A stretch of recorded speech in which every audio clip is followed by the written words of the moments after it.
Hello, everybody. Good morning, good evening, and good night, depending on wherever you are in the world. It is a very, very slow start to our week here, but it won't be that way for long, hopefully.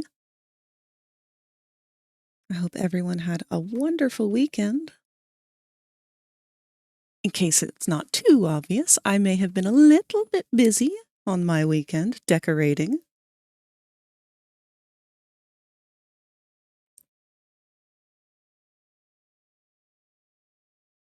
But we are in no rush to get into everything today.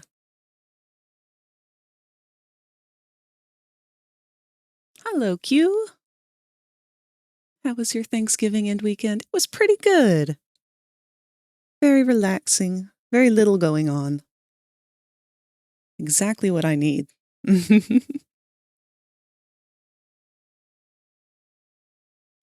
I had a really good time decorating everything for stream today.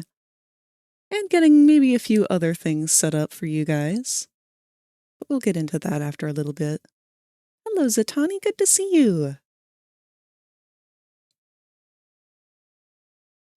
Our music's going to be a little all over the place. Mostly just because I don't know what I'm feeling. Holidays are a hard one. I'm very, very big on the idea of a winter holiday, but I am a non-religious person, so it's more of a secular Christmas if nothing else. So right now we've just got some random winter video game music on. It's going to be shifting around all over the place because this is not a playlist I've assembled. But there'll be a handful of Pokemon music, Mario music, God knows what else. A lot of Stardew Valley, actually. Which is probably what we'll be playing on again and off again throughout the season. I'm so excited for all of the things that we're going to get to do this month.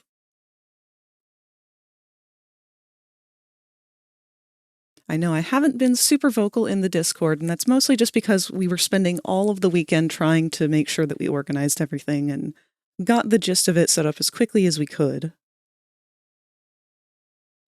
Who is the best Digimon? I don't know if it can be measured by just the best.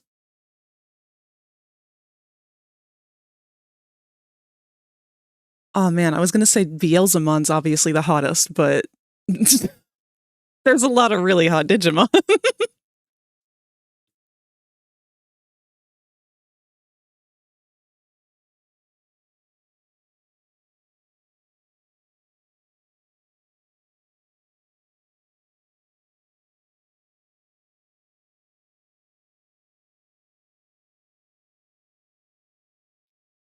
Did you see my post in your Discord about someone that had been visiting my stream? I don't think I did.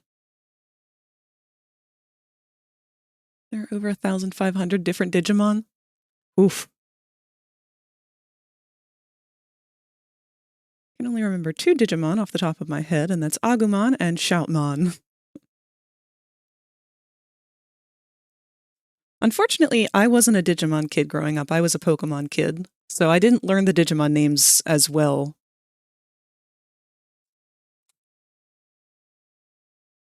I know I really liked Gomamon of the original, cast.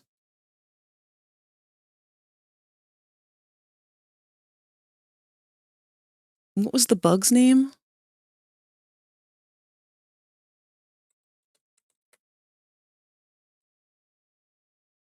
Tentamon. I like Tentamon when he's small.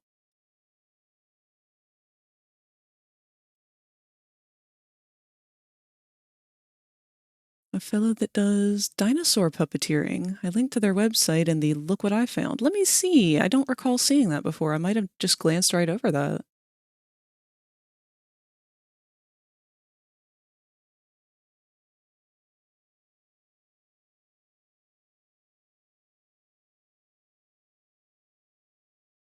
Oh, no, that's right. I had seen this and I opened it up on mobile and I wanted to look at it on desktop and forgot to. Yeah, this is some cool stuff. This is always the kind of thing that I wanted to do before, COVID happened.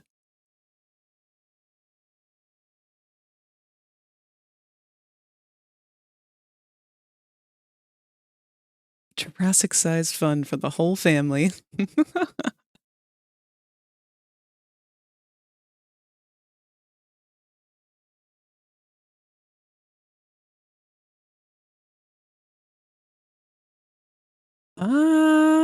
Oh dear. Well, that is unfortunate. I'm looking around on the website and it looks like we've got some cool looking artwork up on the games section for their Raptor Rampage and their Renegade Rex, but unfortunately it does appear to be AI art. So that's a little disappointing.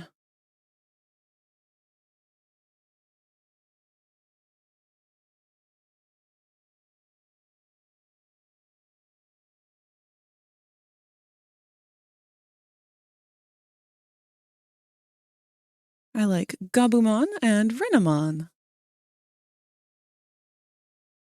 I feel like everyone, to some extent, likes Renamon.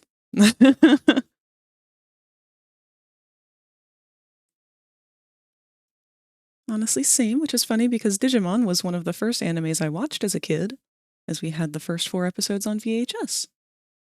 I never actually watched it until I was an adult. Probably like 25. And let me tell you, the English dub is quite a drug trip experience. Like the entirety of the original Digimon cartoon with the original kids, at least for the English dub, it feels like a fever dream.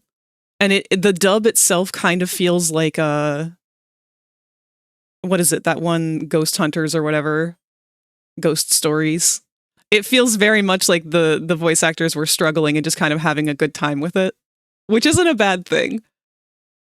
But if you're with someone who is a diehard fan who is trying to get you interested and you're laughing about those things, which is genuinely a form of enjoyment, they might not take it the best, which was my first experience trying to enjoy Digimon. I was having fun. I was enjoying it. But you need to recognize, it's an older anime. It's just like how the original Pokemon cartoon. It's very campy. It's not aged the best. And it's okay to laugh at.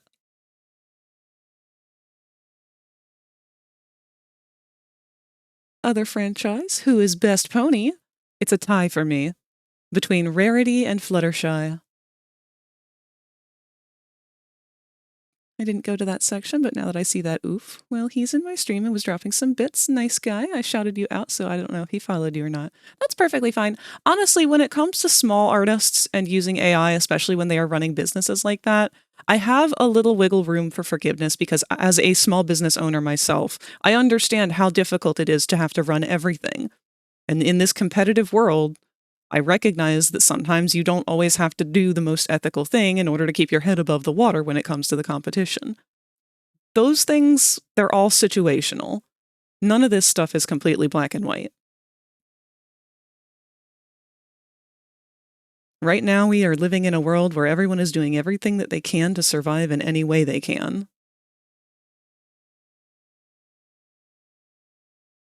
I can tell when I look at the rest of the stuff on his website, there is a genuine effort being put forth on a lot of other areas of this. So he's probably doing a lot of this entirely on his own. Hopefully, if he is able to make more success with it, these images will be replaced by actual artists' work.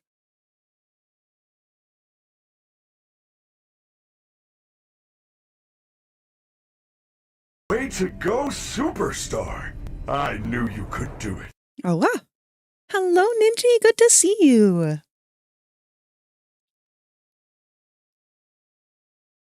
If there was a demonic Spider-Man, would they be called Spider-Mon or Spider-Mon?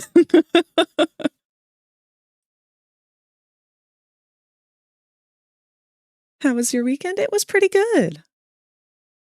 Didn't do anything exciting, mostly just stayed home, but worked on a bunch of stuff and got a lot done. Did a lot of decorating. Wait! I'm being booped. Congratulations on the 3-stream watch streak.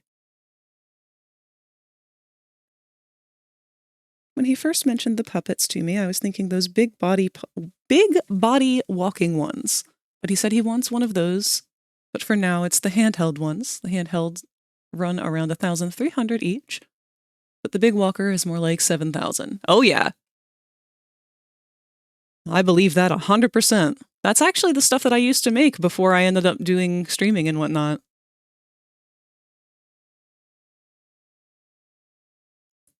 I was making the products themselves while other people were the ones completing the costumes and whatnot. Most of what I sold were fursuit blanks and parts, but my big #1 seller was my raptor mask. I've had several people turn them into puppets. It's so cool to see stuff like that. I never got a chance to finish one of my own, but it's because I was too busy manufacturing everything. One of these days, maybe. I was actually recently reminiscing over the fact that I haven't really done any kind of physical IRL crafting in around a full year now, maybe? Just kind of had me thinking how I miss it. And at the same time, I kind of don't. Weird as that may sound. I like the physicalness of a craft, but I don't like the tediousness of it. I get too hung up in my own head and my own perfectionist. Anytime that painting is involved, I tend to really, really start dragging my feet on the project. I've been burned a little too many times when it comes to doing a really good paint job and then just having some disaster strike, like it just gets smudged or scraped on something or rubbed off. Ugh, heartbreak.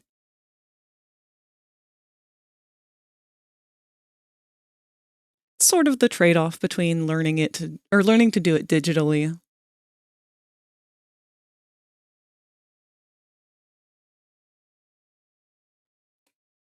Get physical. Dragging your feet on a project. Are you an artist or a winemaker?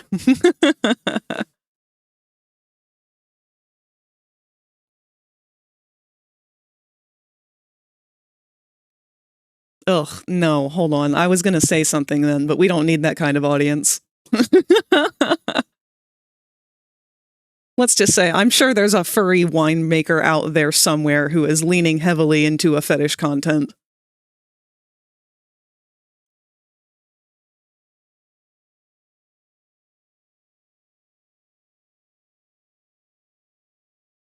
That's for one of those OnlyFans streams.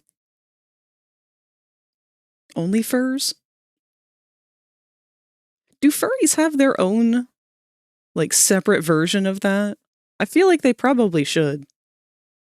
Not because of segregation or anything, but I just kind of feel like that's something that they would do. Just an OnlyFans explicitly for furries. We do have a furry brewery near here in Seattle, but I don't think they have fetish stuff.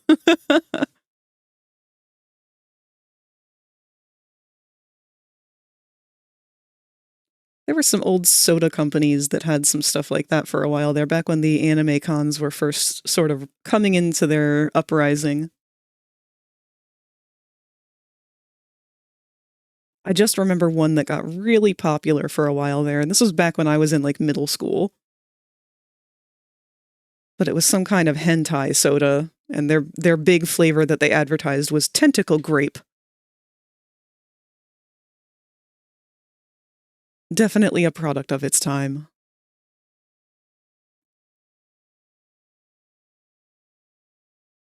Hello, Exotic Rose Knockout. Good to see you.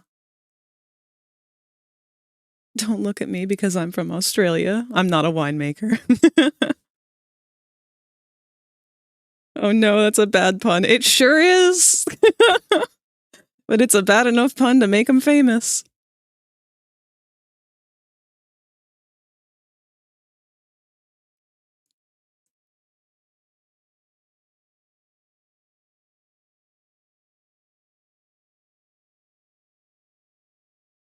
Man, it does remind me. If you become lightheaded from thirst, feel free to pass out. Thank you for the hydrate cue. Not Australia, Austria. Oh, I'm sorry, I misread that. Thank you for correcting me, Silverwing.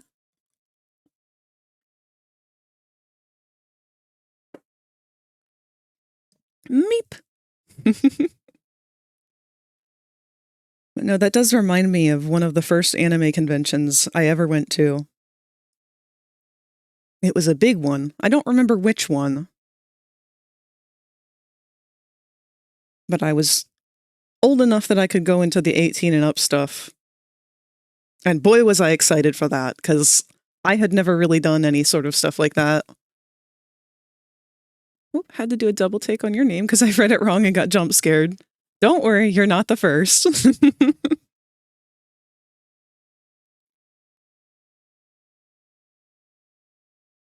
But yeah, first convention, not first, it was one of my first. So I think I started going to conventions around 15, 16 years old. So it didn't take long to get to be old enough for the 18 and up stuff. And I was just excited because it was like, I'm not interested in bars and drinking. I'm not interested in like much in the way of not safe for work stuff in life. But I am interested in the things that I don't know about. So turning 18 was kind of like, oh, finally I can get introduced to this world of adulthood. I must go to all of the 18 and up panels at all of the conventions just to experience life as an adult for the first time. And I remember they had a late night showing of a panel called What the Fuck Did I Just Watch? And all it was a big screening room showing off a bunch of random things, usually Japanese things, but weird animes, weird porno animes. Like, God knows there's like a huge weird hentai market. But it was also a lot of like weird Japanese commercials for not safe for work products and God knows what else. It was funny as hell. The host did a fantastic job. But that was my greatest takeaway. Like, out of all of the things that I was able to do turning 18, the thing I was most excited about was just getting to watch the fucked up weird shit that is all marked as 18 and up.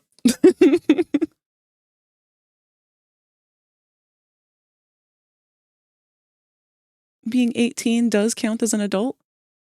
I mean, in America, it sort of does. You're old enough that you can have sex, but you're not old enough to drink. You're old enough to enlist in the army. Legally, you're old enough to make purchases.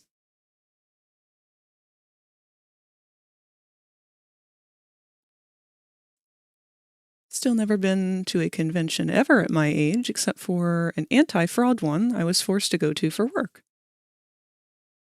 I don't know how to introduce a new person to the culture, but you would probably enjoy it, Ninji.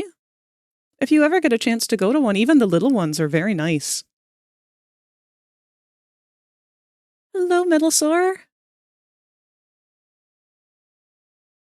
In Canada, it doesn't, I think. Oh, it doesn't count, I think. Huh. What is the age for adulthood in Canada? Definitely start with the little conventions. You know, it's funny because I always forget, like I have to kind of jumpstart my memory for the difference between 18 and up and 21 and up. Because it's so stupid. Like, I don't, like... Wait! I'm being booped.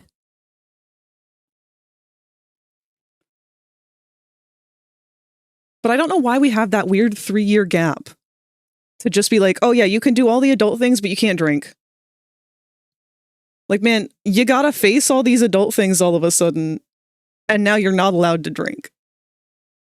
That sucks. That's 3 years of just, like, the shittiest part of adulthood. Like, here's all these responsibilities and none of the fun.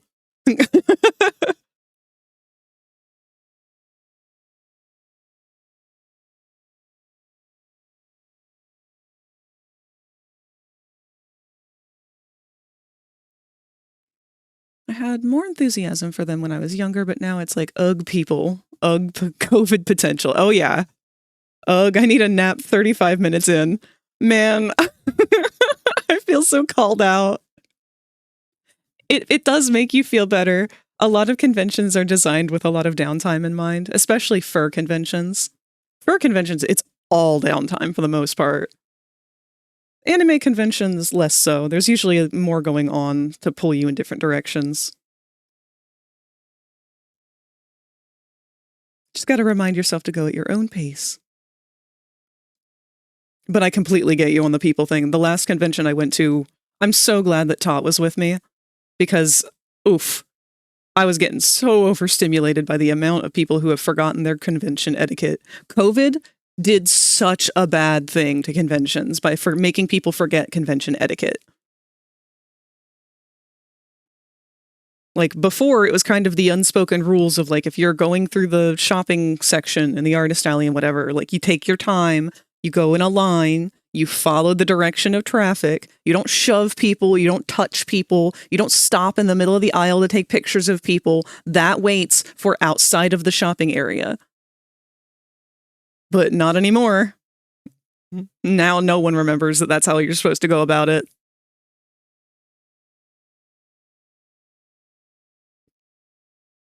It's so they can throw you into the army and give you PTSD from your 3 years of alcohol-free service. Oh yeah.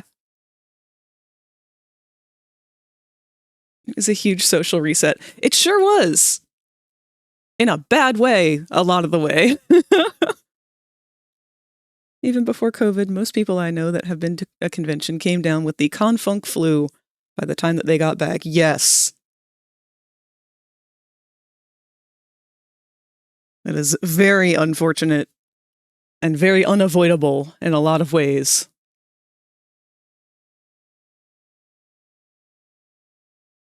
The sickest I had ever gotten from a convention, I believe may have been like early COVID patient 0 for me, because I went to a convention. It was the last one I had gone to before the epidemic or pandemic or whatever we're going to call it.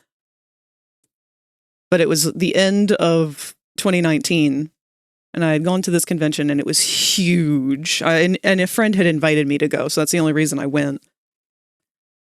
COVID had not been announced as having reached the States yet, but we all kind of knew that it was any day that it was going to be announced. So we went to the convention. We were all very, very careful. And literally by the end of the day, on that last day of the convention, I could feel, we went to a sushi restaurant and I could feel my throat burning. And I thought, this is not good. I've never gotten sick this fast before. So maybe it's a sore throat because I'm just talking a lot this weekend or something. I don't know. Does anybody else feel this? And nobody in our group felt it at all. It's like, how could this just be me? But by the time that I got home, I was so fucking sick, man. And then like the next day they were like, yep, COVID's in America now. I was like, God fucking damn it. Of course it is. Remember I was panicked over the COVID spread. Oh, we all were. For good reason. I'm making jambalaya. Ooh, that sounds really good. Man, that makes me want to make gumbo. I haven't made gumbo in forever.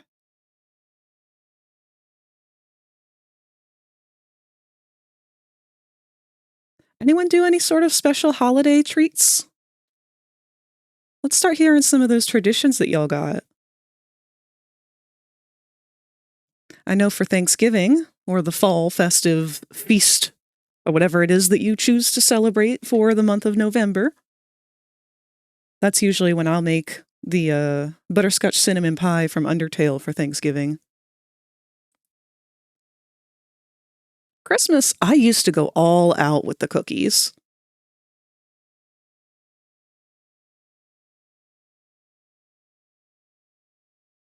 I'm starved. Who wants some jambalaya? Anyway, probably next week I'll be getting myself a new custom-built PC. Oh, hell yes, Sleepy. That's awesome. Here now in Mississippi, we make the best food. I believe it.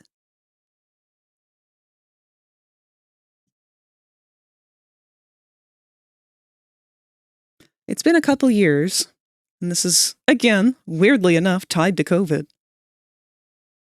I used to make a huge arrangement of cookies each year for my tabletop group, back when I was playing D&D regularly at a comic book shop. This was pre-COVID. I kind of stopped doing that post-COVID. And then, ironically, post-COVID, the comic book shop that I went to went out of business. So there's no longer a place to go in the first place. But before then, we would do a big winter potluck. And we would do a gift exchange. And I was always excited about the cookies because I always tried to make whatever I cooked or baked themed for whatever was going on in our campaign. One year I had made, what is it? It was a slithering something. Slithering horror? Let me look it up.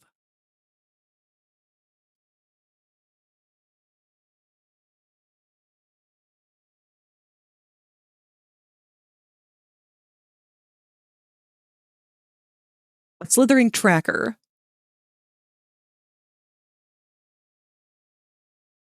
I'll put this in, I guess I could put it in Frag's art gallery if I can find the picture of the food itself. Give me just a second. Let me look for that. I think I know exactly where it is.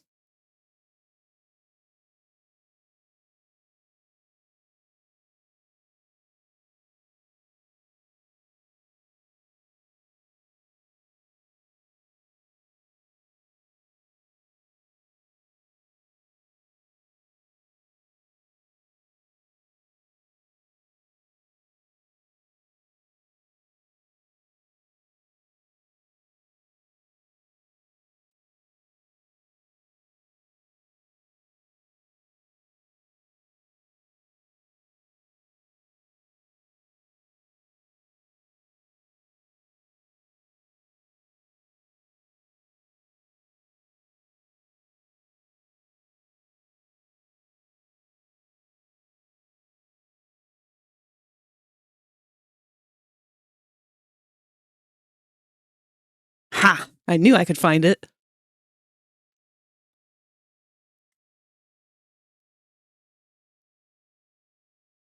These were fun. I really enjoyed these.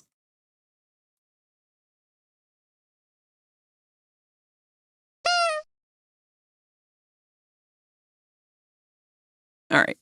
They are going to be in the Frag's art gallery along with the artwork of the original creature itself. Ours was green.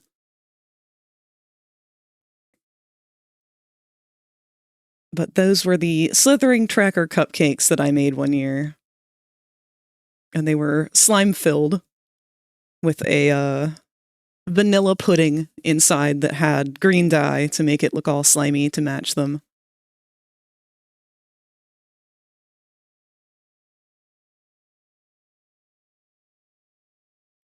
In fact, while I'm at it, I'm sure I can find a picture of the cookie platter.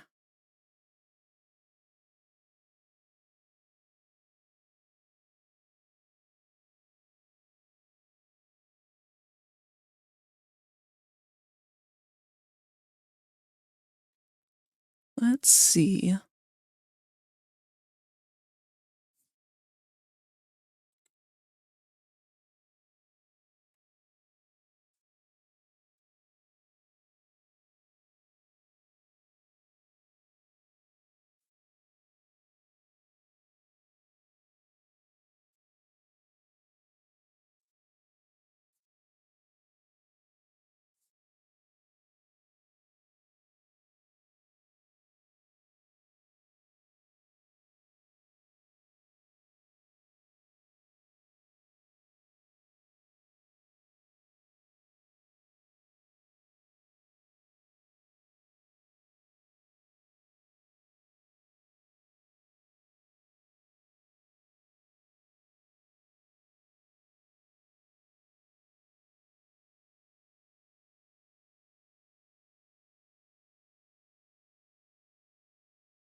This might be one I have to dig for a little bit.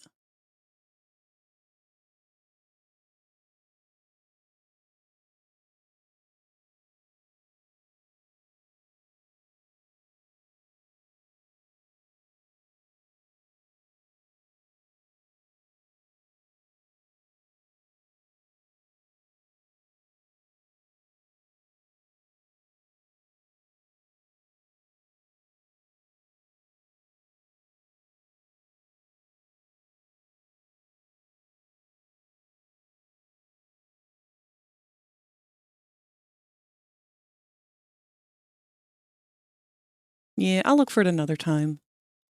Sorry for not paying attention to chat here.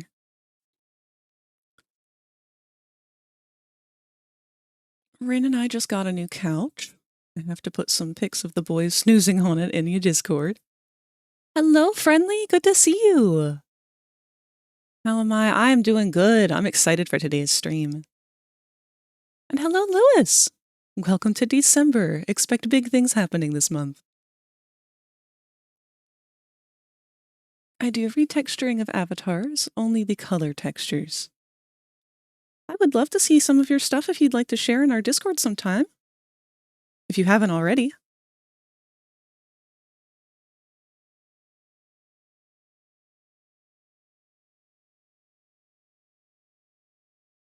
Oh my god, Ninji!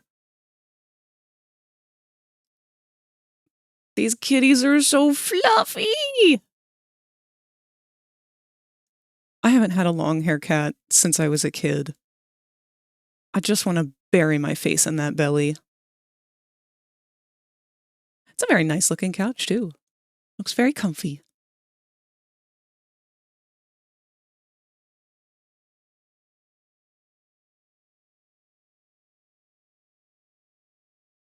Got a new game the other day called Octopath Traveler. It's actually pretty fun. I think it's an RPG of sorts. Let's look it up.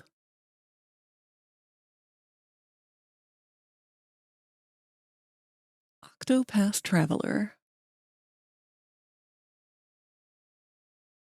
Oh, I might have seen this one before.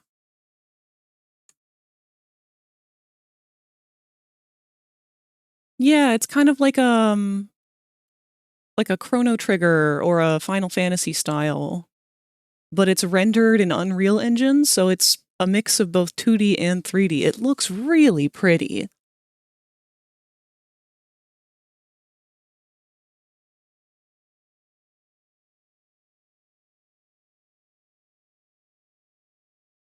Have you been able to play it at all yet, Friendly?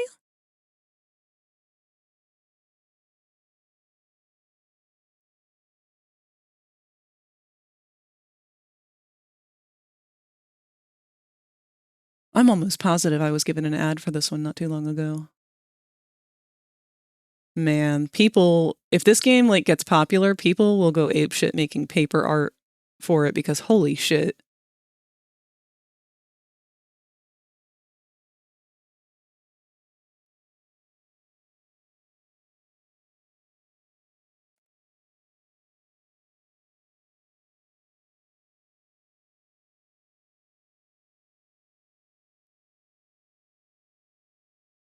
They hang out on the L part of it, which has a storage under it, and the main couch part folds out into a bed. That's good.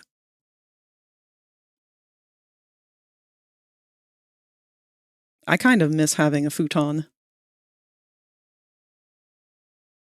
It just makes more sense to me to have one instead of a guest room, like an entire room dedicated to having someone who might occasionally stay the night for one night.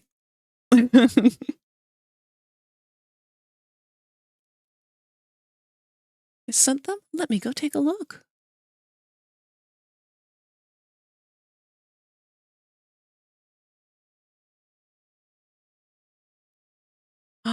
Ooh, I recognize that model. Oh, wow. Oh, I love how you added an extra set of eyes down below. And a tail.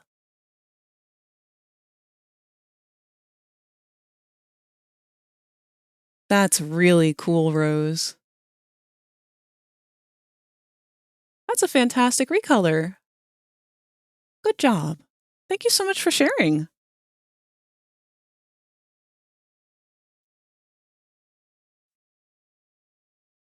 Everything in the game looks like papercraft, and I love it. My 3 favorite characters are the cleric, the huntress, and the dancer.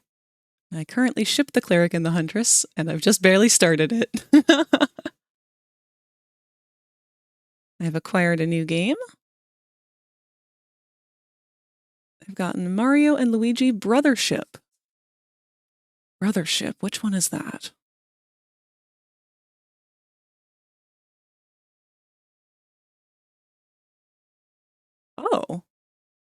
Is this a new game?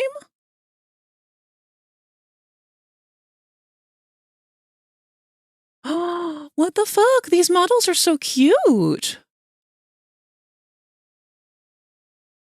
Hold on. I'm gonna put these in the show and tell just so we can talk about them real quick. I've never seen these models before.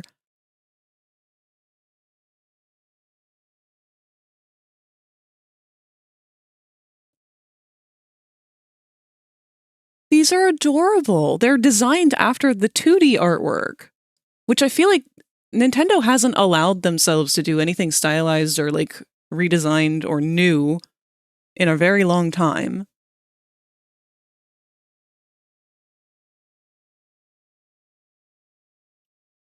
But it reminds me of the what is it? The 2D one that had them as pixels.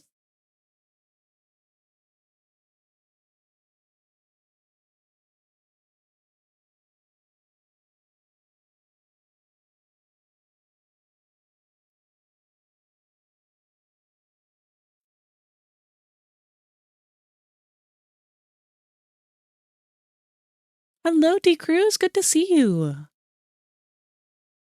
It's the new one on Switch. The game's been out for a few months now. It's the same series of games.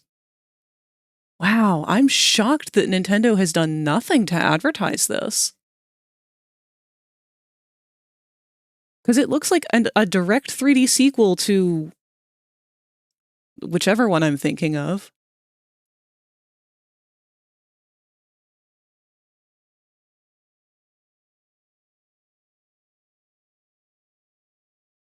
I want to say it was on the DS, but that feels wrong. Was it an RPG?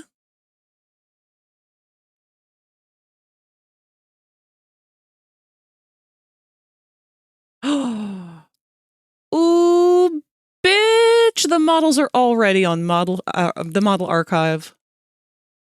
Model resource. Manic's gonna lose his mind over this. I gotta send this to him right now.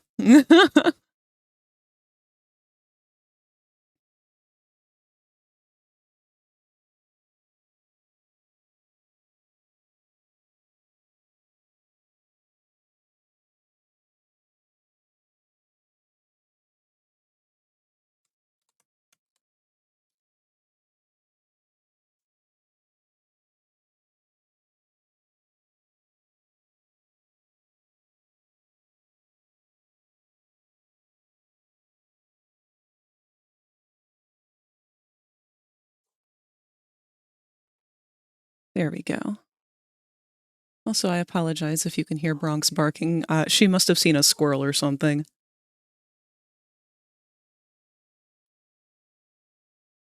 The game's been out for a year, actually. It came out in 2024. Did you really get no trailers for it? Yeah, none. Not a one.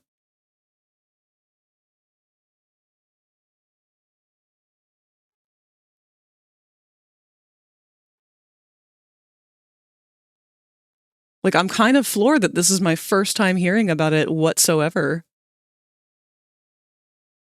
What's the gameplay like? Like, could you compare it to another Mario game?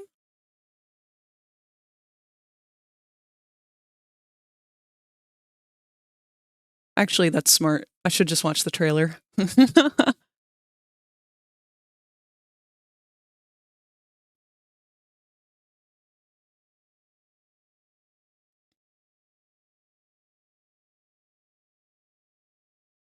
Oh my god, this is so cute!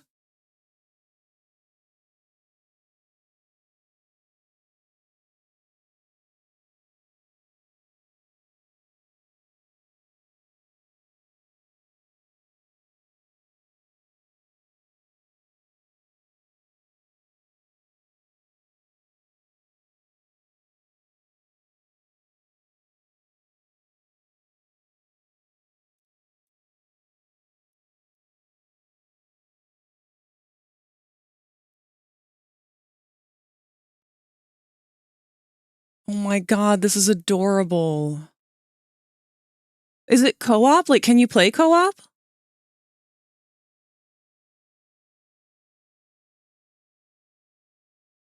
Because I could so see me sitting down with my mom and playing this. We love to play games together.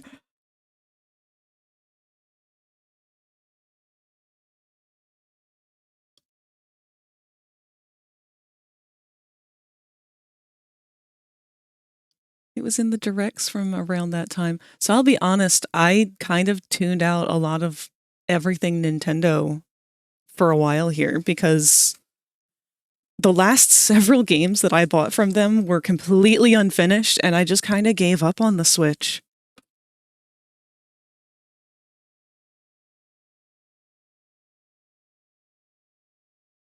Oh, you posted some new art, Dan? Let me go take a look.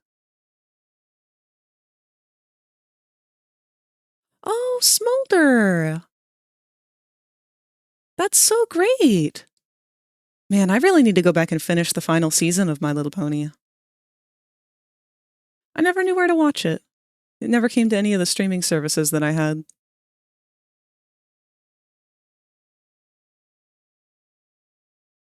Next, you're going to tell me that you didn't know there was a Pokemon Tom hack based on Mario? Question mark?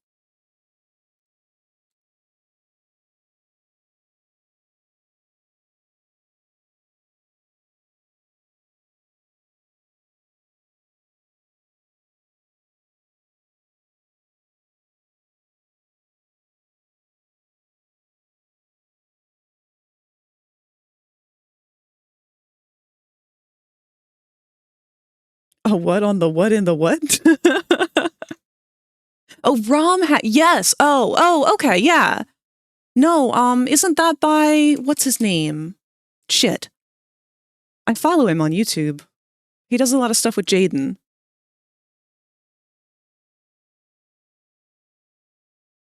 Oh god, what is his name?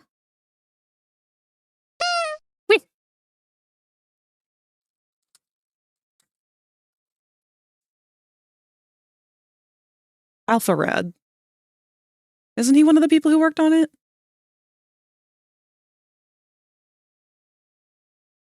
Yeah, Alpharad.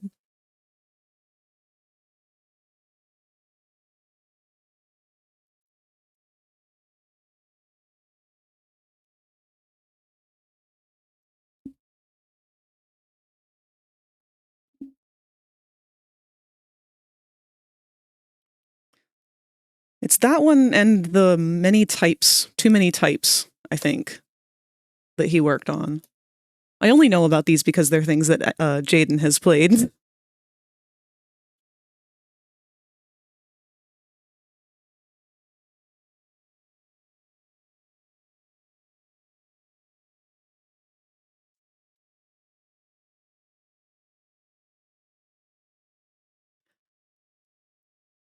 I keep telling myself I'm going to try and get back into Pokemon, and it just kind of keeps not happening.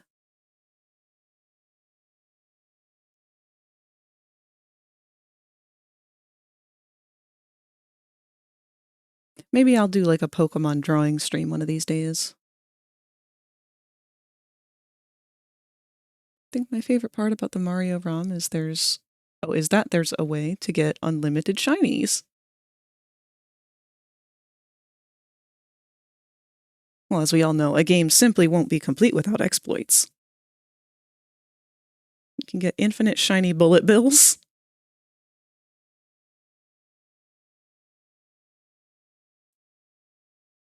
That was one of the things that always used to kind of like push me away from the idea of trying to get into game dev. I was always afraid that I would make a game and then people would exploit the fuck out of it and then be like, oh, you're a bad game maker because of an exploit. It's like, well, yeah, no shit. I don't know what I'm doing. Oh, it's not an exploit. Hello, Cat. Good to see you.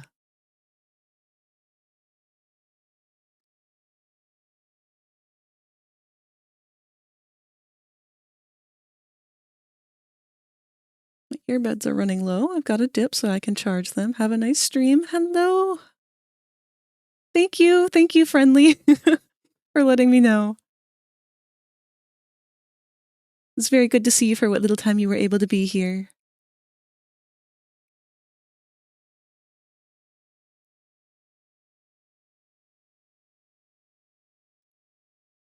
We've got a little bit under 10 minutes here before our first ads go through, so we'll just keep yapping. And after they go, we'll move over to do some artwork. I'm probably going to have to do a couple of warm-up sketches because my hands are a little bit rusty. I have not done a drawing stream in a while. And admittedly, a lot of it's just kind of because I haven't been feeling like drawing, but last night I started to get kind of a boost of inspiration. And there's something that I'd like to do throughout the month of December. But we'll go on into that a little bit more as we get over to that window.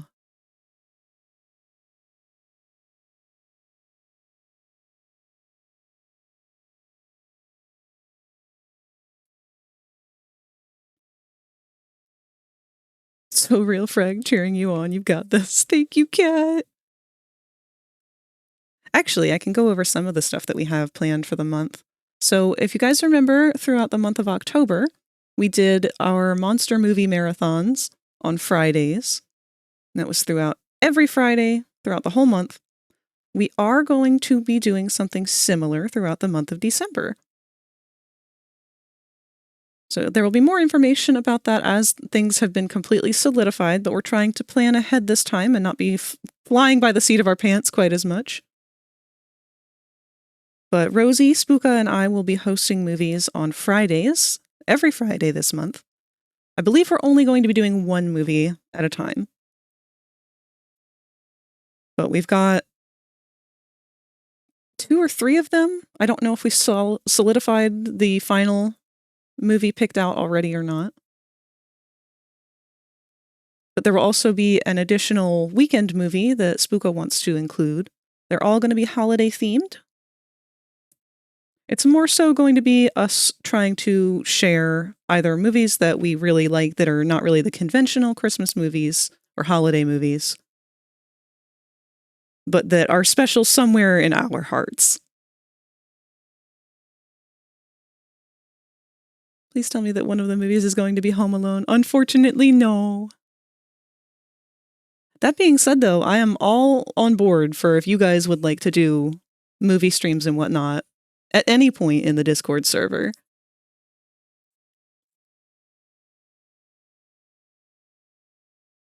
I would love to have the time to be able to host many more myself, but it's just one of those things. This is already going to be a very busy month for all of us.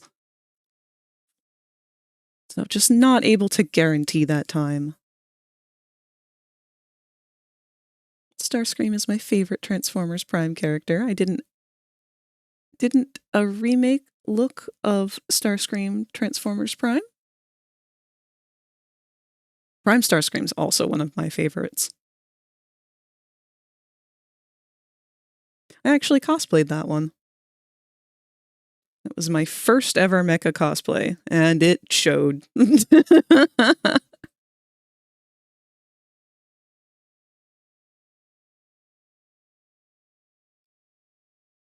Frag time! Frag time! Hello, Cactus. It's good to see you. We've got about 5 minutes before our ads are going to play.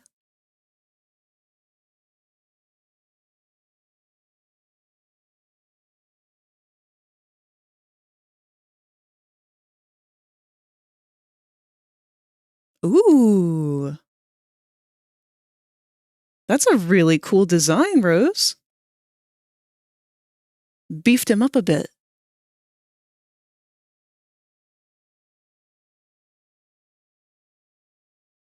Yeah, I can see him looking at it right now. This is really cool. I love the leg design. He looks like he could actually stand a chance trying to take Megatron on.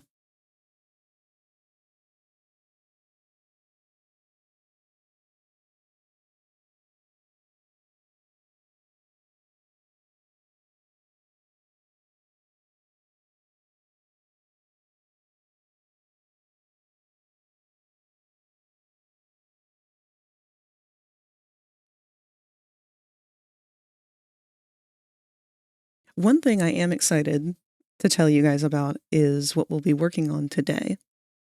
I'm actually going to need some feedback from you guys on what we end up making. Oh, uh-oh. Hold on. I just noticed something.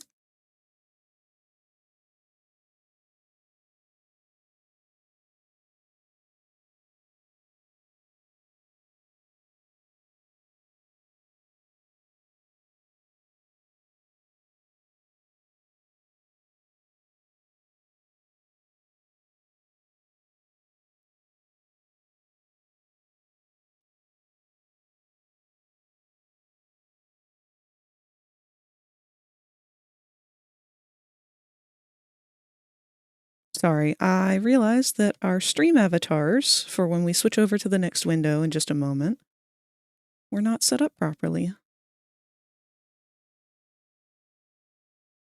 But now they are.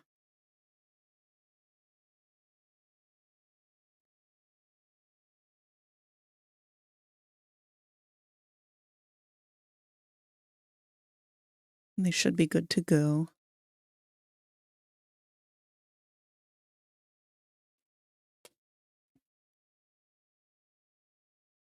All right.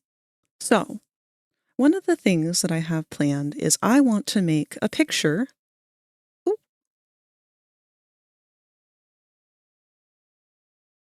What do we got here? Don't you just love it when you order something only for your order to be canceled and your money is gone with it? What? No! They can't just do that.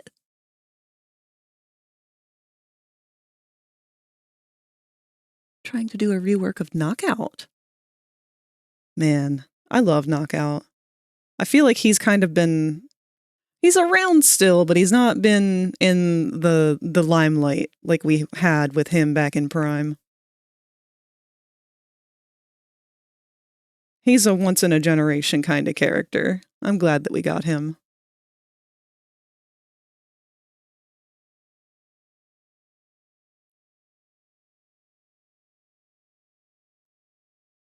And Breakdown, for that matter.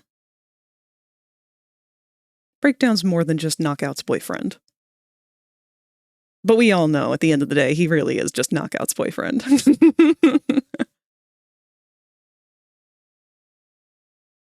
I also have a fun thing that I'm starting to work on, but it's a secret till after the ads. That's all right. The ads are about to play in 1 minute here, and when they do, I will get us moved on over to our next window so that we will be back and ready to do some art in the meantime. Let me go ahead and make myself a scratch pad to do some warm-ups on for while we're in our waiting time.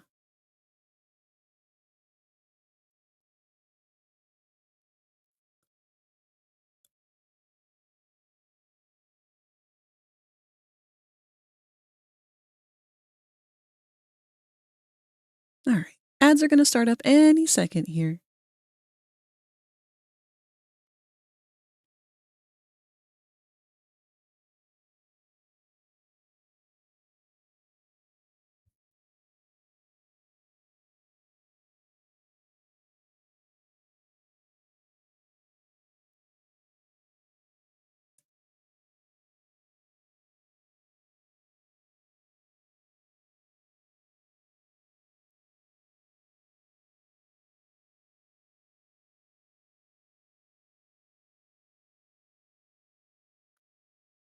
God, they keep playing the Stardew music. It makes me want to go play Stardew instead of doing art.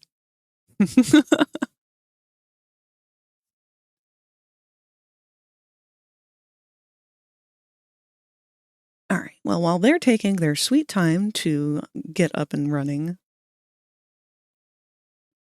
let's go ahead and take out the tablet and migrate on over.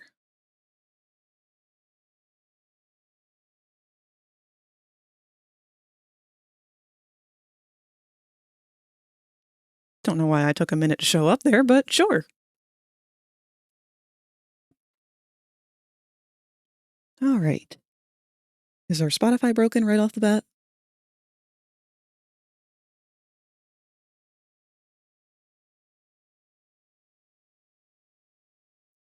Went and ordered my little sister's Christmas present, which was going to be a bunch of Pokeballs, and it was meant to start shipping today. But I got an email that basically went, hey, so we've canceled your order and we're not giving you your money back. Instead, we're going to give you points for our store, even if chances are you won't order from us again. Wow, that's bogus.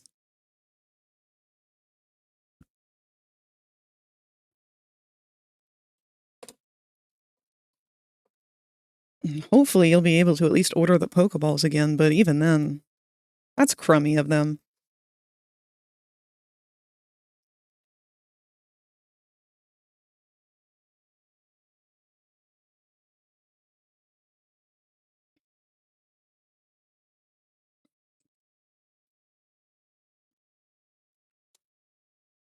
So, like usual, I'm just going to start doing some stretchy, scratchy marks. Start loosening my wrist up. Having a lot of issues with my tablet last night, and I think it was mostly just because I hadn't reset my computer and I had been doing a ton of stuff with OBS. So my RAM was probably not that great.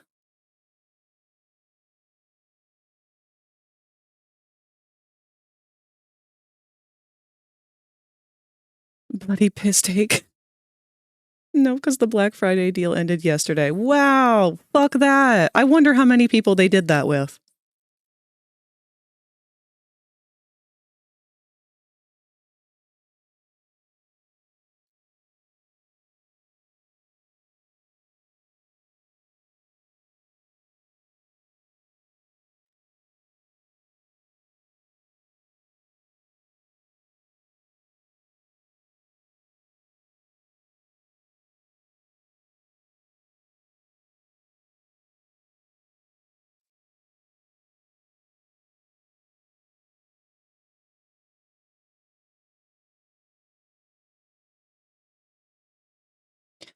Sometimes I have to laugh at my own warm-up sketches, because as I'm doing this, there's a part of my brain that's like self-care brain that's watching me and observing how I'm doing things, and it's just kind of quietly sitting back like, you've got an awful lot of tension in your grip today. Where are you harboring this from?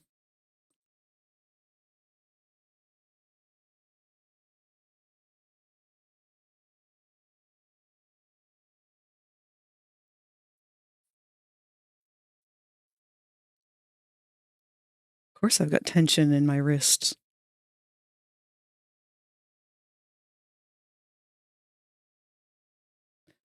It's because I should be drawing from the shoulder, not the wrist.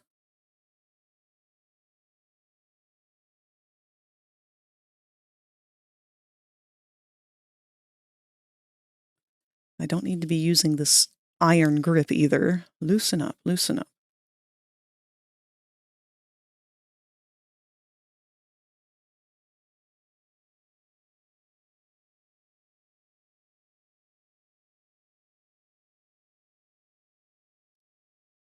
Who's up tensioning their wrists?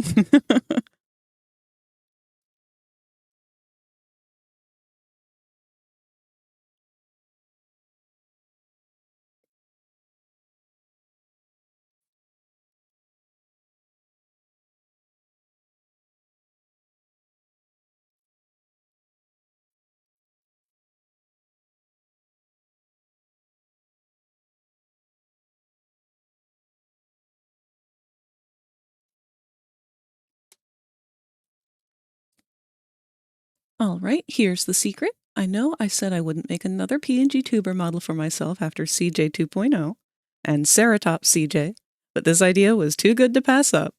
The concept is a character with a tail maw, already 100%, yes, I agree. The main body of the character would be voiced by one individual, the tail either streamed through Discord reactive or streaming another person, VideoTube, I never learned how to pronounce that. With chroma key on Discord would be voiced by a different individual. That's a really cool concept. If you do end up going through with that, I would love, love, love to see it.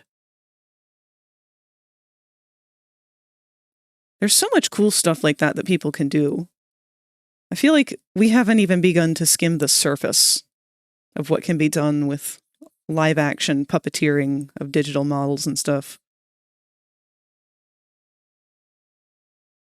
Right? And Pinky already said he wants to be the tail.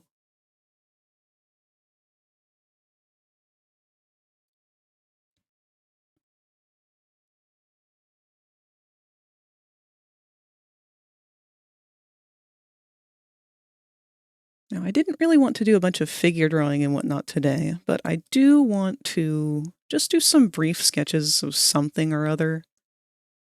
Just again to familiarize myself with the bare bones. It has been a hot minute since I've done any sort of sketching.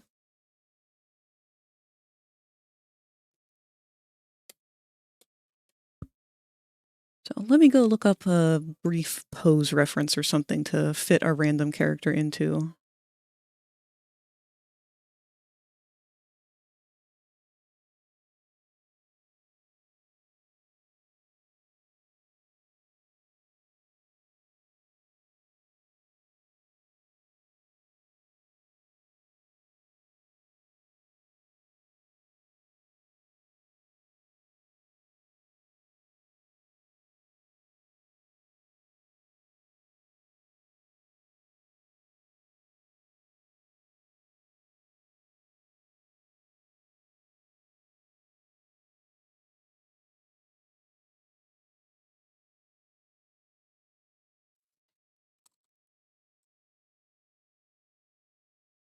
I know.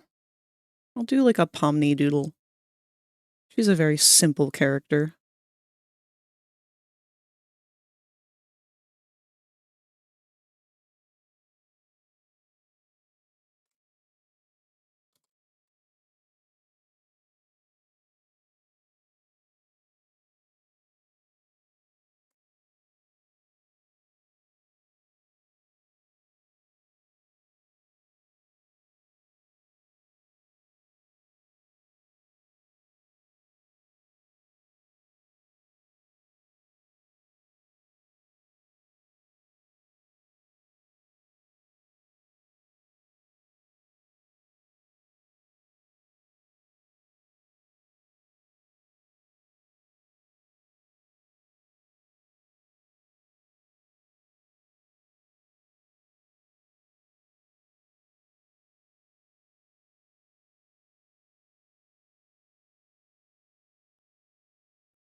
Oh, wait.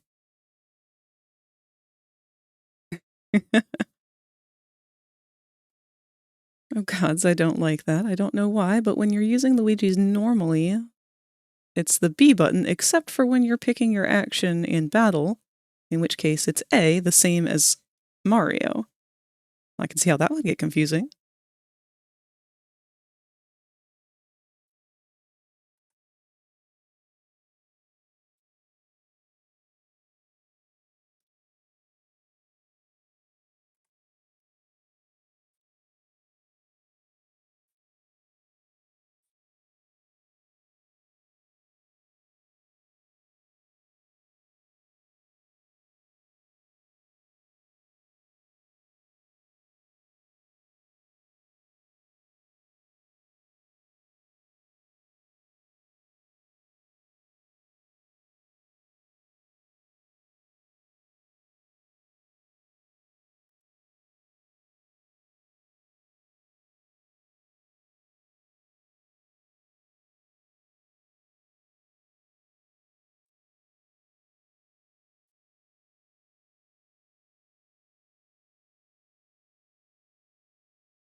I feel like Pomni works really good with like casual, candid poses.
I should also mention I've been relearning how I draw faces. It's not really been easy, but I want to get better at it, specifically at doing things at hard angles. I feel like I've been getting better at it.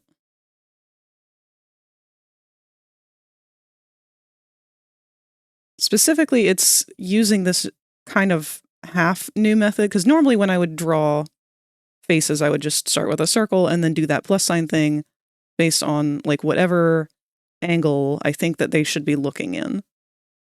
And that kind of helps guide my eye with where to put the proportions, but I don't know, it's always been a little bit off, especially with those harder angles like the forbidden looking up pose. And part of my problem has always been that I'm trying to put this plus sign on an angle in which there is, like, I'm not putting it on the circle. The circle would have its own separate line more along that or whatever. But the plus sign is not on the circle. And I think that's part of the thing that's thrown people off about trying to follow my sketches. Because that's a forehead to chin line. Weh. I'm sensing the presence of a Spino.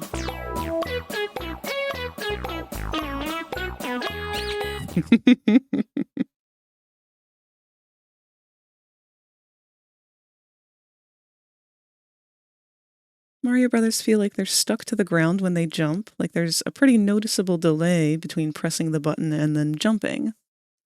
That's not good for a character called Jumpman.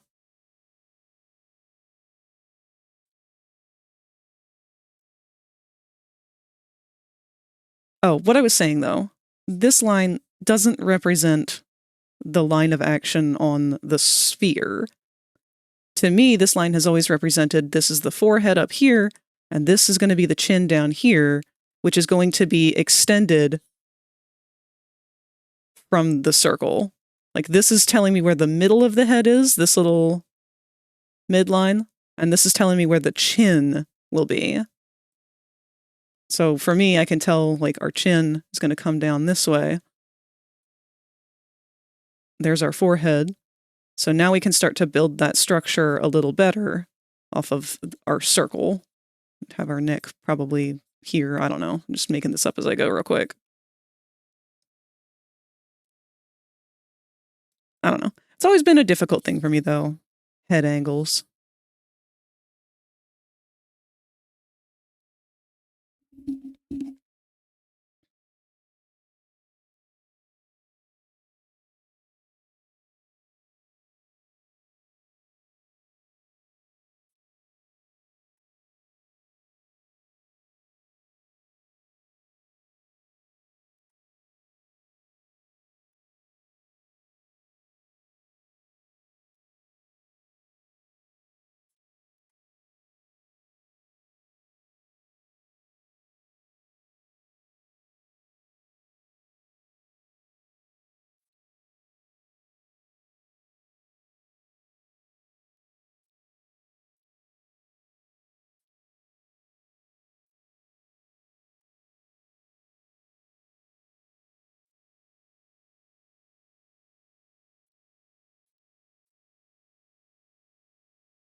Close to a 20 stream streak. Hell yeah! Good job, Pyro.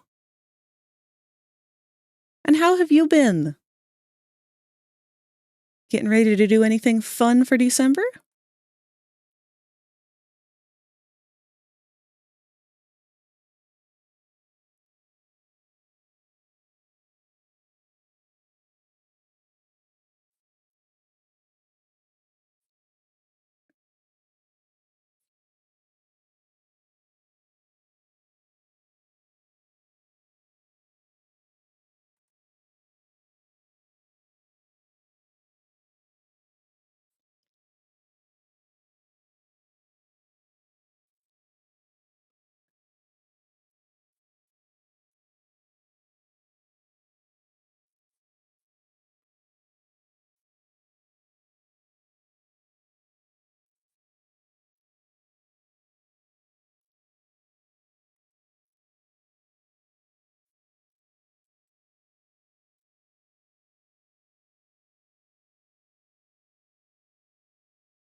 Your birthday's on the 17th? Holy fuck! I need to create a separate calendar for myself so I can keep track of people I know, like IRL and shit, and people who stream for birthdays. Happy early birthday in case I don't get to see you for it.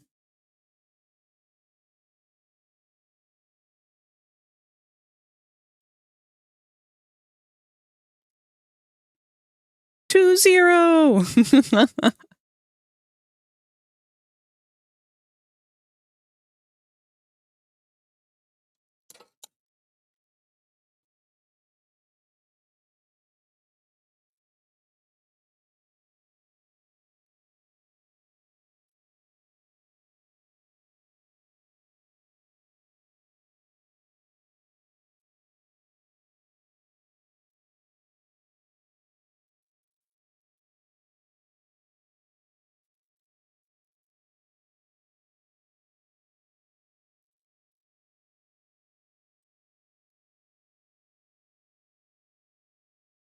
This pose is not turning out to be quite as I was hoping it would.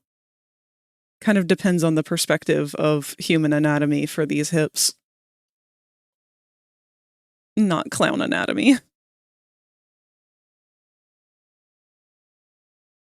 But that's okay.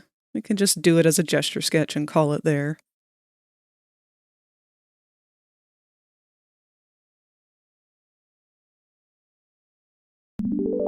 Oh, wow. Pyrus Pino just cheered 10 bits. Santa Claus actually works for the CIA. Do you know why? It's like how the song goes. He knows when you are sleeping. He knows when you are awake. He knows if you've been bad or good. Oh, for goodness sakes.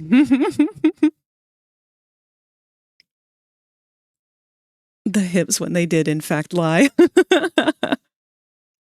I have to be so careful with Pomni because she's actually built very much like I am, in the sense that, oh, I can't even use red to show this because she's got so much red on her.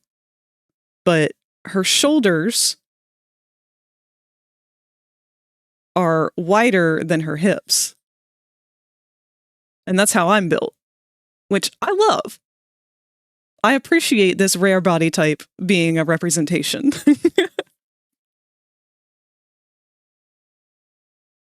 But because of that, I always have to be aware of it, because I want to make these poofs at her legs bigger than they are.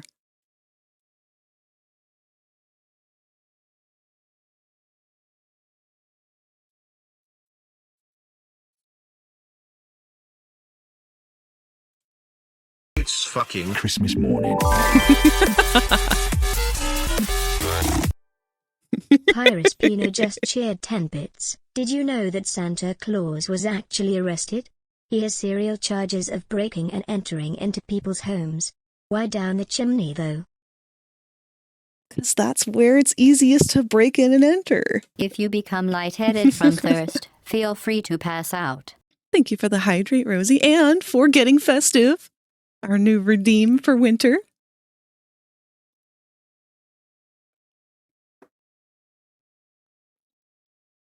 Hey!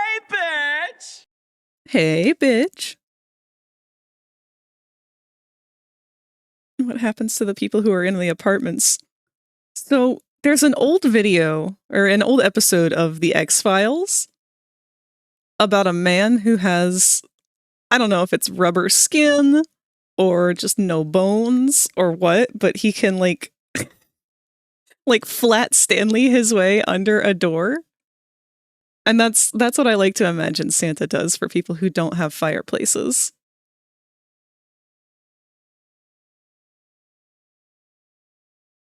We have a fireplace chimney in this apartment. Never used it, but it's there. Yeah, it's the Santa Claus door. Flat Stanley Mansion in the wild.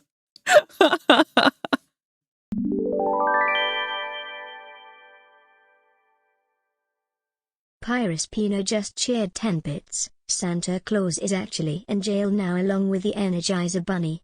Do you know what the Energizer Bunny was arrested for? Battery. Battery.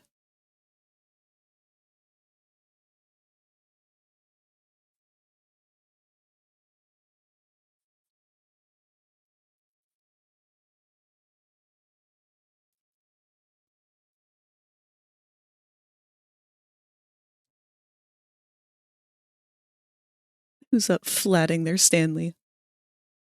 The dad jokes today. You can thank Pyro for that. Pyro's always coming in here with the good dad jokes.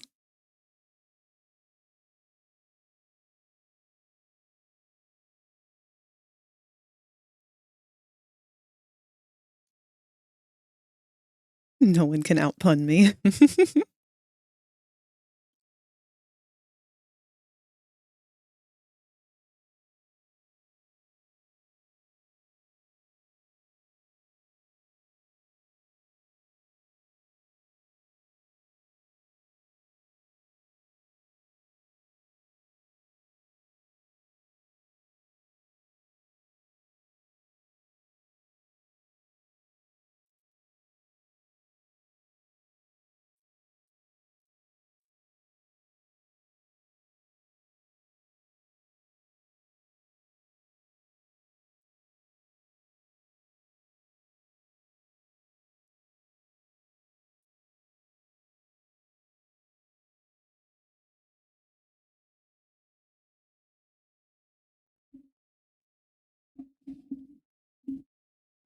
Burb.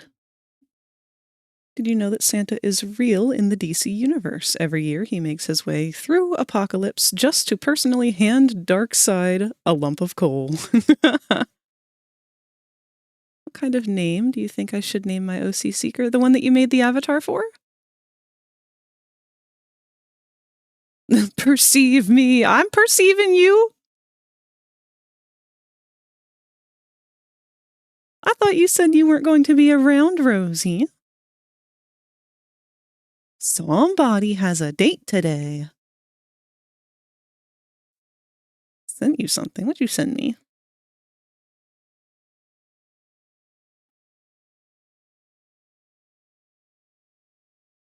Ooh. Oh, that's pretty.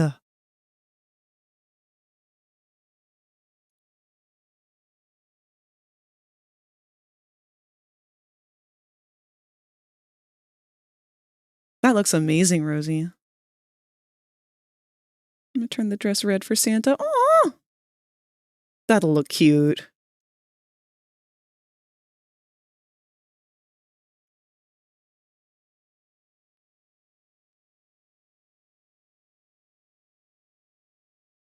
Mrs. Claus is a blue lantern. Seeker, probably bad at hiding. Seekers are a race in Transformers.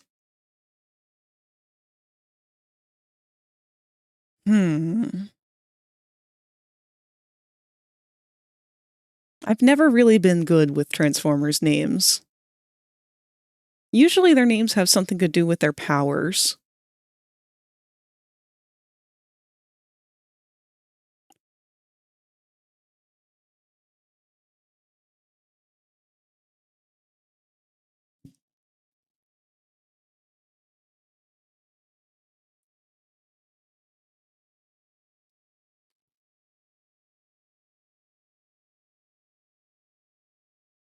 Yeah, I see that knockout. I'm looking at it right now. Trying to brainstorm an idea.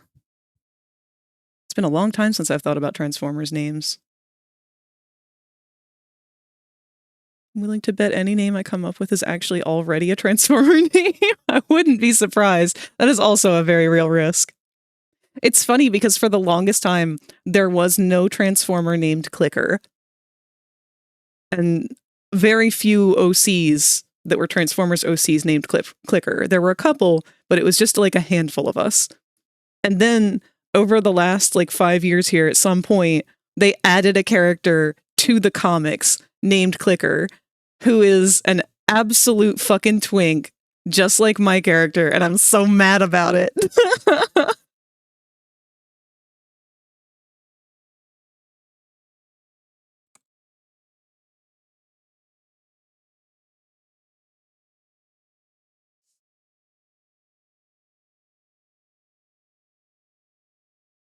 Whip!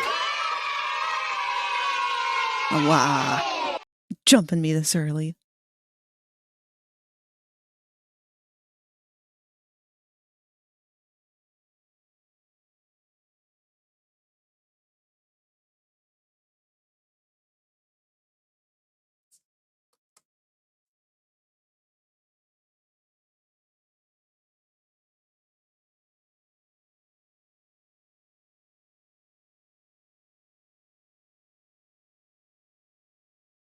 She's an acid viper seeker, a rare species of seeker. I don't know why the word torrential keeps coming to mind looking at her. Maybe something to do with that.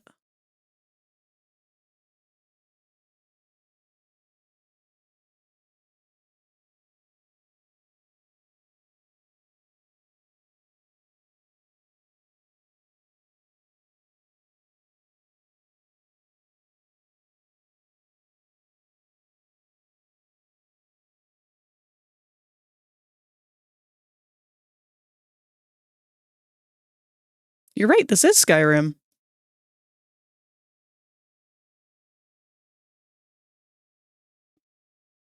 It is apparently Tundra from the Skyrim soundtrack.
All right, well, that's a cute doodle anyway. Definitely not one I think I want to spend much more time on, though.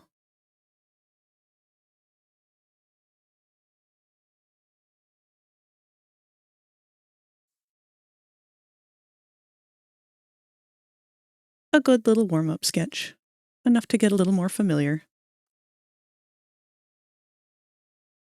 Make it a little smaller here, and then crop it.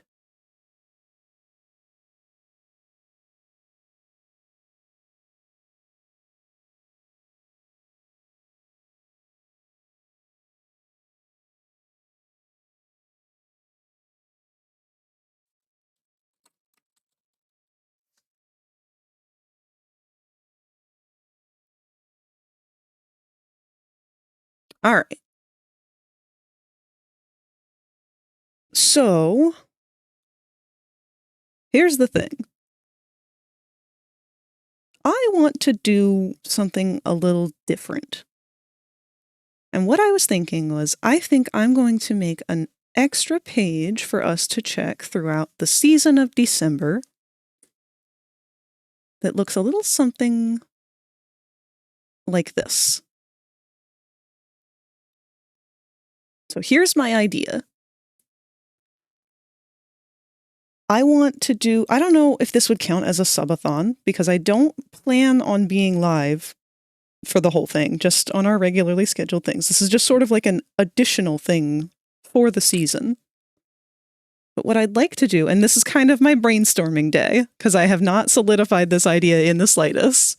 I'm hoping that you guys would be willing to give me some advice and help me brainstorm a little bit to come up with an idea that we think would be good. But the concept is, I'd like to have a big wreath like this and a special ornament that I can put people's icons or design myself, depending on whoever is subbed to me throughout the month of December. And the big idea is that when a sub is gifted, the person who gifted the sub or received the sub, I haven't decided which, I'd have to figure that part out, would also get a little ornament. And eventually the whole thing will get covered with ornaments. And each one would represent a person who's supported me. I don't know. It seemed like a fun concept. On top of this, I also wanted to do another thing where, and let me pull up a picture because I don't really know how to describe it with words well. But every year, I like to hand make an ornament to go on my Christmas tree. And I don't really care what it is, as long as it's just something to make that will give me a special memory unique to that year. And when I first started streaming, I really didn't have enough experience to do anything planned. So we just kind of went through the month as just one of my first months streaming, getting used to it, getting adjusted. But now, I think what I want to do is take every name of a person who subs and write it down on a little strip of paper and then fold that little piece of paper into a lucky star. And then at the end of the month, fill a plastic ornament with them so that you guys can actually help me make the ornament that I want to make this year through your support. This also means that we don't have to stress about it or anything. We can do something little if we only get a handful of people, or we can do something huge if there's a whole bunch. Either way, I'll be happy just to be doing something involved with my community, something involved with you guys, something that's this new kind of part of my life that I'm excited about.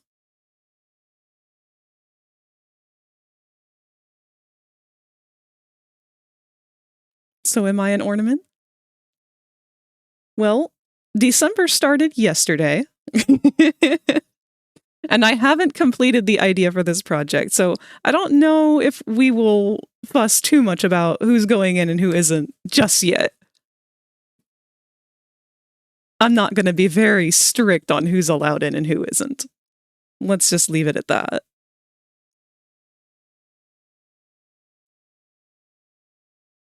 Let me actually hold on to this image, because I like this. This is a good inspirational pic.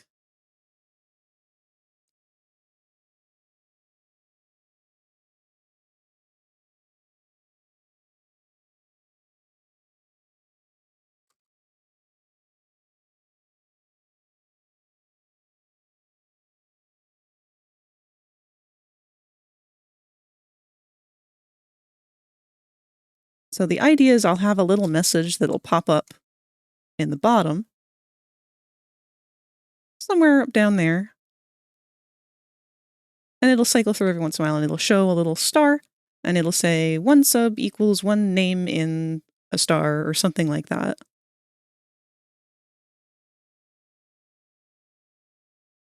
She's also a cannibal. The best characters are.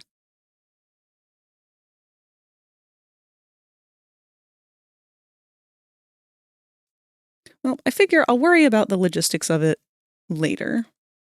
Because right now, let me just get this kind of arted out, if that makes sense at all. I had a couple different doodles of Popple's hand position that I couldn't decide on.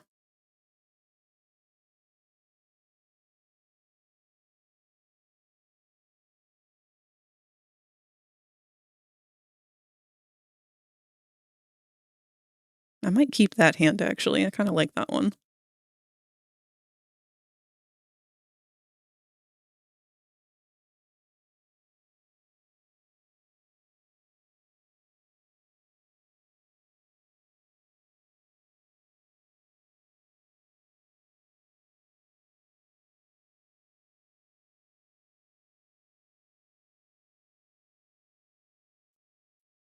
She's on a diet trying to change your appetite.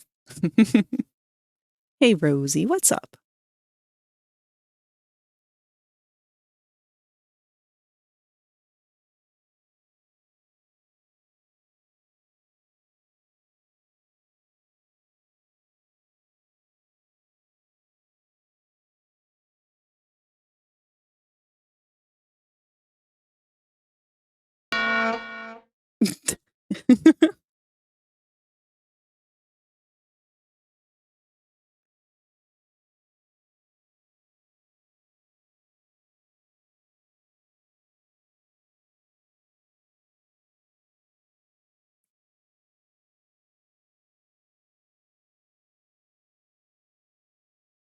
All right.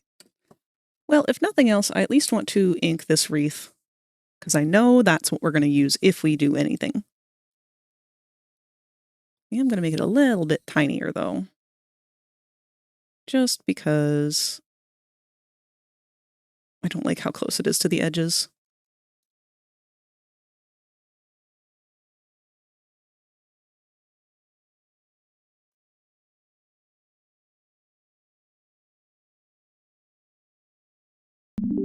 Awa! Pyrus Pino just cheered 10 bits. What do you call a candy that's semi-alcoholic? Licorice.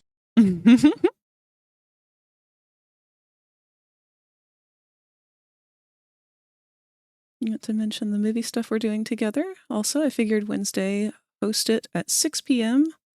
on your Fridays. Yes. I did already talk about that just a little bit. Awa. Pyrus Pino just cheered 10 bits. What's an Amargasaurus favorite drink? A margarita.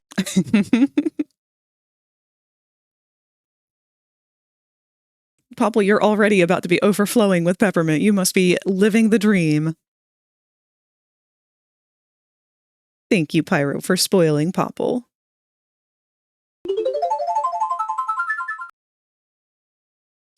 Wow. And thank you for the positive thought of Meep. I was going to ask because I was going to set up an event for the server. Oh, yeah. No, absolutely. That would be amazing, actually, if you wouldn't mind doing that.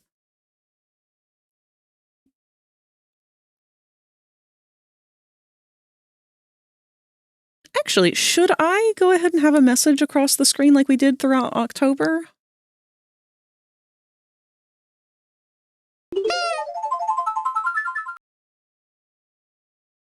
Let me do that.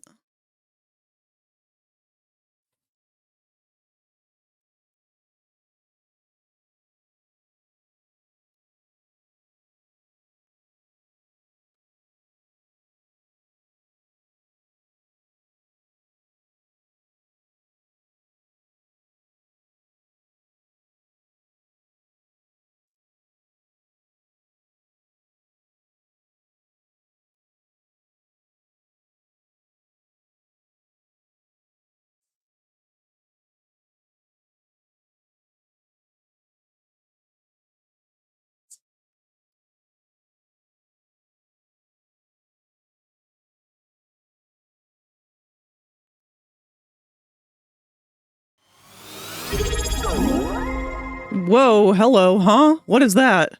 Void the Speaker just subscribed for 13 months. Where? WEH. Well, thank you, Void. I don't know why that thing came up. And I need to fix that. One sec.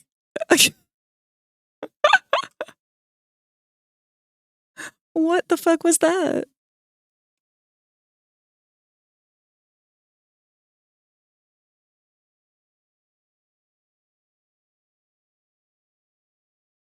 Oh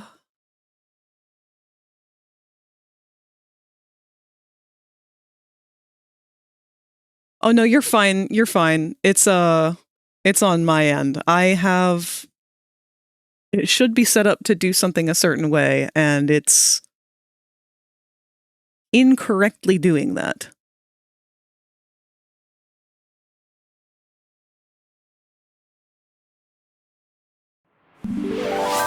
Oh god. Ninjinister just cheered 500 bits. Wait! Ninji! Thank you so much. We've started a hype train. I'm so sorry. I'm trying to fix this weird alert thing happening that shouldn't be happening.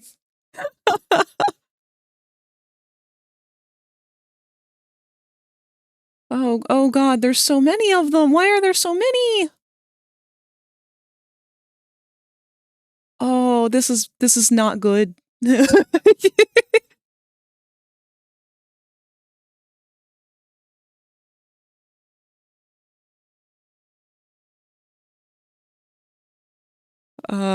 Crap.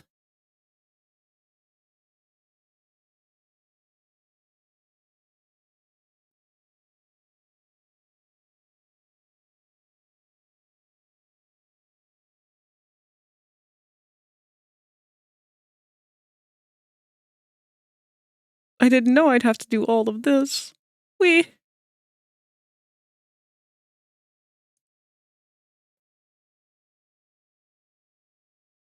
Welcome, Goldella.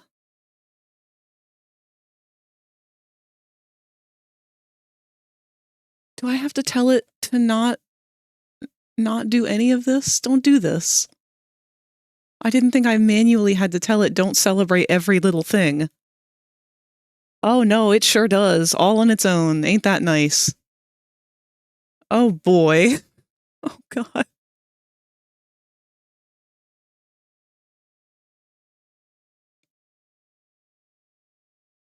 Why is every single redeem on by default? Why would they do this to me?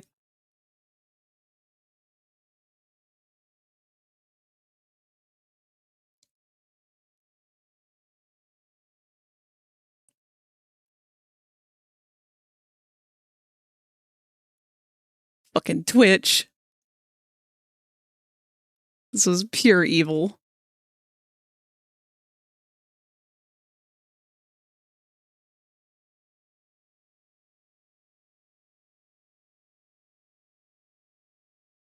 It's fucking Christmas morning.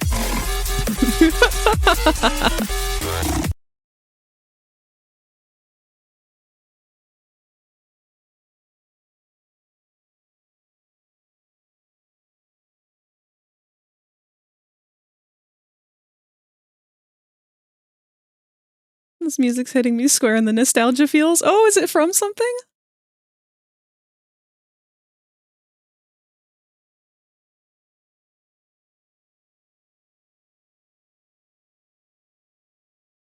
Oh no.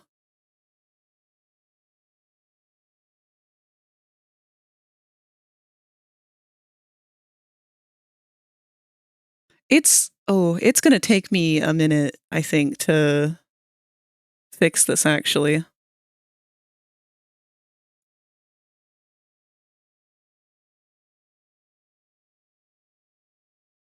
Let me move this window out of the way, so that I can at least still see chat while I'm setting it up. I apologize, this was supposed to be sorted out beforehand, but I did this incorrectly. So now we get to just do it live.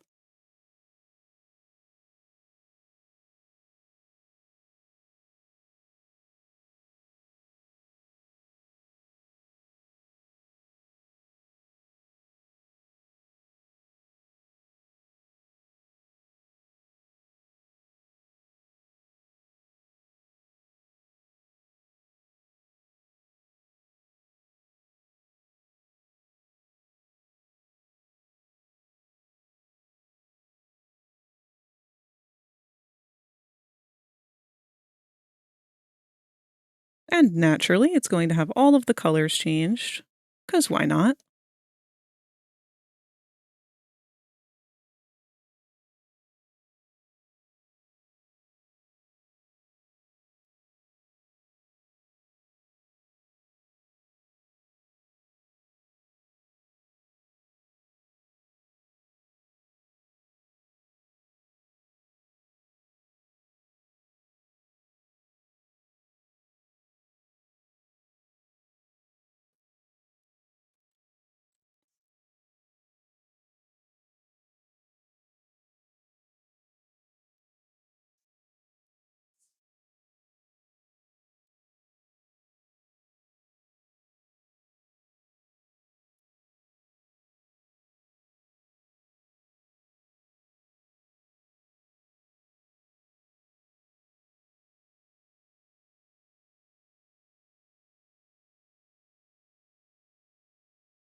Oh no, hold on.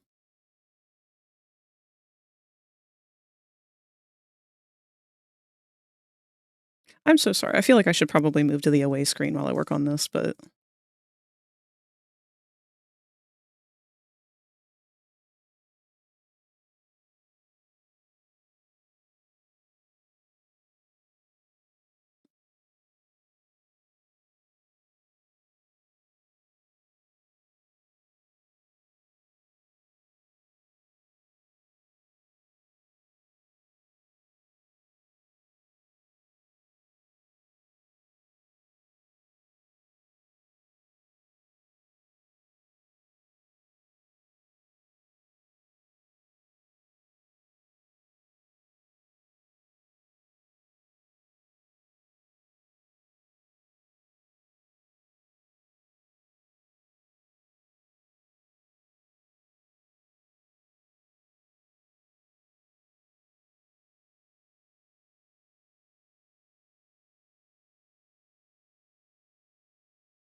made the event. I'm going to make a small announcement in the server. Is that okay? Yes, absolutely.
Okay.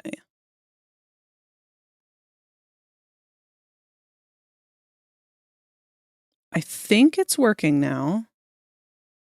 I hope it's working now. And if it's not, well, we'll find out soon enough.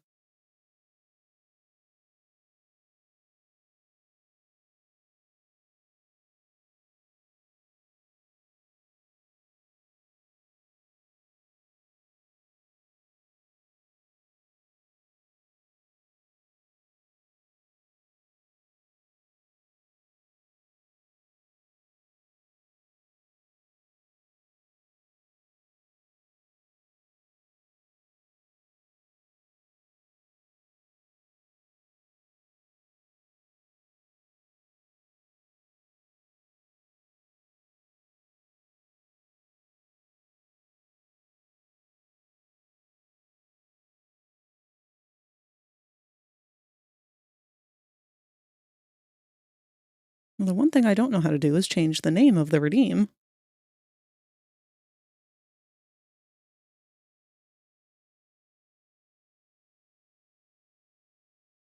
There we go.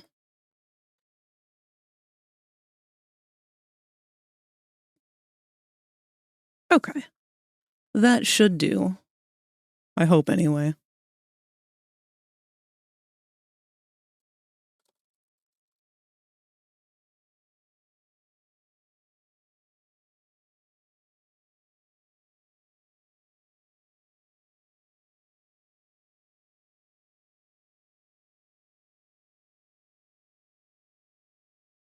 All right. That in mind, hopefully we won't have any more weird stuff happening. If we do, I apologize.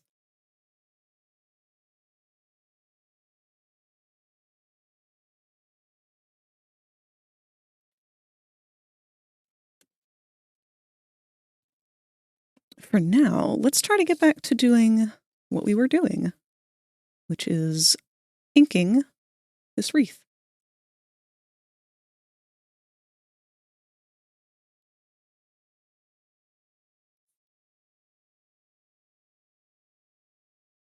It's probably a decent size, maybe a little thinner, maybe.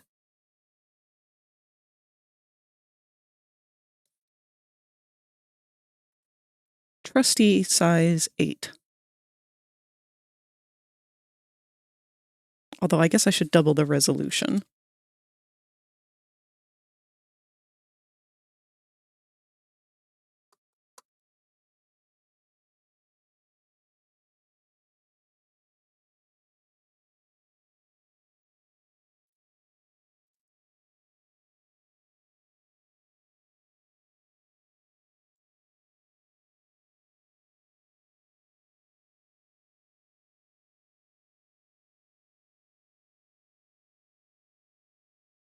Now I'm wondering if size 8 is too small.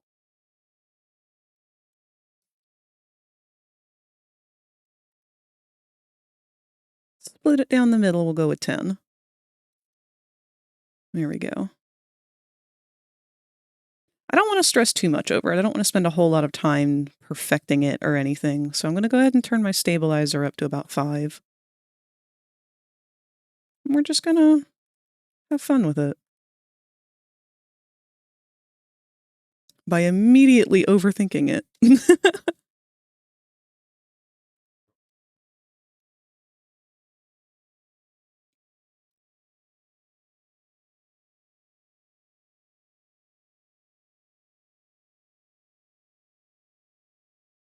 Do all of my curved lines this direction.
and we've got our ads about to play in 1 minute here.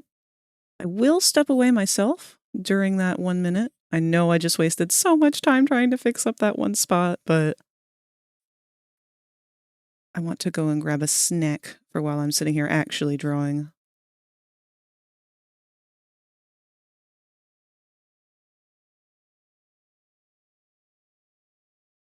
No hungry borbs.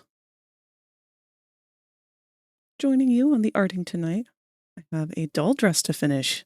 Ooh.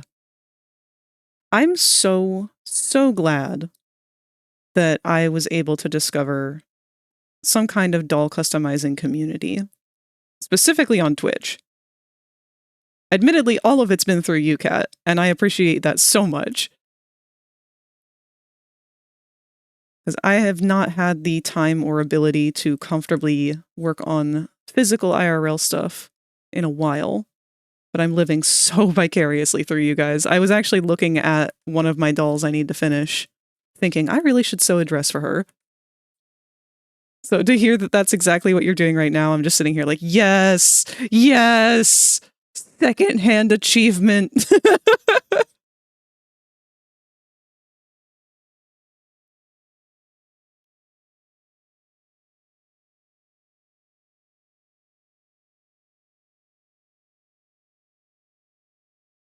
Oh, Frag, my heart. Happy to share the art with you, my good raptor.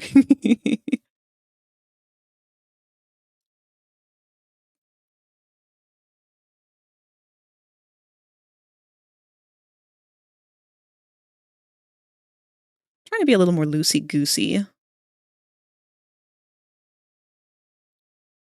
don't like being as stiff as I've been lately. Whoop, there go our ads. So while those are running, let me go ahead and dip away just for a moment. Go grab us something to eat. I will be eating it here at my desk, don't worry. I'll see you guys in just a moment.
Oh, wow.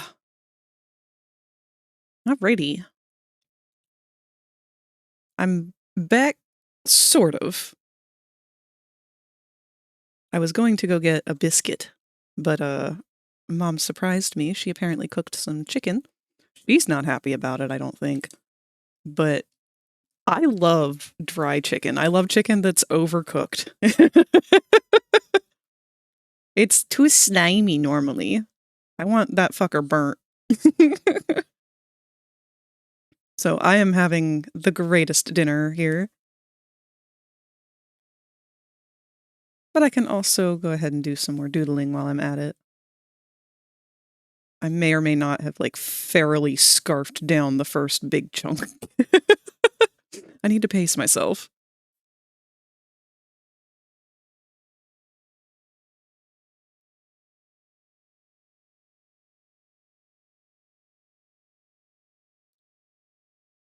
I hope you enjoy your chicken. Thank you, I absolutely am.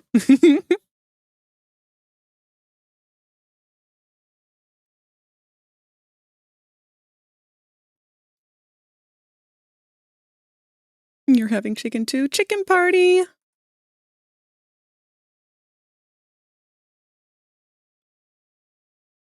Had chicken and gravy for dinner myself. That sounds good. Now, I can make an exception for that. Chicken can be moist if the moisture comes from gravy. But the moisture cannot come from the chicken meat in the current piece of meat.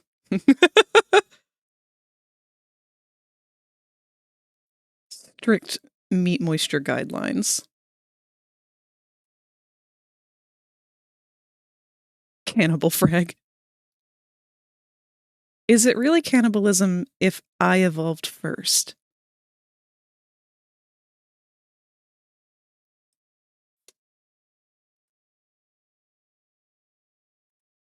Also, who are we kidding? It wouldn't matter. If presented with an opportunity to eat a human being, I would take it.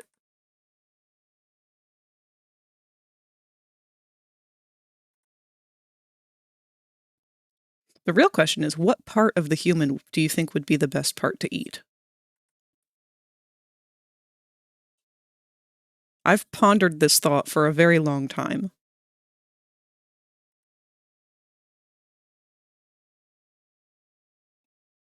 Posted a whip in your server, now to work on encutifying them and adjusting pose and proportions. Let me see. Oh, wow! Oh! Oh, that's so cool! I love that! That's gonna look so awesome! I can't wait to see it.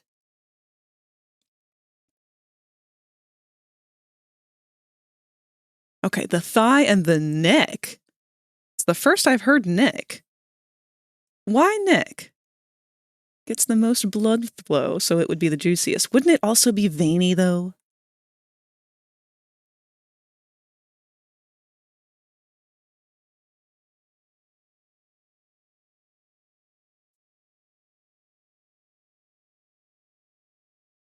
Well, if that's the case, you can keep the neck, because as we've already established, I require less juice in my meat.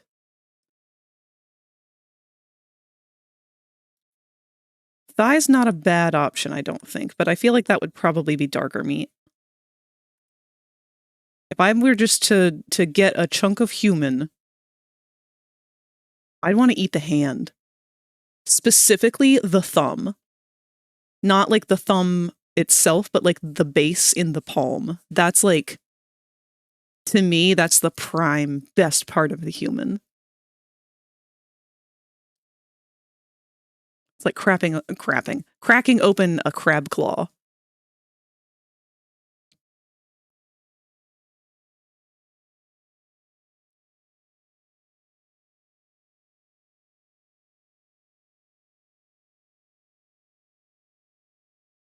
Dark meat's the best part. According to the records of cannibals, the neck is the sweetest part of the human. Yeah, that's for all you crazy people who like to have sweet meat. What with your barbecue sauce? Rancid.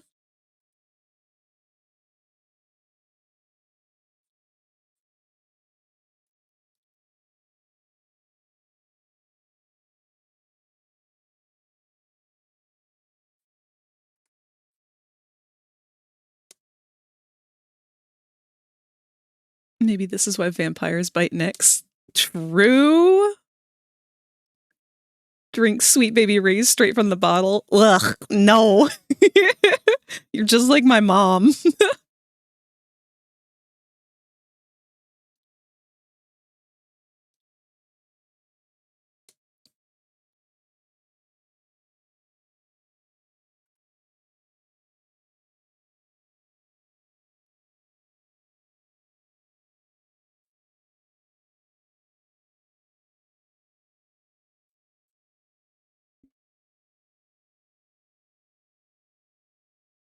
Humans taste like pork?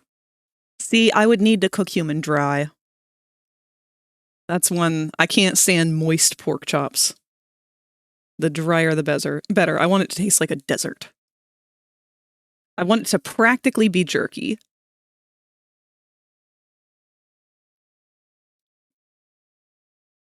Hey Frag, lurking while at work, but I hope that your day and stream go well. P.S. Love the Christmas attire. Thank you so much, Kirk. I hope that your day at work is fine and that you don't have any stressors that are going to be coming home with you.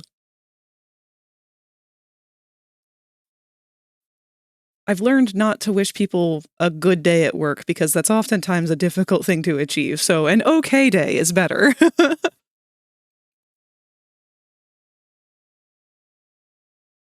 Speaking of meat, I cooked that turkey for the buddy that I told you about, and it was a 17-pound turkey. So now I have to figure out how to make all this leftover turkey into 1,000 different meals.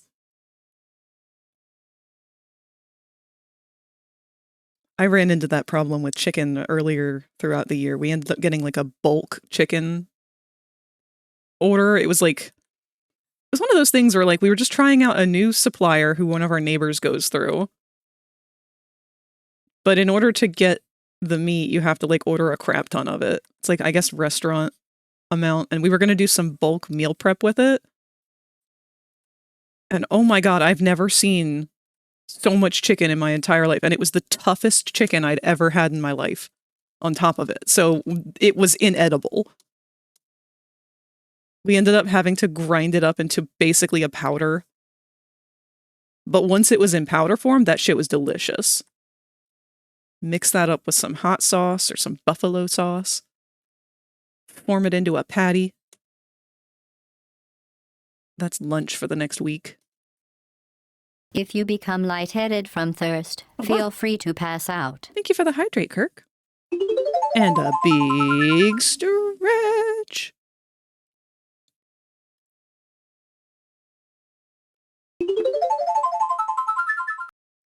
And posture check. Thank you so much. Wouldn't be surprised if, as a baby, my mom just put a baby bottle cap on a barbecue bottle.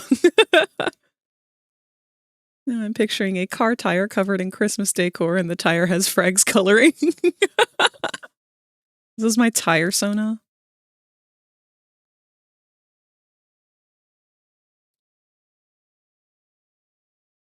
Wait, no, I have something fun to share with y'all.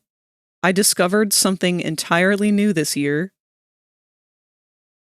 Apparently, the straights are enraptured by the idea of Grinch-cest. Didn't know that. Discovered that the hard way. But there's a lot of horny Grinch stuff on everywhere, really. Etsy, Hallmark, like, people are just down bad for the Grinch to the point where, like, they want sexy girl Grinch to go with him. Which is even weirder because there's only one Grinch. Like, there are no girl Grinches, it's just the Grinch. He is the one. So now I've found a lot of Grinch on Grinch, girl Grinch hetero edition.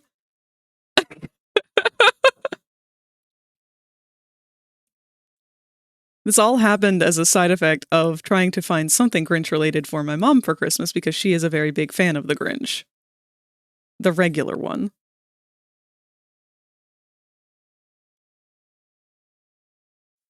Sometime during the start of COVID, all the chicken at our table was tough. It was bizarre. Yeah. I'm sorry, they are what? I'm going to regret searching this. When someone says they are tired, I like to ask what brand. Goodyear? Firestone? Grinch. The fuck is Grinch-cessed? Is that like the Grinch pleasing himself in front of a mirror? No, it is the Grinch with a girl Grinch version of himself making love. Hetero fashion. The cat in the hat was right there. I love humans, but they also confuse me. There's always one maybe, he doesn't even have a gender, and his he/him pronouns are just out of convenience. Yeah, honestly, I'd believe that too. Do you see the fan theory that the Grinch and Tony the Tiger are exes? What the fuck? No, I have not. Elaborate.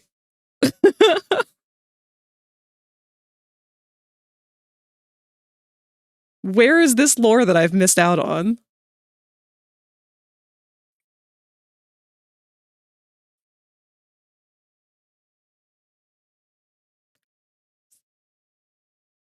Because they had the same voice actors. Because the original Grinch song was sung by Tony's voice actor. Okay. Wow. Hard breakup then, I guess. That's really fucking funny.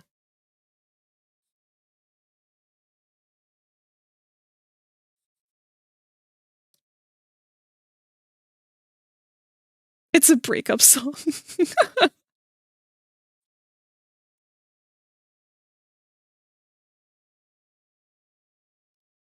Man, I love the idea of that now.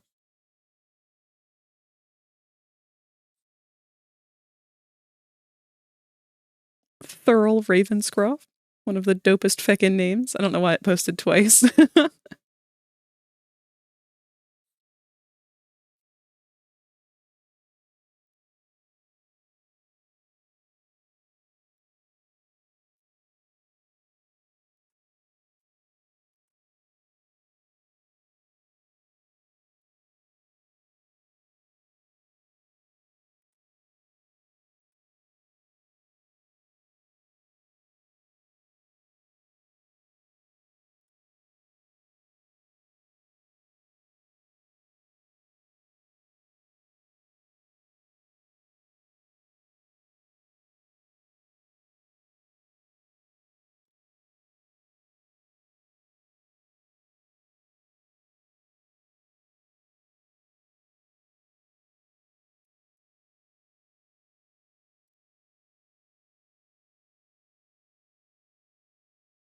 I was really worried that this stream would not be going very fast, but thankfully we're making good time.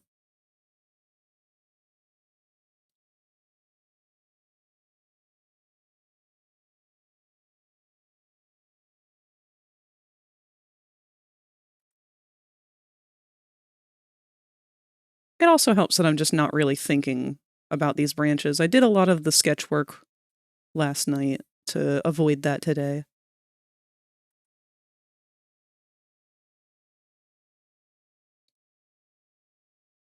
That's right. Boris Karloff was the voice of the Grinch. Thurl was just the song. Ah!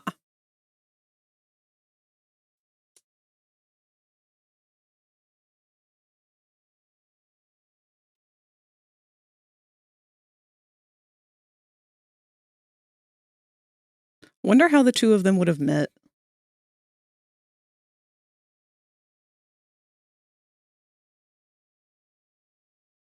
Do you think the Grinch would be a fan of Frosted Flakes? Or do you think maybe that was the cause of the breakup? I want to check show and tell. Let me go look.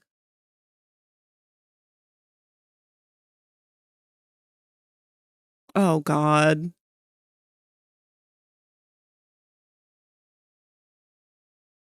I'm going to have to open this in the browser.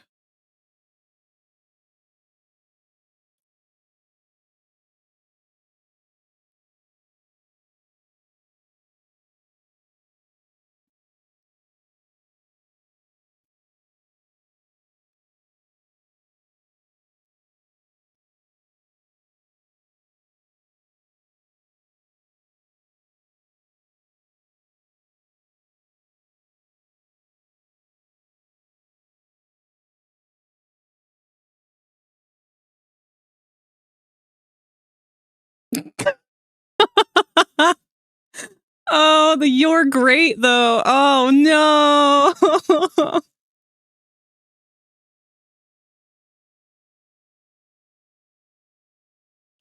I need lore. I need them to expand upon this universe. Grinch said Tony's cereal sucked ass and now Tony's practicing Grinch defamation. That's why everyone in Whoville hates his ass. Do you think, okay, hold on, thoughts. Do you think it's possible that maybe the Grinch thought he could make it as a cereal mascot and he failed and took it out on Tony in the relationship? Like, he's got everything to make it work.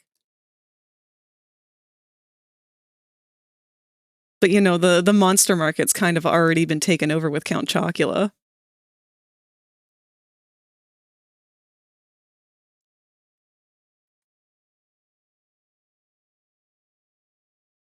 The plot thickens. This is the fanfic I'm here for.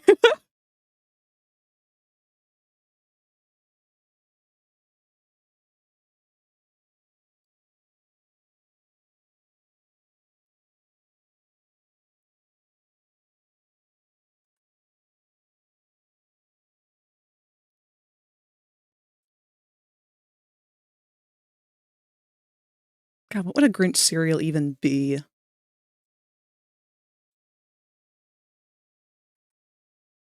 Like, if he's dating Tony, he's got to be more of a flakes than an O's kind of guy, right?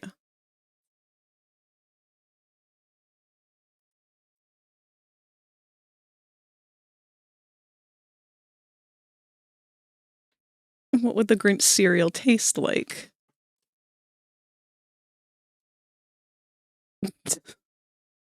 Mount Crumpet. Let's find out. There's been a Grinch cereal before. It's a vanilla cereal. Sweetened corn puffs with marshmallows. That doesn't feel Grinchy. Although I do like the idea that it turns the milk green.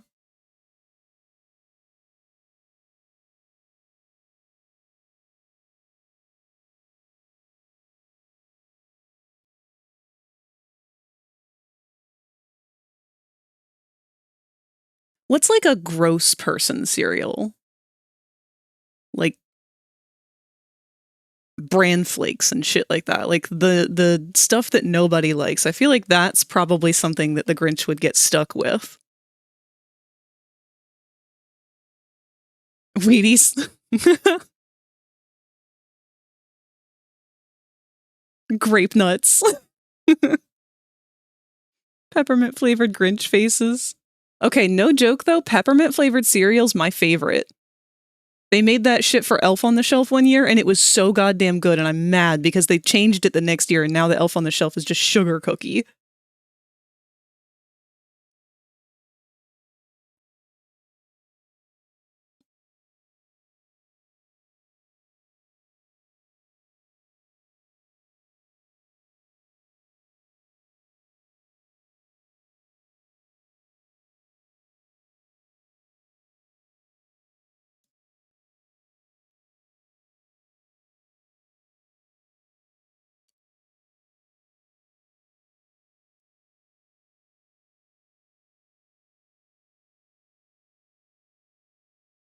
Hold up, I'm falling down a rabbit hole.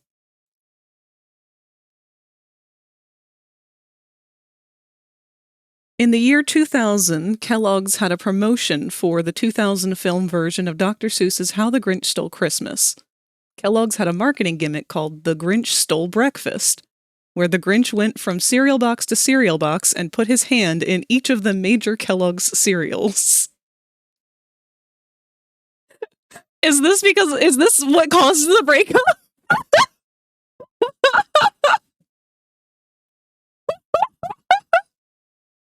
Tony the Tiger's over here like, you're putting your hand in other people's cereal bowls now?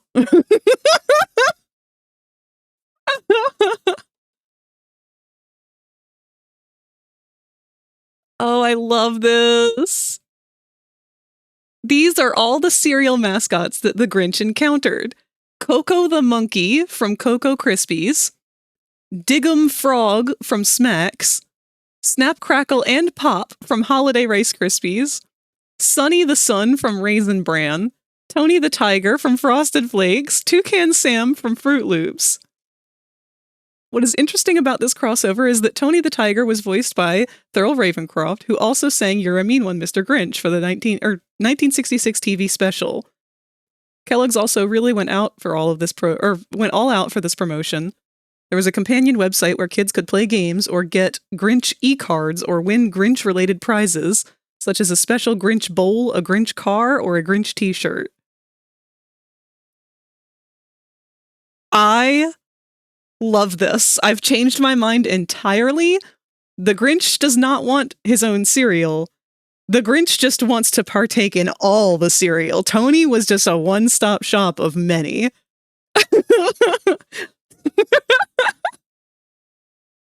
Tony thought there was more to that relationship, but all the Grinch wanted was that sugary cereal.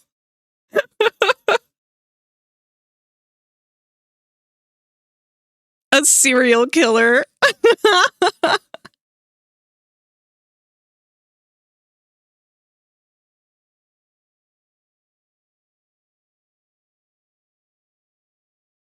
Should have been during the promotion to show that the Grinch's hand in the cereal.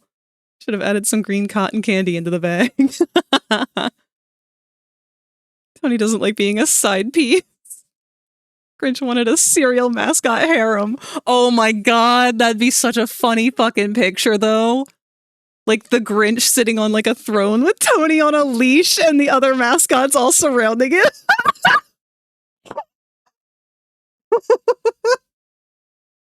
Oh, fuck. I can't linger on this. This is gonna become my only contribution to the holidays.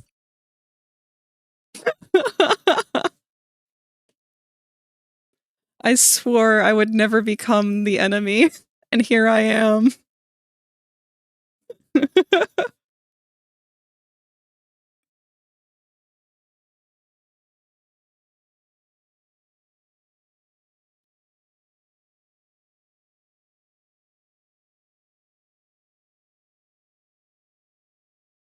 I've learned so much about this whole character archetype dynamic now. Here I was thinking that, like, no, Tony's totally the top. Like, no.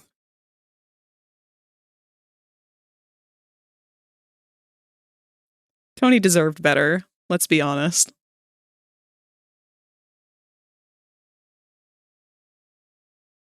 Who is he currently being shipped with? I know the furries can't let that man be.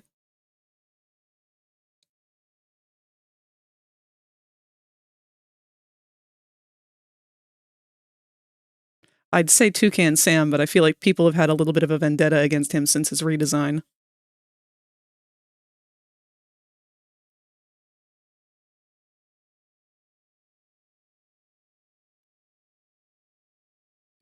Chester Cheetah.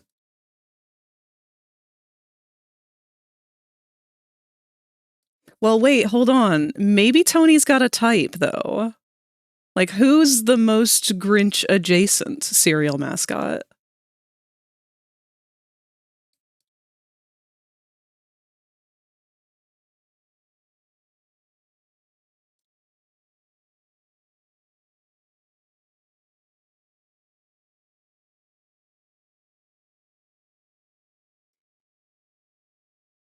Then Tony didn't want to be a side piece in the harem and ended up breaking up with the Grinch, and it was only after the breakup did the Grinch realize that he didn't want the other cereals. He only wanted the greatest cereal mascot, Tony the Tiger.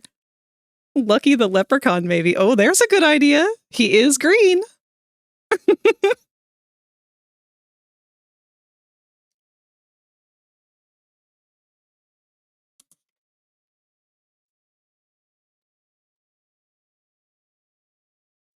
I gotta look up cereal mascots.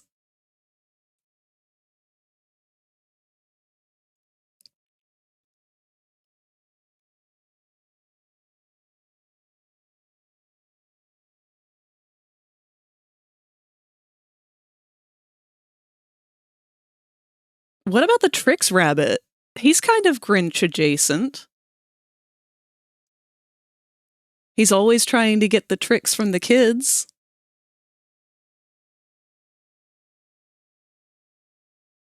Also furry.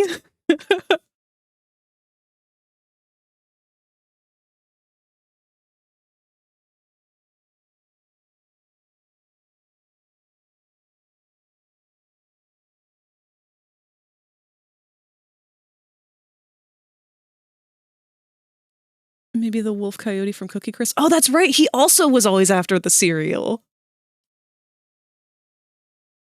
Now I'm picturing Grinch being a toxic little stalker about it and Chester kicking his ass like, let me handle this, babe. Because he don't want Tony to have to suffer that sort of traumatic setback. Oh, I love this. I would watch an entire fucking series about this. The flavor of cereal the Grinch would be is in show and tell. Oh no.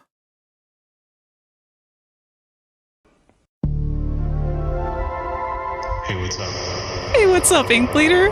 We're talking about shipping cereal mascots with the Grinch.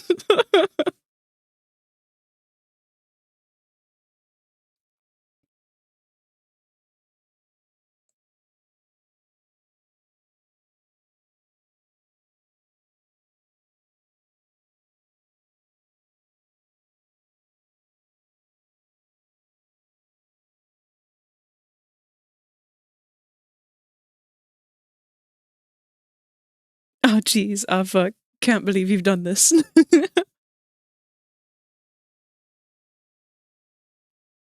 Oh, I've been yapping so much I forgot I still had chicken to eat.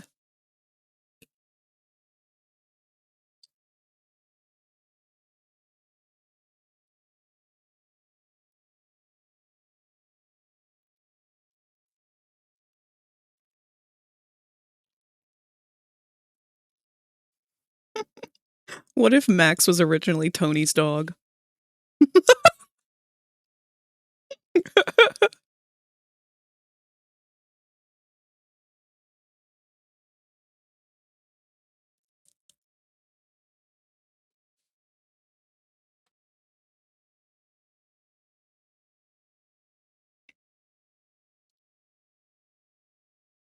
I threw my art tablet at that. I hope you're happy with what you've done.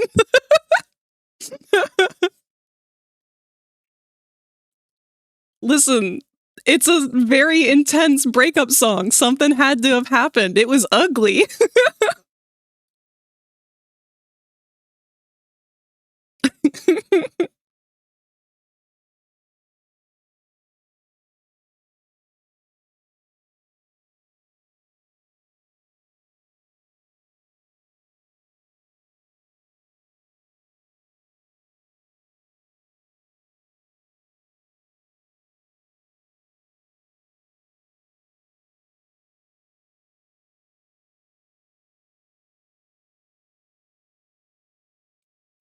Grinch got Max at an attempt to fill the hole in his heart that was left when Tony left.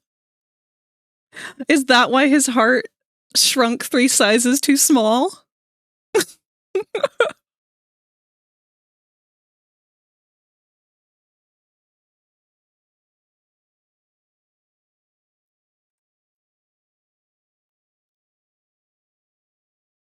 You want to know the worst part about all of this? Thanks to the Benedict Cumberbatch Grinch, we now get to have the lore be where he left his hetero relation or his homo relationship to start a hetero relationship and adopt a child.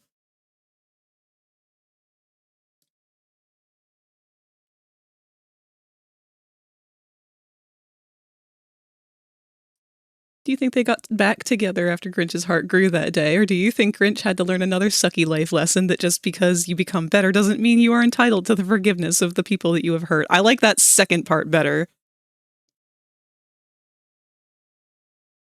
We need to have a dramatic Tony crash out as the Grinch tries to rekindle what they once had.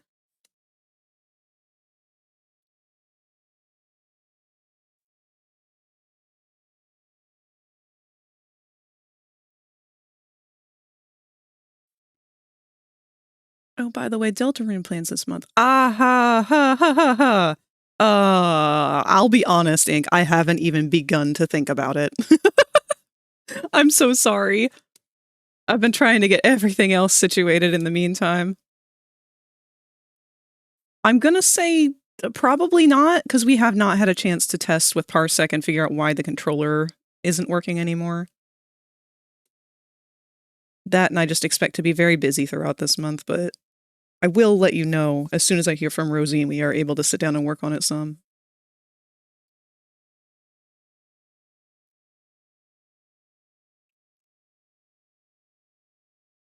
Tony deserves to be able to crash out. Grinch put him through a lot, clearly. We need our Tony comeback story.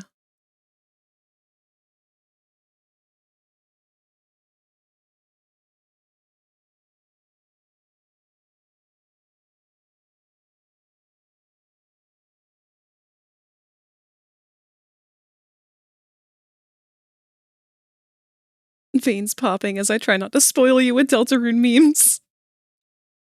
I know, I want to understand them all. There's definitely some characters that I really want to get to already so that I can actually, like them.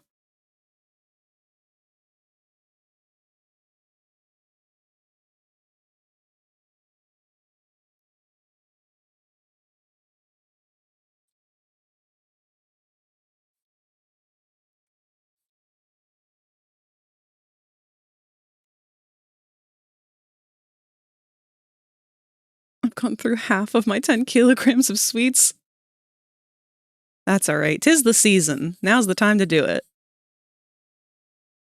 How do I hatch out of my little dinosaur?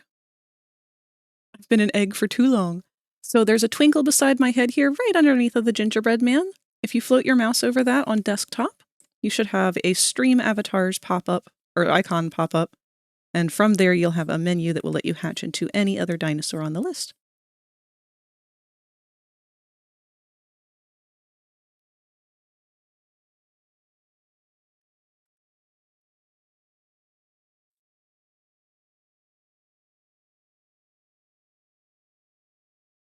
At the same time, though, forever egg.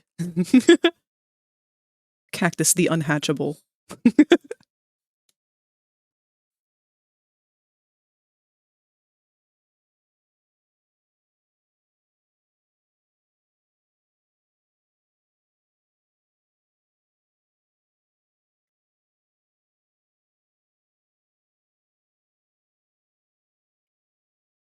My mom got a Sam's Club-sized box for Christmas. Oh, of Christmas tree cakes.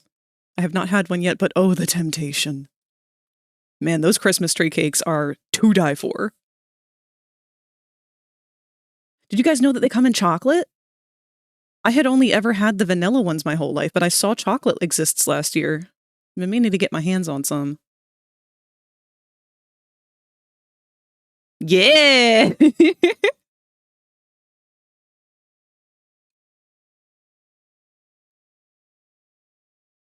Outside world cold and cruel, inside egg warm and soft. I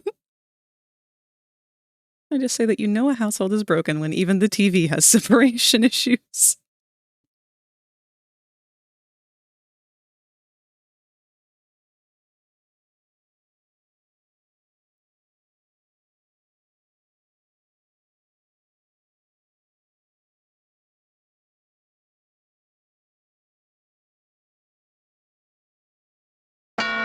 Wah!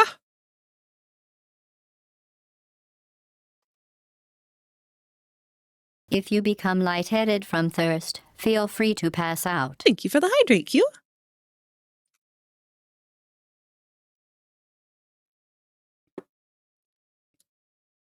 I still need to go grocery shopping.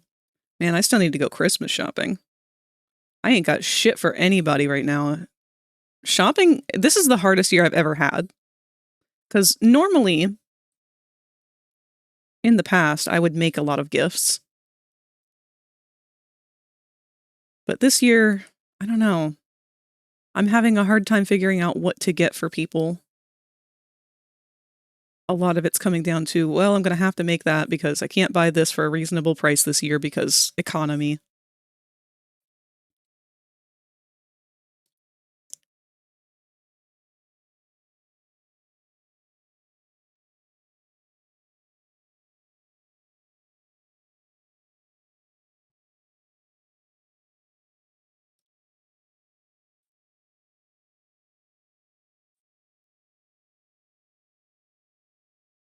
That, and it's just like, I don't know. I'm a very non-material person.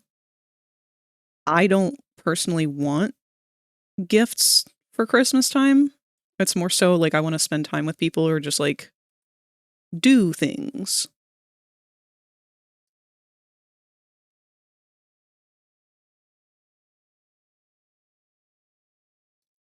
Because to me, that was the most exciting part about Christmas, was just like doing shit. Making ornaments and crafts, decorating, cooking, baking.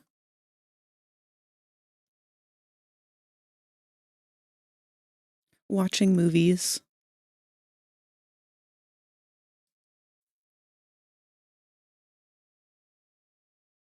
I should really get Ceratops CJ done, but I'm so compelled by the new Nameless Tail Maw.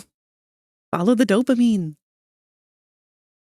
Me too. I'm so stuck on what to get for my siblings. Just waiting for the collapse, to be honest. Right? All I want for Christmas is for the bubble to pop.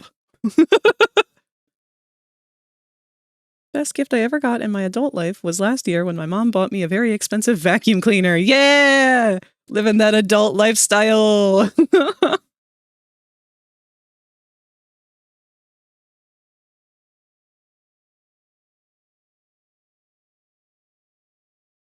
I'm like genuinely at a point with it where it's like, you know, it's been a while since I treated myself to some new underwear. This might be the year that I just want underwear for Christmas.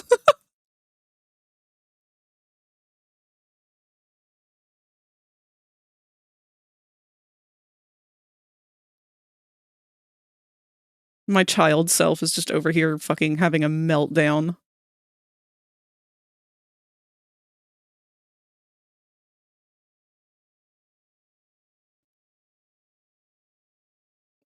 Underwear good. I will never say no to Christmas socks. All I want for Christmas is to not hear her. That's another hard part for a lot of people. Planning to at least get 2 CDs from the Midnight and the Zootopia 2 art book. How is Zootopia 2, by the way? I've been hearing a lot of mixed things.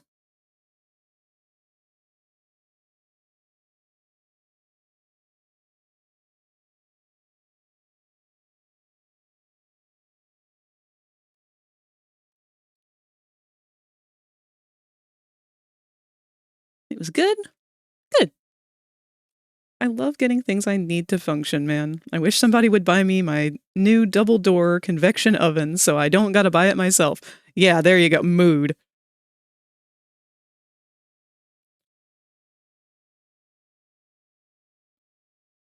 No, see, one of the worst things is when you have a device that still works, but works in a way that makes you wish you could replace it,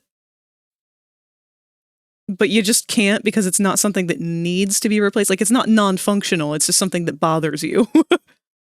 That's how our microwave currently is. It works fine, but the little screen that displays the numbers, I don't know what happened. It's missing the top and the bottom of 2 of the numbers. So now I have no idea what time I'm putting in sometimes if I'm not looking at the buttons when I'm putting them in, and like I'll look at it at a glance from across the room and I have no idea how much time is left because I literally can't see the numbers.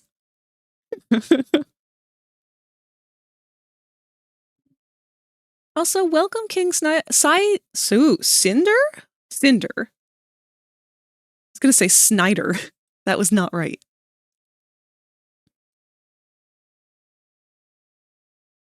Can I give my personal opinion on Zootopus? Sure. Zootopia 2, yes, I figured that's what you meant. Feel this. I don't even do Christmas with my family anymore. My mom wants to see me, but I keep telling her if you invite the Nazis, I'm not coming. I don't dine with Nazis. Valid. And a very, very important thing. What is the word I'm looking for? Boundary to establish with her and the rest of the family. Tolerance only breeds more intolerance, unfortunately, when it comes to things like that.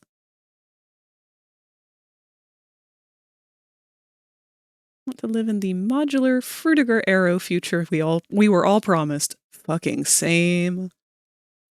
I think that's partly why VR has been so therapeutic, I think, for me. Because there are so many things in life that I feel like, A, we were kind of promised and then not given. Cough, cough, an economy. It's not constantly crashing. But travel is something that I've never really had the luxury of doing, nor do I really want to. I've done a lot of traveling for, like, work stuff. But traveling in terms of, like, vacation and sightseeing and whatnot, no, I've never been able to do that. Or, like, going to visit friends for a holiday party. That's not something that's really in the cards for any of us. But now we can have little Christmas parties online with VR. It's one of the only ways we've been able to preserve some of these social interactions that we just can't do anymore because of finances.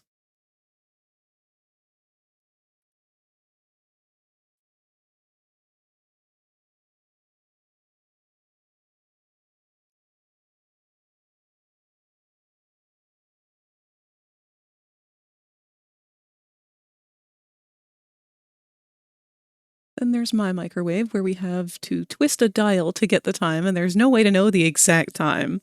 Oh, those scare me. Those always look like they're gonna burst into flames at any moment.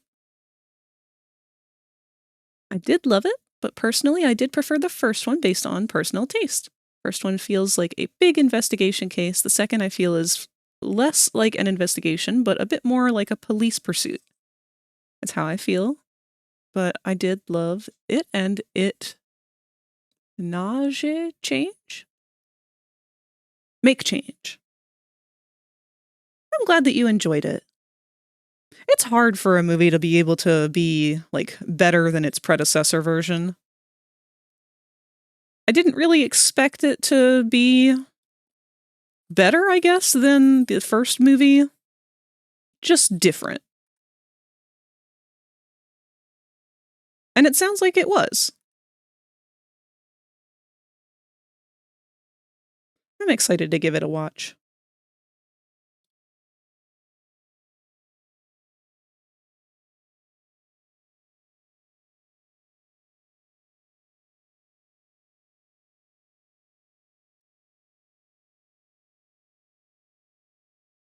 Actually, speaking of movies, who is going to be going to go see the new Five Nights at Freddy's movie? That's coming out this month.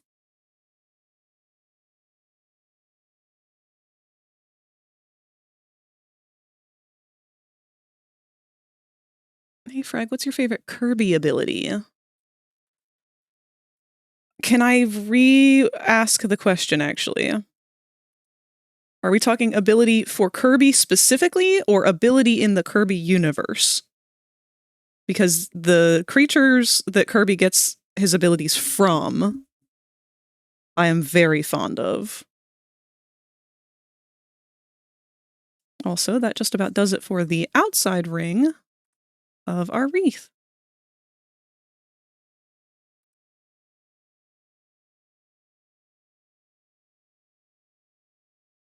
Let's take a look at that. It looks very furry. But that's okay.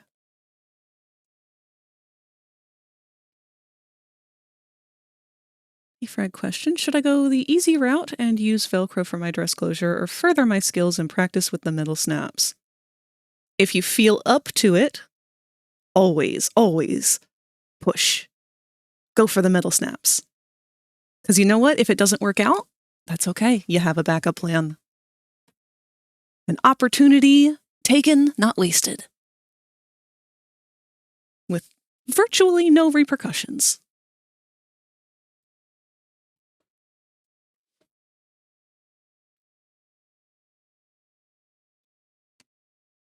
It does have machete and a Jesus lizard. I'm glad that they're finally putting reptiles in it.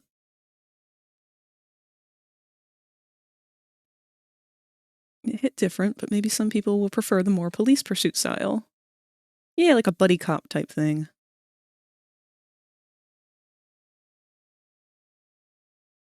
I'm not, but my gal pal who loves FNAF will tell me all about it. Bad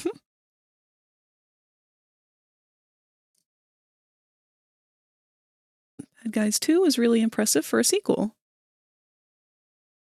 That's good to hear, because I was very apprehensive about it. I didn't know how they were going to make another movie out of this series. But it sounds like they did a pretty decent job. That gives me something to look forward to. Copy ability that Kirby has used. Okay. Trying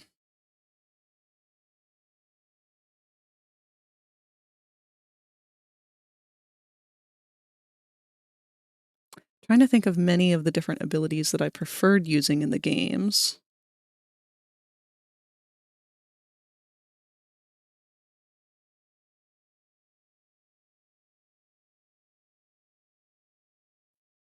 It's not my favorite ability to use, but one of my more favorite ones visually is the UFO ability, just because he's so cute when he's a little UFO.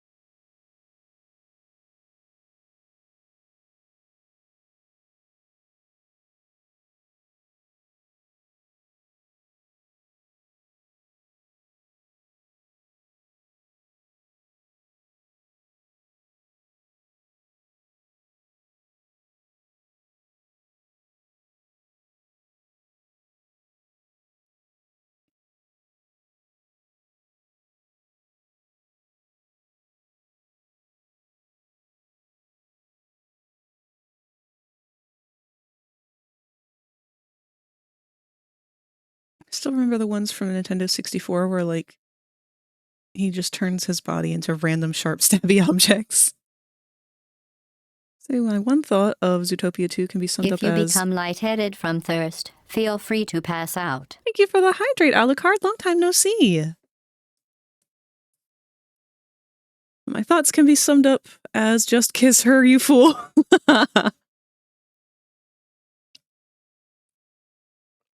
Sometime in the new year, I want to cosplay as Artist Kirby. Aw! That'd be very cute. One of my top favorite abilities as a kid, I remember, was the rock ability. Not because of the ability itself. There's a spot here. I don't like this area here. So I'm going to go in and fix that up real quick. But there was a special rock mode that you would get. It was like a slimmer chance of unlocking it, or of having it appear. Because whenever he turned into, like, he activated the ability and would become a rock, he would, like, become a rock. Or something rock equivalent, like a 100-pound weight or something. But one of the things that he would randomly become was this, like, big muscular man statue.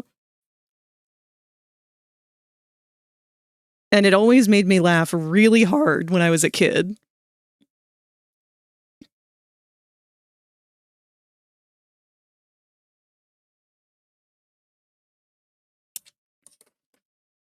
Let me see if I can find it, actually.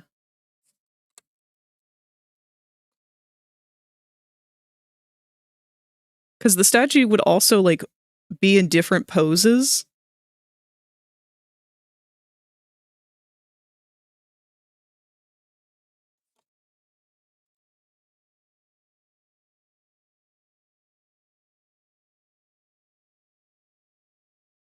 Yeah! Oh shit, there were other ones you could get too! It was Kirby All-Stars. That was my childhood Kirby game. But these are some of the things he would turn into.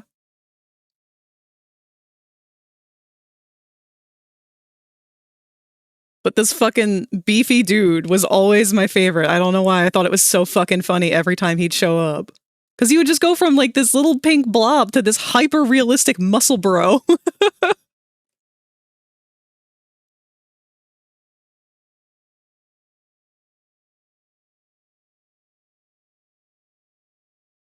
Mom got me tickets for convention time next year, and I really want to redeem myself in the masquerade performance. But planning a Kirby skit is hard. It is. Any skits are hard. Only one I've played was Crystal Shards and Canvas Curse. I think I played those two.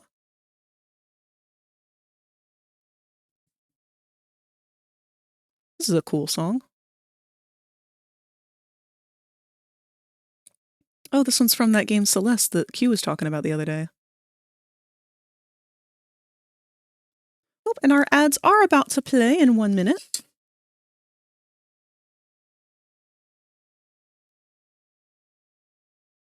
Let's get these inner tufties. These are going to be a little trickier.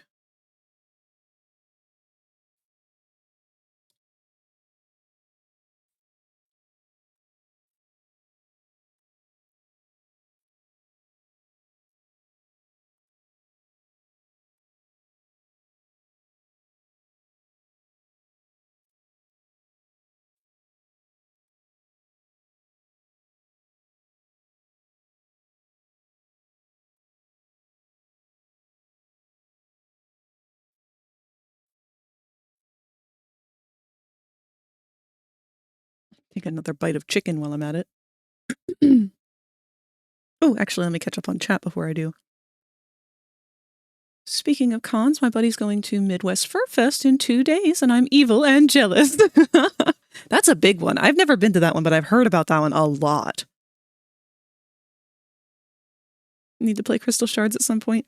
That one really, really rings in the back of my head as one that I've played. I'd have to look it up to know for sure.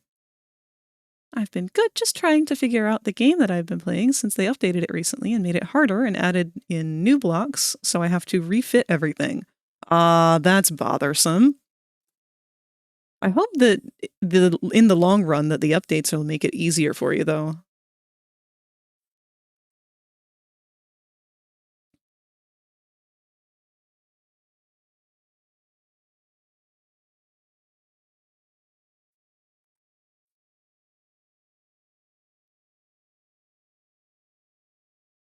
There go our ads.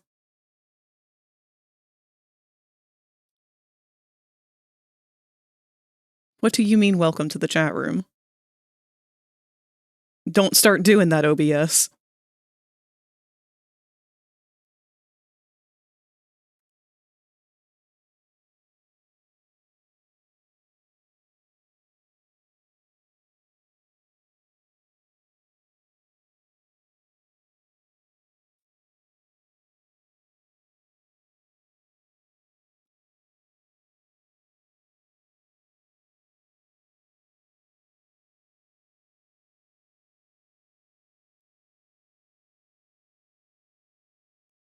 This song kind of reminds me of the Adventure Zone, specifically the Crystal arc.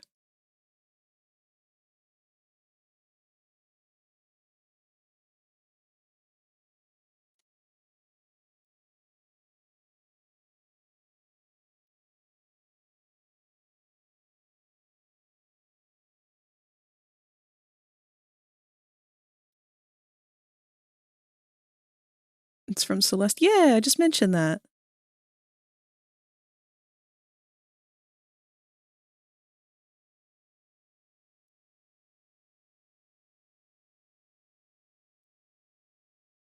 I like the music for that game.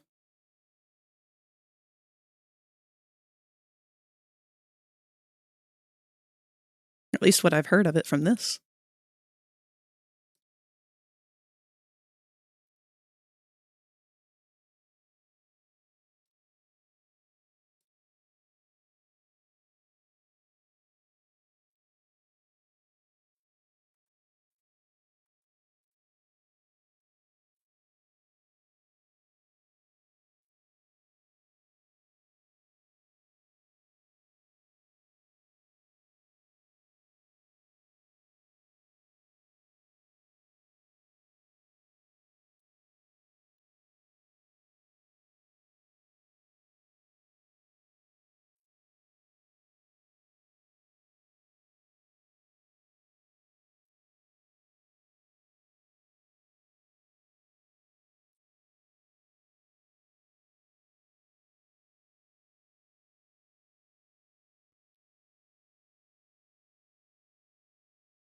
Great game. If you have any male friends whom you want to be girls with you, should gift the game to her.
Keep wanting to cell shade this model, but I know it would be worth full rendering.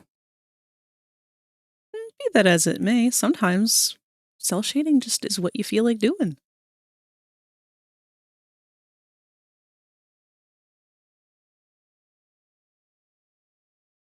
Man, kudos to you, though, for shading these things, because when I was trying to make mine, shading was far, far, far from my mind.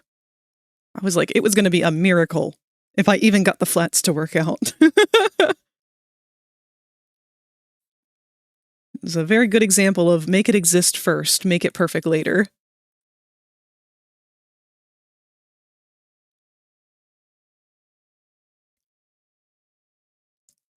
It's a meme because the game Celeste is big within the trans femme community, and a surprising amount of people have ended up transitioning after playing the game.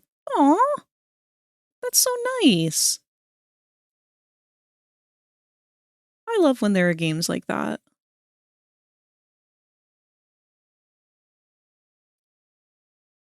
Just games that people are able to identify with and feel seen and feel a part of.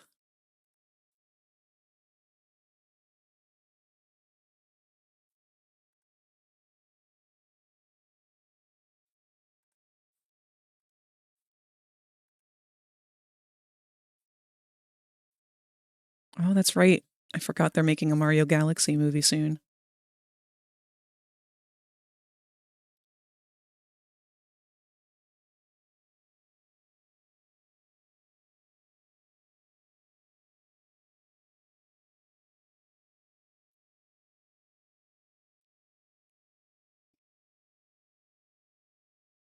Three hours on CJ's 2.0's hair alone.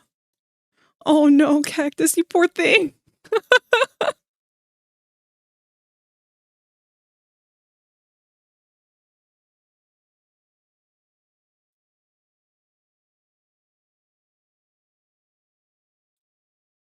See, this is why AI will never be what real artists are. Because AI can't agonize.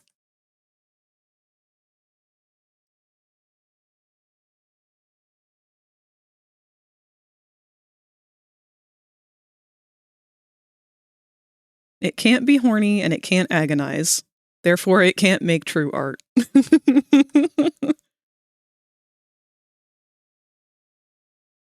Those are the core principles, after all.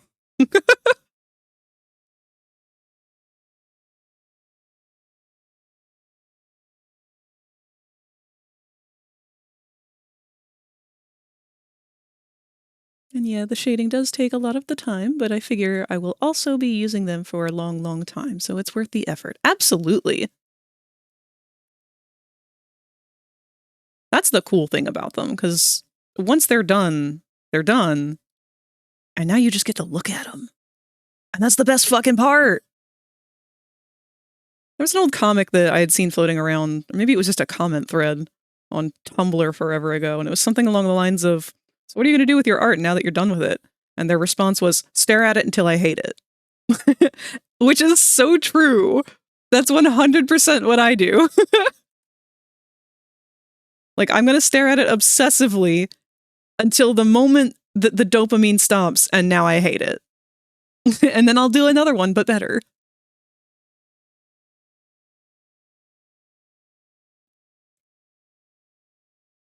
Just curious, have you ever made a world for VR chat? I have not. I've wanted to.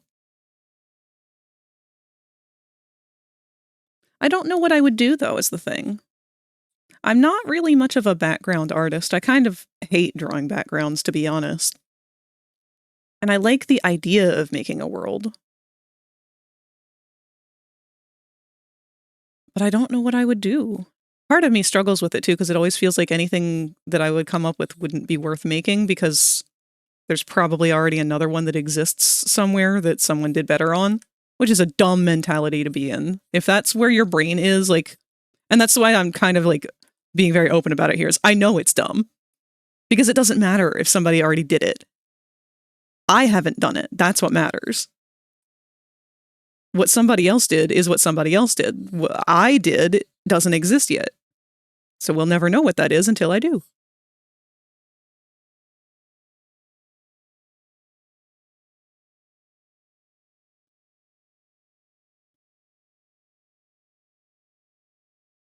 AI cannot fathom the Grinch's relationship with Tony the Tiger. Yes, exactly. Really want to make another world for VR chat at some point. Oh, you've made one, Ink Bleeder? Would you care to share it? I would love to get to see it sometime. I haven't been on VR chat in a very long time here. I think I'm starting to get kind of hung up in my own head again, because I always do this whenever it's time for me to like move an avatar from Blender to Unity. And I know Unity has updated the creator companion, or VRChat has updated the creator companion, which means I have to update a bunch of stuff and learn a bunch of new stuff, and I'm fucking scared. And I don't want to do it, and I'm afraid things are going to go wrong. And this is all just yapping about me being a baby and wanting someone to hold my hand.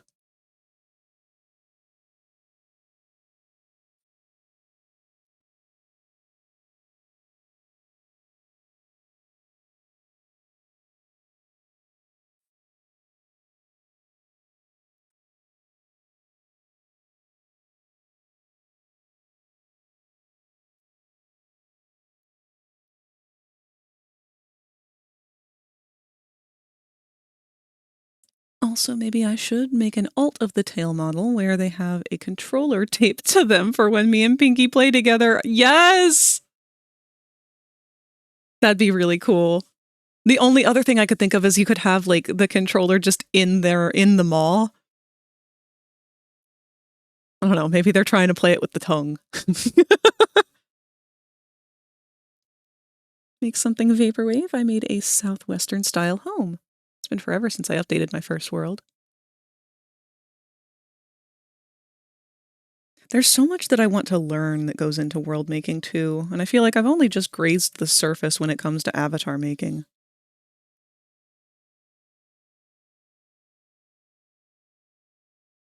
Like, I know I don't have to make a custom shader every avatar I make, but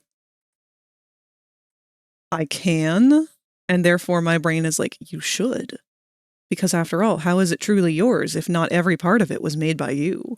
Like, bitch, nah. There is no room for that mentality in the world of digital art. Not when it comes to 3D models and shit. There's a reason why there's somebody different credited for the texture work and the rigging and the actual sculpting itself, and nah. Do not be trying to do all that shit on your own. Well, I mean, do. But don't yell at yourself for not being able to do it.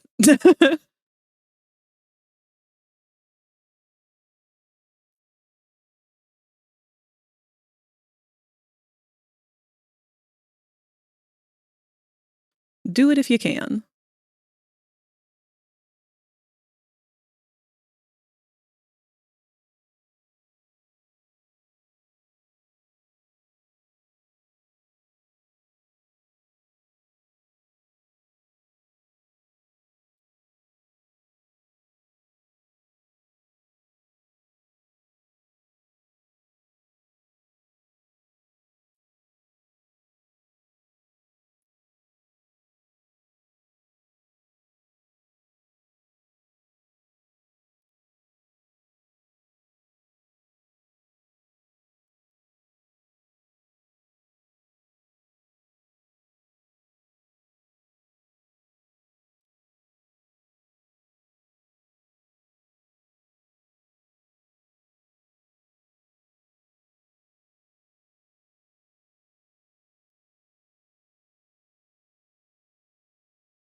Hmm.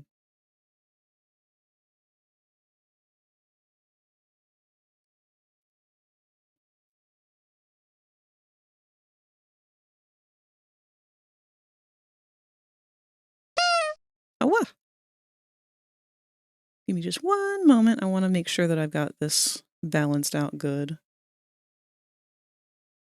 Honestly, I think it's actually okay.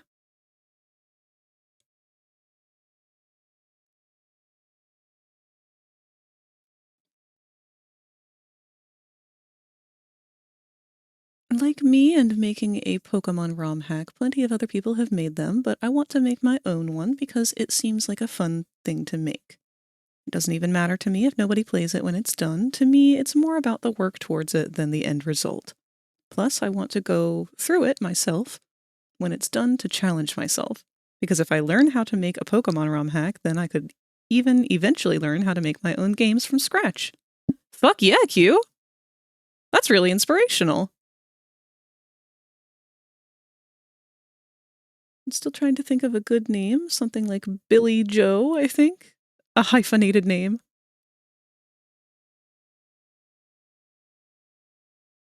I love names like that.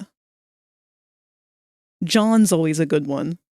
Because John's just like a blank name.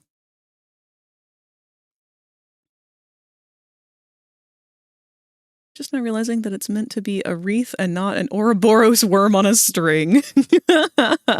Yeah, it was looking really furry. I don't know, I tried to steer it a little bit away from that direction, but it's still pretty furry. Maybe if we make it green, that'll help.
I love the idea of the name being hyphenated, so they together are that name. But main body is also a singular part of the name, while tail is the other half of the name. Ah, that's cool.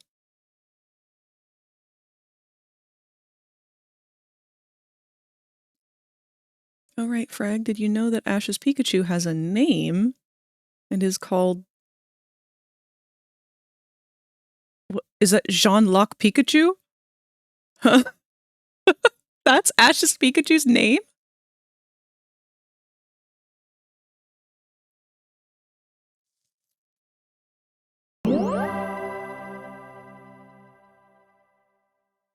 Squished artist can now hatch from their egg. Oh, wow.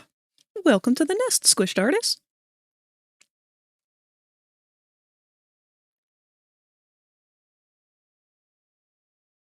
In the manga. Wow.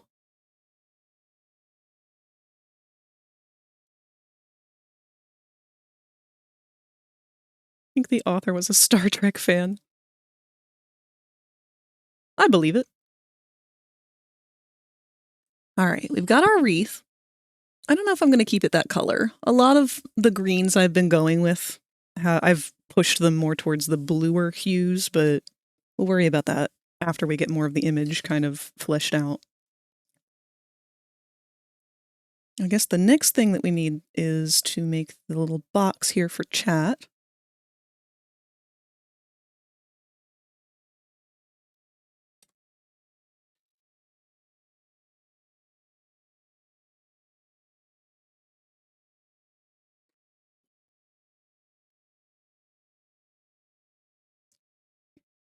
Pronounced John Luke Pikachu. The author was, as in the manga, Pikachu. Even wears a Star Trek pin. Ah, that's funny. I like that.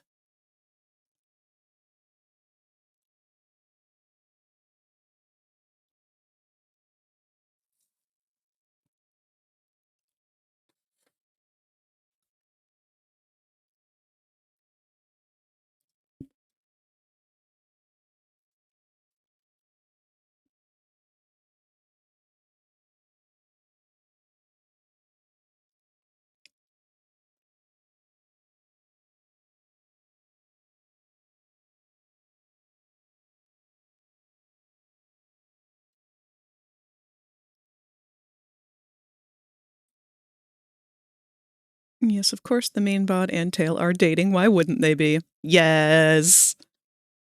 We can't have a Tony the Tiger and Grinch level breakup between those two. There's no recovery from that. Times like this where I wish I could share those kinds of fun facts with my dad. He loved Star Trek. That's cool. Fandom really has been like the main thing that has brought people together. And I'm glad for that.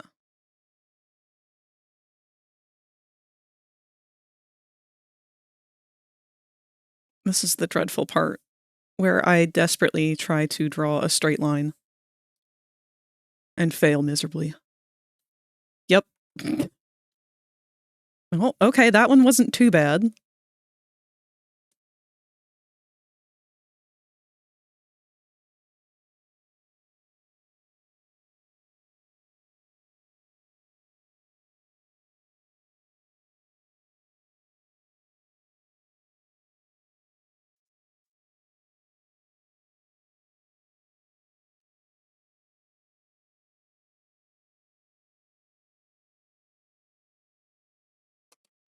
I'll take it.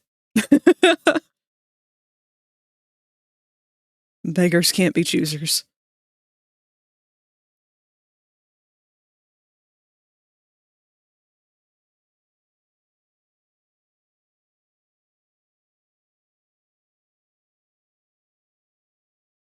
What are they gonna do? Chop the tail part off?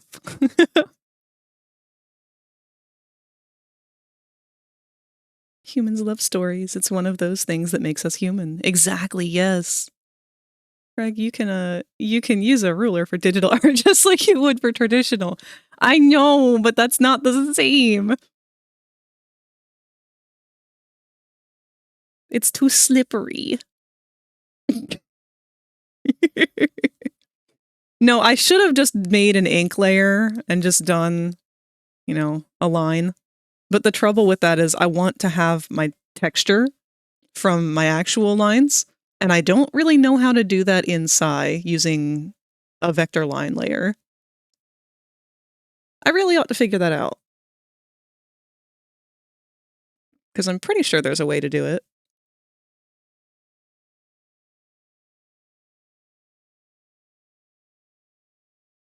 But you see, now that's a problem for future frag, because I've already done this.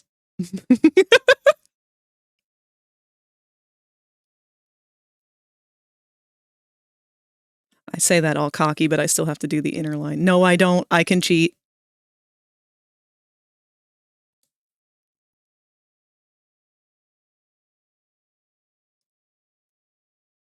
Fuck you!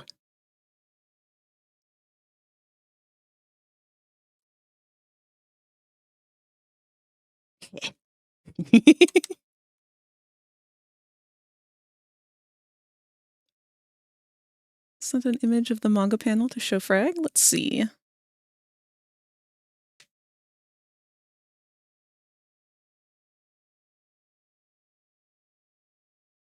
Aww. Okay, that is cute.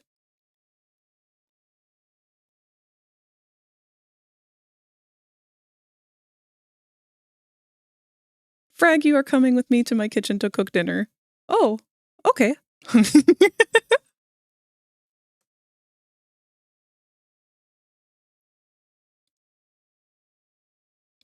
I'll be a good Borb. I won't sneak my way into the glass cabinet and wreak havoc. What's the bird on TikTok that does that?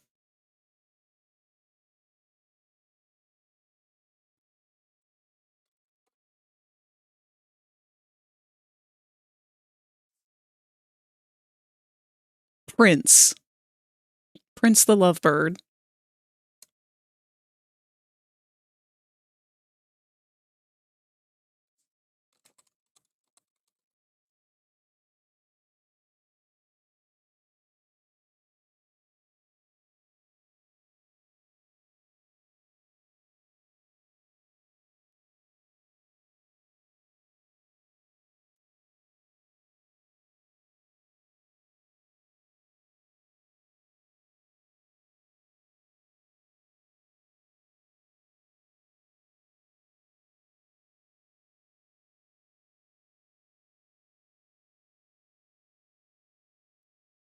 Here he is. I don't really use TikTok much, but I do get exposed to a lot of TikTok trending animals just because their videos get re-uploaded through other people and other pages and stuff that I follow on other platforms. So Apollo is one of them, Apollo the parrot. And then this one's another one that I end up quoting quite a bit from time to time. And then the other one, that our kisses emote or redeem is from. That's a ring neck. I forget what that one's name is.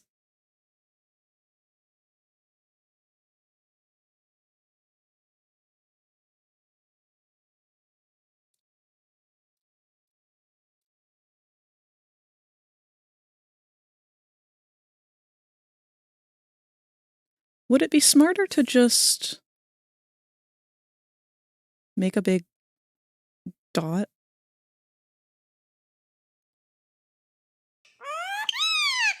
Thank you, baby. Yeah, that one.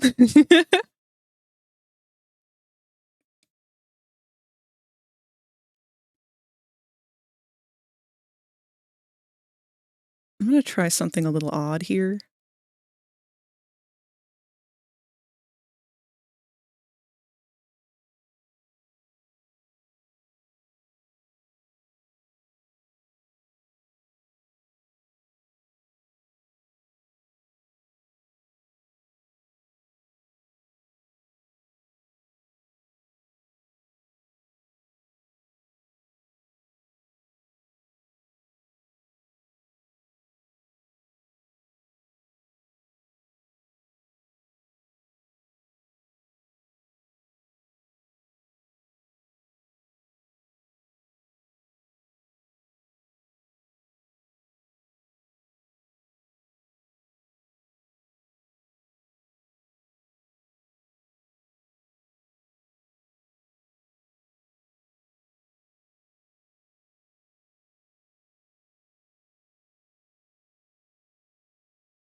Found the one calling her owner bitch after refusing the kiss is so funny.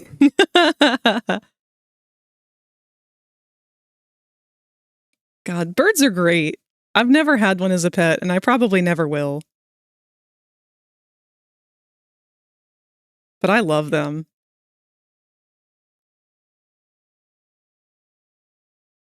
If I ever had a partner who had a bird, I would 100% be stealing that little creature's love.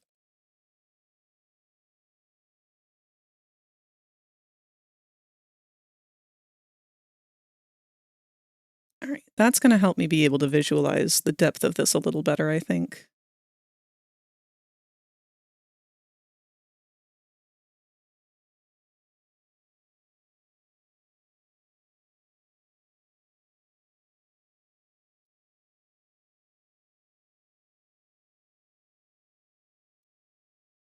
Might need to turn the stabilizer up to slow on this one.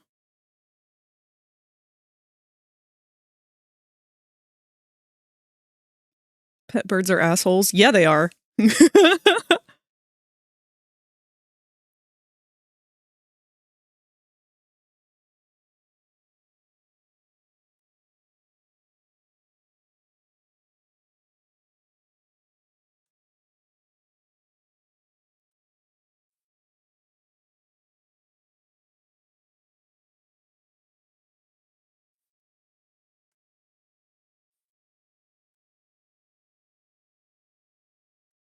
It's like the one thing that I've heard from every bird owner ever. Don't get a bird. It's not that they're bad pets or anything, it's just that you gotta be a bird person to have a bird. If you were not a bird person growing up, you're probably not going to be a bird person. Even if you love birds. Because you have to have that commitment.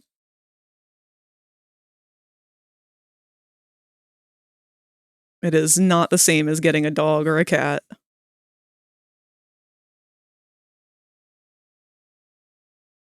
Don't have milk for the meal I need to make. Liquefies sour cream with warm water and calls it good. What? What? No. What? Cactus, are you okay?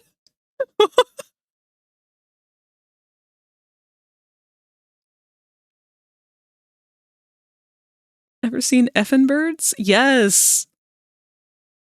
I'm a big fan of the I would sell you to Satan for one corn chip one.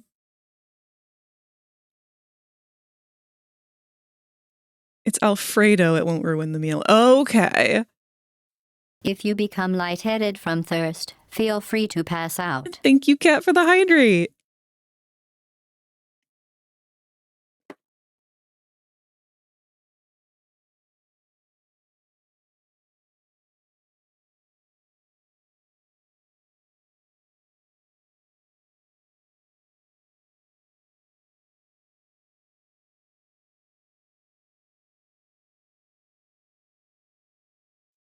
I think I'm going to do something here that could possibly be considered more cheating.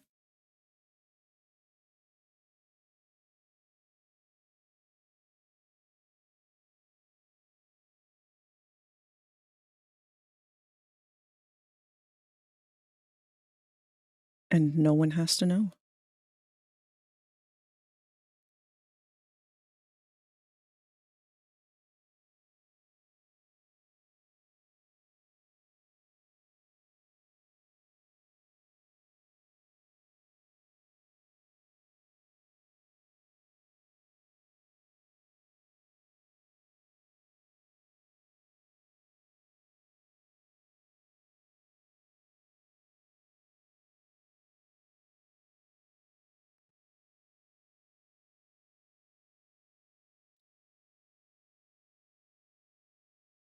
I feel like every time I do art, it's just another example of the no one's gonna know.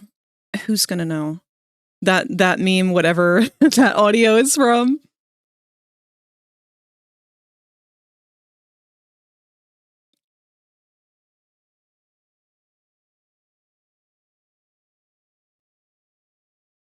My entire existence on this platform is, yes, I have merely tricked you into thinking that I know what I'm doing. I take that imposter syndrome and I embrace it. I have fooled you all.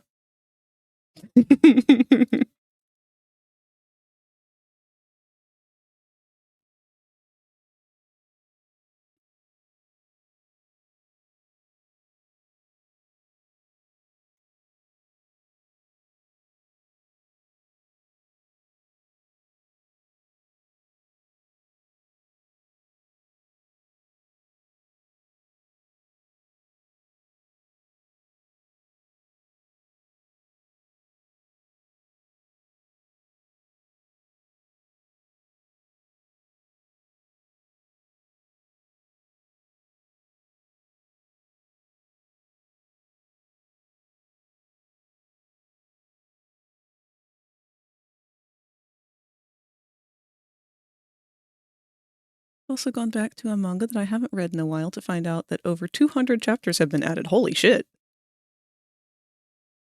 Bonus in using up that sour cream is now I have a brand new Tupperware that says sour cream to store my things that aren't sour cream. My God, you're just like my mother. Okay, so no, here's the problem. So my mom is both a serial storing things in sour cream containers that are not sour cream person.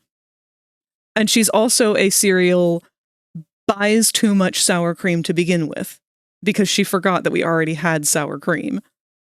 So there have been times where I've walked into the kitchen or walked into the look at the fridge and everything and found that we have like 4 containers of unopened sour cream because she kept forgetting that we already had one at home.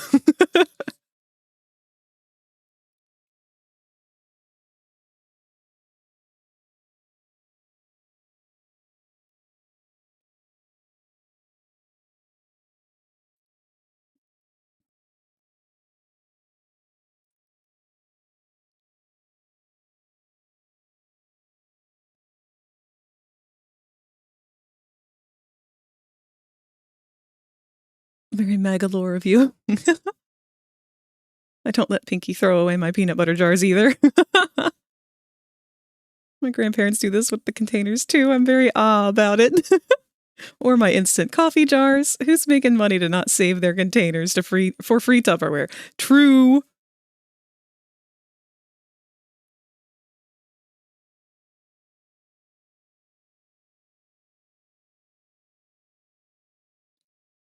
All right, we have a container full of balls.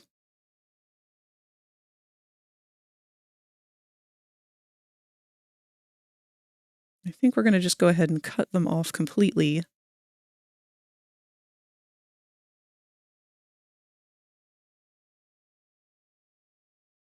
And around that point. But you know what? Let's leave them there for now. We'll do like a fade on the line art. Last time I read it, there were only like 143 chapters, and now there's like 422. Manga can go by fast. It's funny because I feel like I've never really read a manga that was active, like still ongoing. All of my favorite ones were already done or discontinued by the time that I even discovered them. Frag, I'm making garbage soup. Enjoy your garbage soup, Spooka.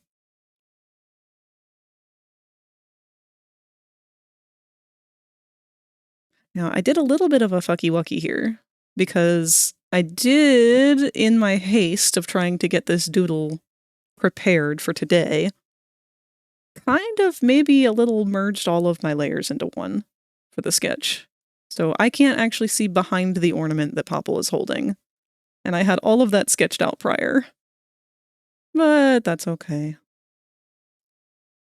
Oh, yeah, hold on real quick. Do you guys want to see something awful? So while I was doing this, I went to test whether or not, like, how it would look for this to be covered with a bunch of little baubles, and discovered that it's very tryptophobic. So if you have tryptophobia, please look away, because all it is a bunch of dots on the wreath, but it's icky. So I'm about to show that layer now. I don't know what it is about it. It just, it'll look better when they're not just floating solid masses.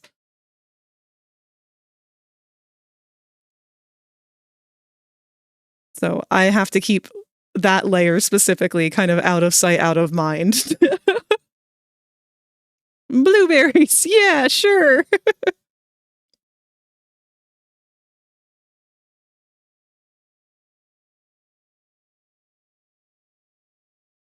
I'm not sure which of the two hands here I prefer.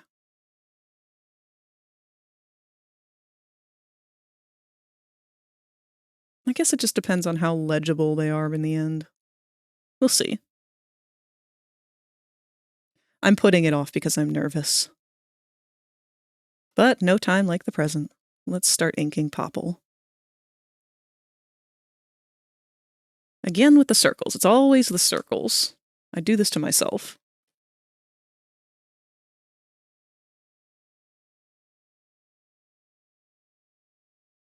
Thank you for the warning, Frag. Of course! Anytime that I know something could potentially be upsetting like that, I do want to try and make sure I let people know.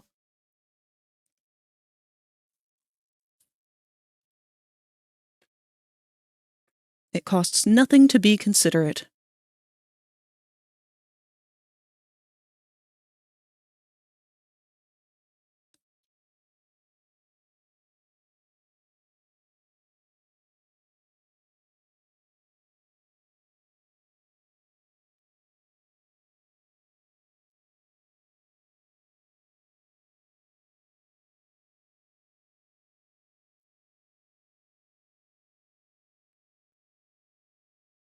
Did you know it takes 0 muscles to not be an asshole? See, the only problem with that logic is I've seen the retort, and I cannot debate it. Because it also costs 0 muscles to be an asshole, apparently.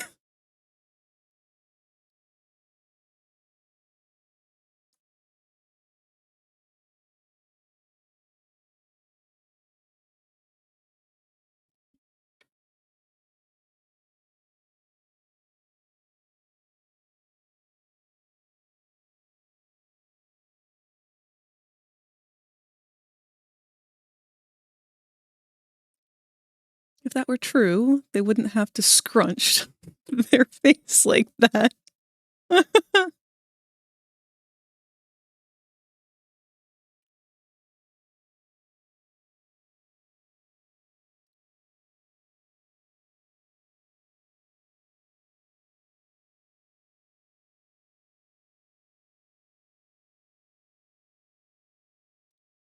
Popple, I feel like your head becomes a little bit more lumpy every single time I draw it.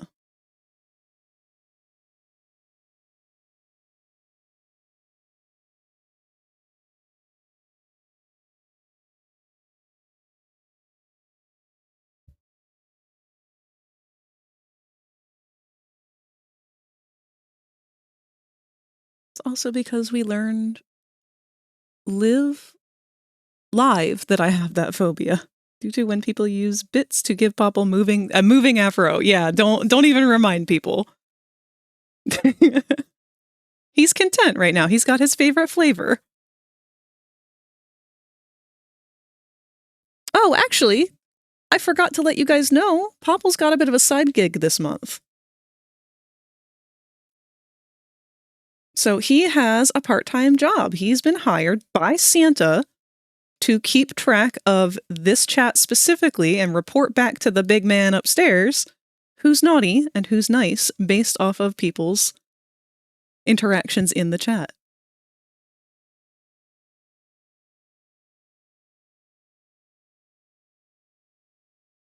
And if you would like to know your current status, you can always ask him. I don't know how accurate he will be. He is still in training.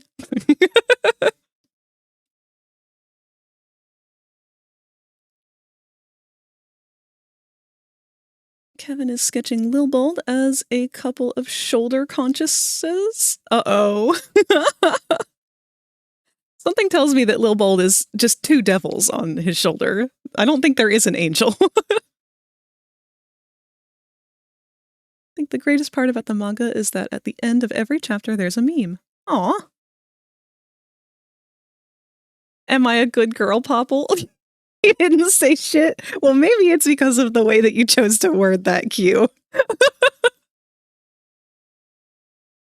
Let me put him through the ringer. Shit, piss, cock, motherfucking tits, boobs!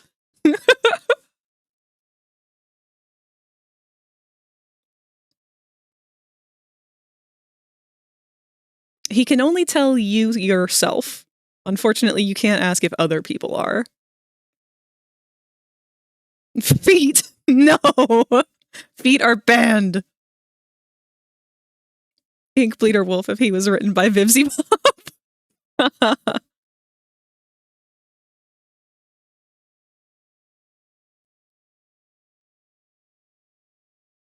Now, this is a very new feature, so I do apologize if he's not super responsive. He is very, very limited with what prompts he can, like what trigger words he can respond to.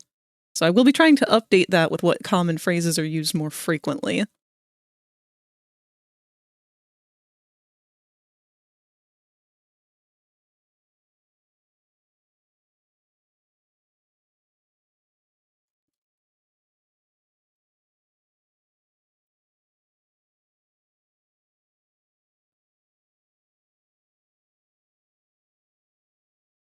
George Carlin on a FragRaptor stream.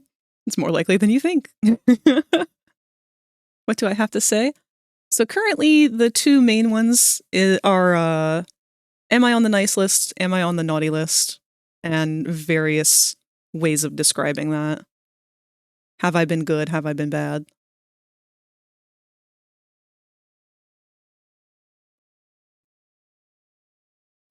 Howdy there, Zatanni. Based on your good vibes and playful chat, I'd say you're definitely on the nice list. Santa's gonna love that bright spirit. Keep being awesome and maybe leave a gumball or two for me, you hear?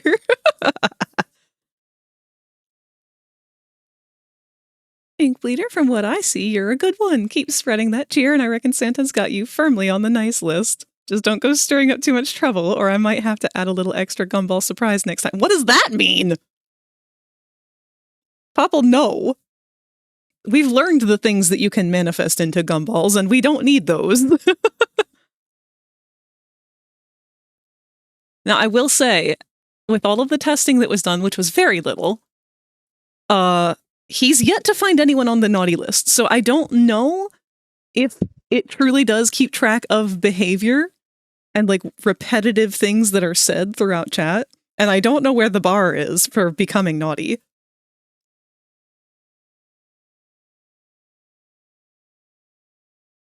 He's gonna take a shit on me? No, he did manifest a very stinky gumball once, though.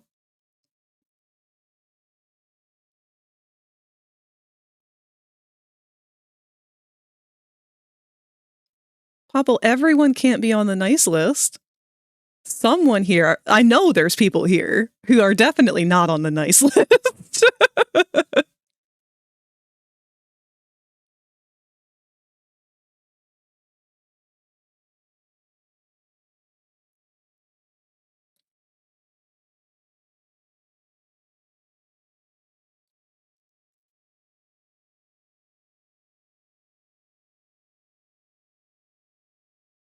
Am I one of those people, Frag? Apparently not.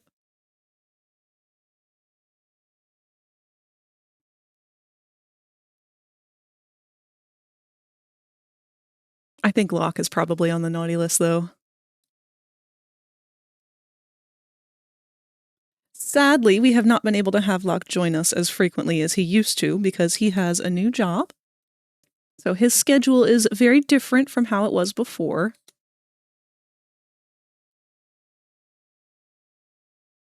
But he did reach out earlier today and ask if he'd be allowed to start hosting some game nights with you guys using my server or using my group in VR chat, as well as hosting other game nights just in the Discord and whatnot.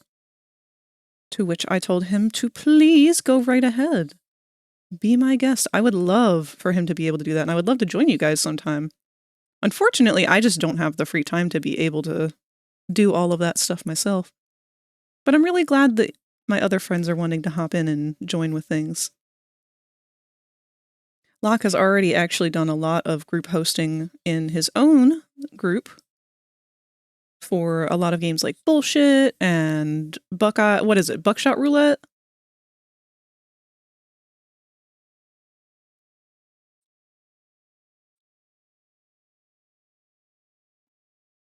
I really appreciate his approach to group things too. He's been very, very helpful with providing an atmosphere for people to be able to be comfortable and get to know one another and feel safe to just be themselves.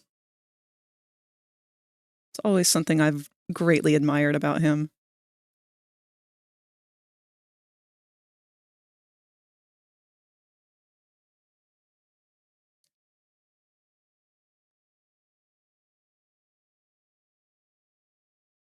Internet is back. So, Frag, what did you say when I was mentioning the game I was playing? Oh, no.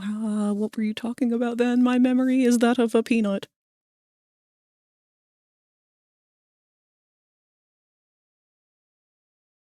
What game were we talking about?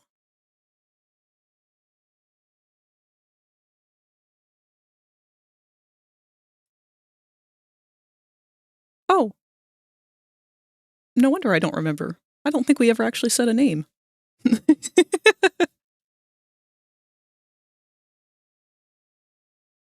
So I will ask for clarity. Space engineers. I don't know if I've heard of that.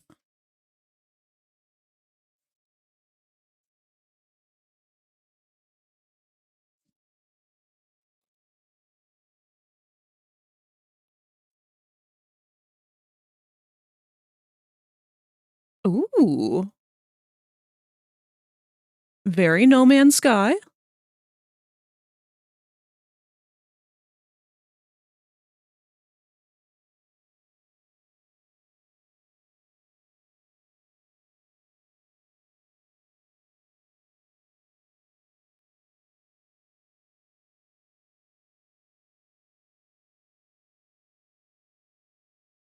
Space Engineers 2 is really great.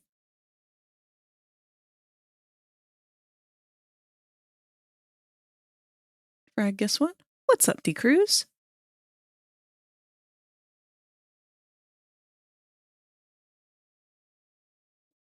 I had never heard of the Space Engineers game. If you'd like to talk about it some, I'd love to hear. I got Rosie to play it once. I have to get her back into it, but it's crossplay and they made it better with this update. Ooh! We are always looking for new stuff to play, especially on stream.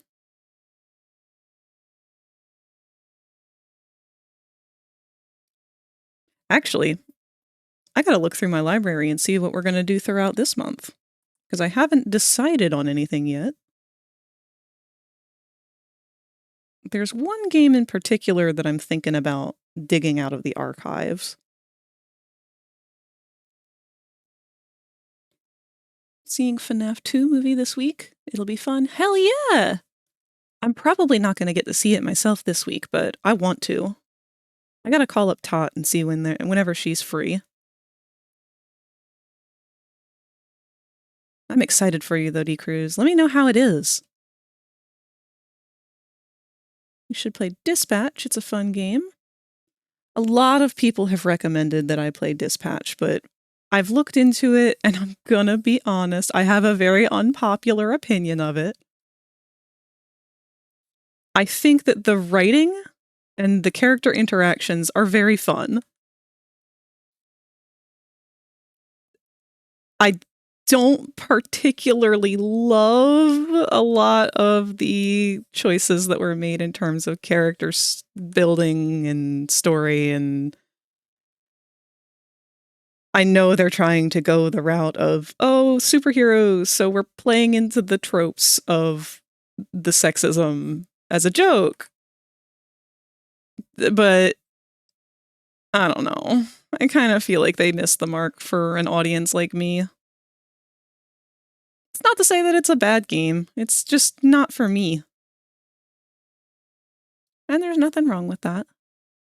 There are a lot of games that aren't for me.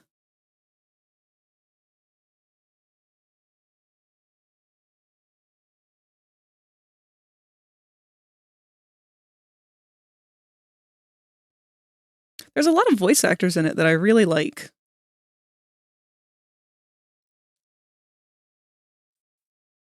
Do you like horror games? I do, but I'm not very good at them. Especially shooters. Shooters are really not my favorite. The only shooter horror game that I'm actually very fond of is probably Left 4 Dead.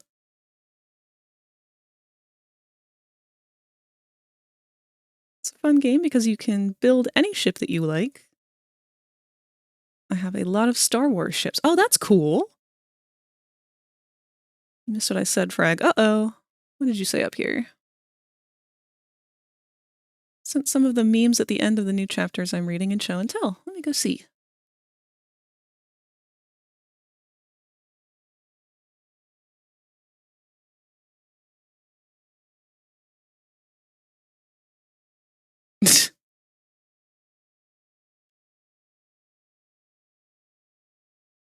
Oh my god.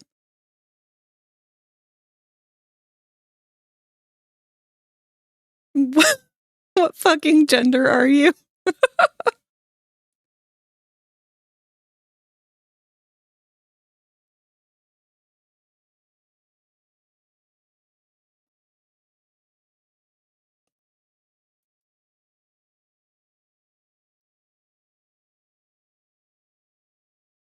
You have to remember that they're also ex-villains. Yes. That's... I know.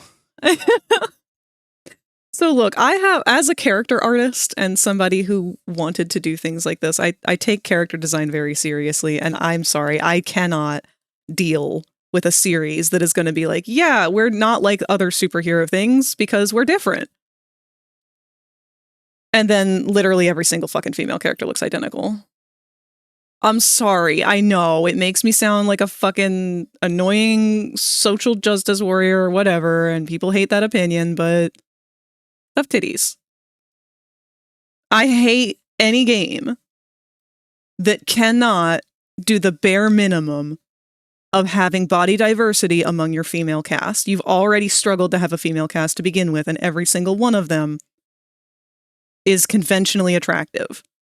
Meanwhile, our male cast out here has every body shape under the fucking sun. Nah. You set that bar in hell yourself, my dude.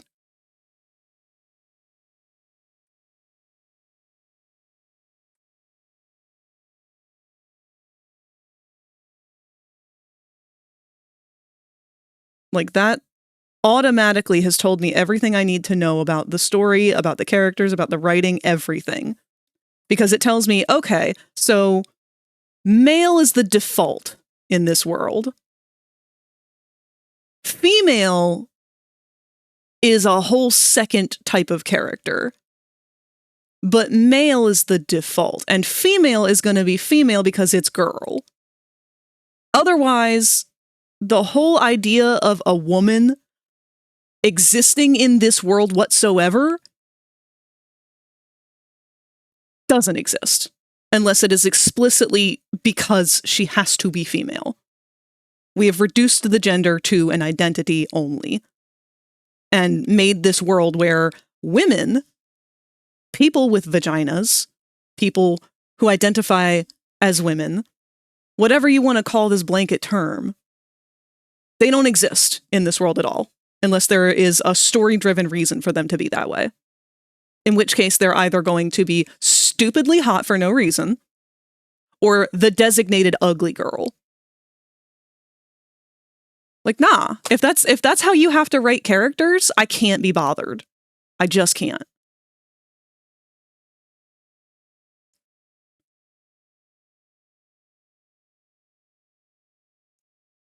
Feel like you've had a very bad experience or two or three? Yeah, try growing up AFAB. Like, I'm sorry, that like literally the reason why I didn't get many jobs in life is because they found out I had a vagina.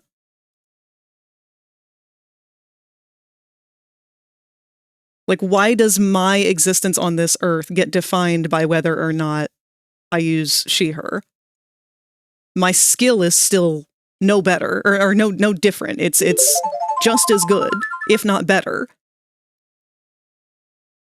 I should be defined by that, not by, am I girl enough to pass as girl? How come I don't get to be a character in anything? This is why I don't see any representation for myself anywhere.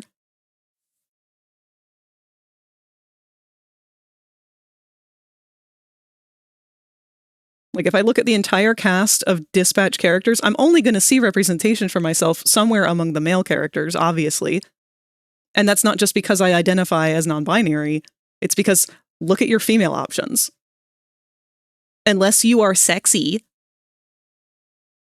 it's really difficult for anyone to identify with any of those characters.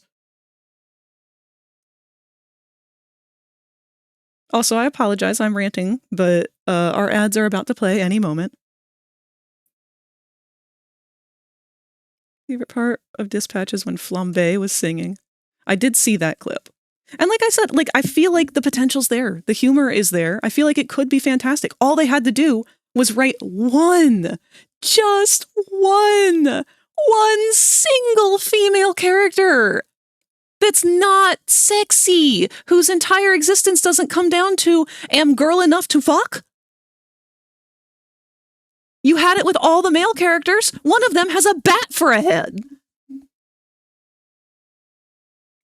Like, I get it, it's superheroes, but calm the fuck on.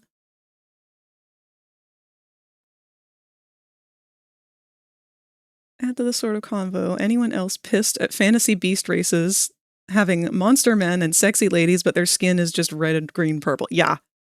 No, that's 100% the argument that I'm having here. Because, again, Why is it that the male characters, we have one that's wet, okay, but he's tall, wet all the time, whatever, awkward, stumbles over his words. That's a unique thing. Why on earth could that not have been a female character? Why did it have to be male?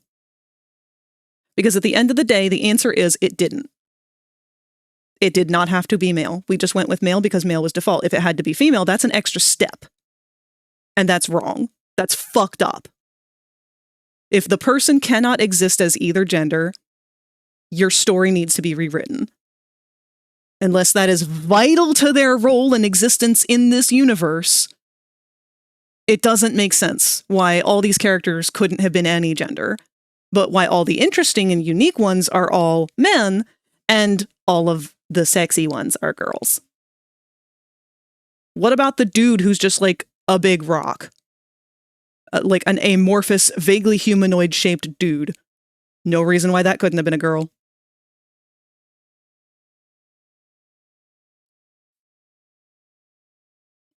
The only reason is because they couldn't decide it was sexy enough. And honestly, that makes you weak, not me.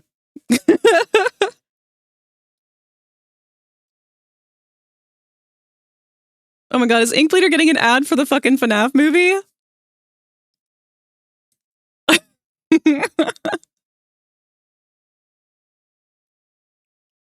That's okay, baby. It was just more ranting of the same thing.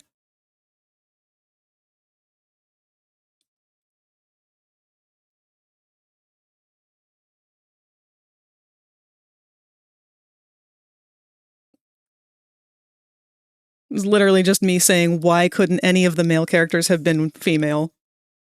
And the reason is because they're too scared. They think it's not going to be sexy, but it will. We just need to be less afraid of sexy monsters that are girls. Oh, what? Maybe as a guy, I too want to fuck the furry beast lady. Exactly! Like, maybe, and this is a wild thought, maybe the dude who's a giant bat could have been a girl. And maybe that would have just made them sexier. And maybe it wouldn't have been sexy because of the boobs and the butt and all that. The lashes. Can we get a single female character who doesn't have lashes? Can we get a single female character who doesn't have a heart-shaped face? A perfectly sculpted jawline. Where's my double chin ladies at, huh? You don't gotta be fat. You can have a double chin regardless of your weight.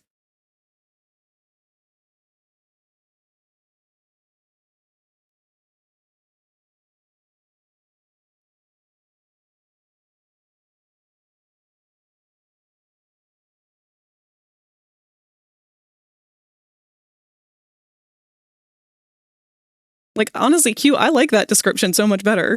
Waterboy, a lanky ginger who constantly looks like they just got shoved into a pool. Take that, make it a girl. Nothing has changed. Other than just make that same exact character a girl. Don't make her sexy. Don't give her big hips. Don't give her big old titties. Make her exactly the same. Identical. Nothing is different except for maybe a different hairstyle. Maybe some kind of makeup if she felt like putting it on that day.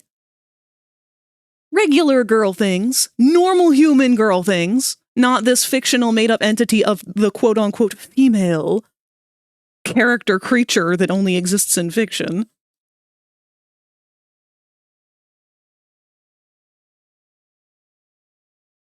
We would have loved the character just as much if it were a female character, but they don't get that opportunity because female, again, is a fictional species of sexy. It's not the real-world version of female. It is just the fictional entity of the species of sexy.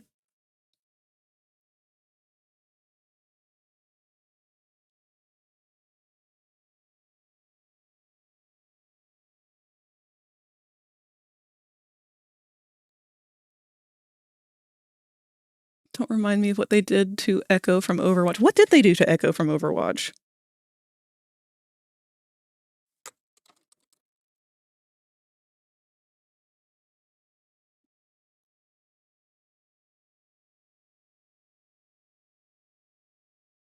Oh, I don't even recognize this character.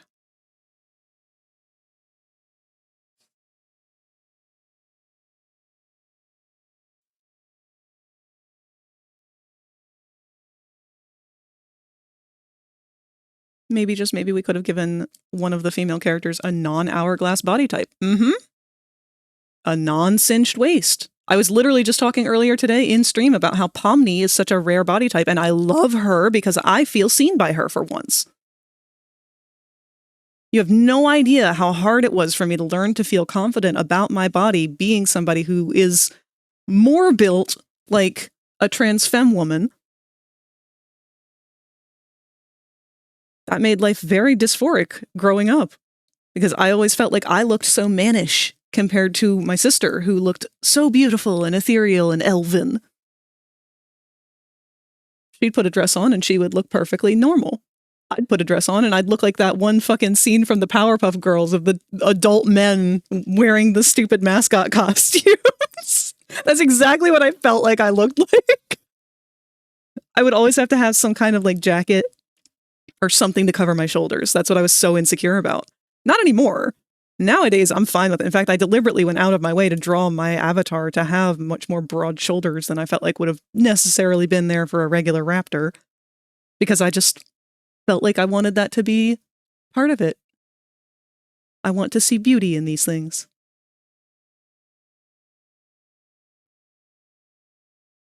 Now you've got me going on about forced lady designs. Hi, Double Chin Heaver. Would love to see a character that has that and isn't a fucking joke. Yeah! That's the problem, is because so oftentimes, unless they are the hourglass Tolkien sexy fictional female girl character, it's seen as ugly otherwise. And that's so unfair. That's taking all of these completely normal, completely attractive features that real people have and demonizing them at a subconscious level. That's so bogus. This might have worked better if they gave you male romance options. Yeah, that was another thing. I was real upset to find out that you're only allowed to romance the ladies. And that the ladies are all designed like that. Like, those two facts were more than enough to tell me everything I needed to know about what this game experience was going to be like for me. And I'm so upset about it, too, because I want to play it. I want to enjoy it. The other characters, like the male characters and everything, they look so fun. They look like I would have a blast engaging and interacting with them, and I would love to know their stories and stuff, but you've made me hate every single one of these sad, pathetic little attempts to make a female character. We literally have bootleg Karlach over here. Like, you couldn't come up with another female devil character that was different from Karlach in any way? Really? You had two things that you were required to make this character. Girl, devil. You had everything else in the entire universe you could work with, and you still fucked up and made the same character twice.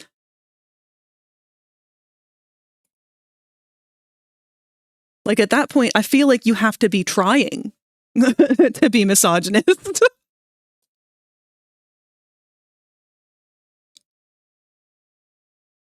Would a female water boy even be able to wear makeup? Like, wouldn't it just run off the moment they tried to put it on? Good point. I would love to see that. That would be such a funny bit to, like, have her getting dressed up to go out with them or something and be putting on mascara and then, like, walk out of the bathroom and be like, I think I'm not going to wear makeup, actually. And then it's just, like, running all down her face. That'd be really funny. That's a great bit.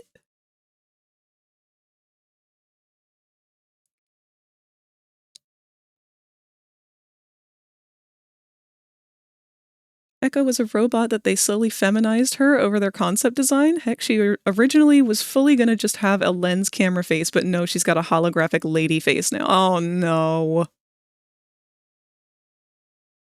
Frag, I should send you the one chubby character I've gotten to voice for a friend. She's a fucking queen. Yes, please, Kat! You're only allowed to either romance the blonde or the tomboy or nobody. Wow.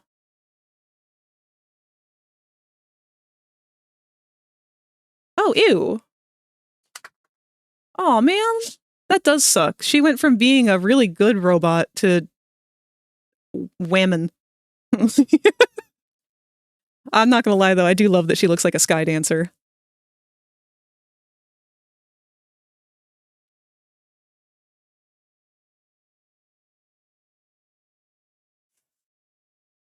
I like Karlach though. Granted, I've never played the game, but I love a big lady with himbo energy. No, Karlach is amazing. The problem is Karlach shouldn't be the icon of girl devil characters because there's that few and they're all so similar. But unfortunately, as it currently stands, that's just kind of how it is because we don't have people writing characters that are real. We have people writing characters that are appealing to a specific audience, but they're not characters.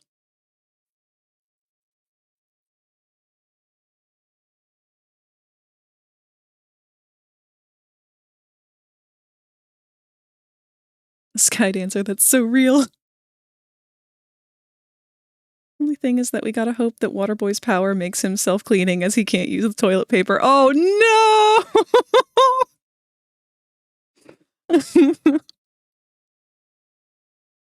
See, that's the thing. Like, I feel like I would enjoy a lot of these characters, but there's no reason why they couldn't have made a couple more of them female and why all of the female ones had to be just wasted on sexy.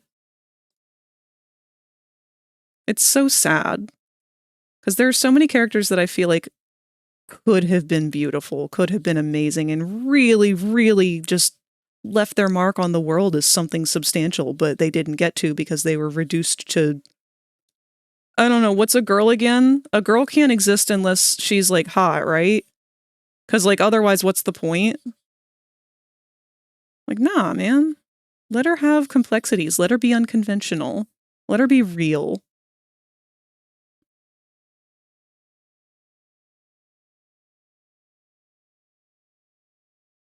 I remember seeing a comic about an asexual succubus who got her energy by doing non-sexual activities with her victims. So, like, cooking, painting, hobbies, and stuff. Yeah, that's cute! That's basically Rosie.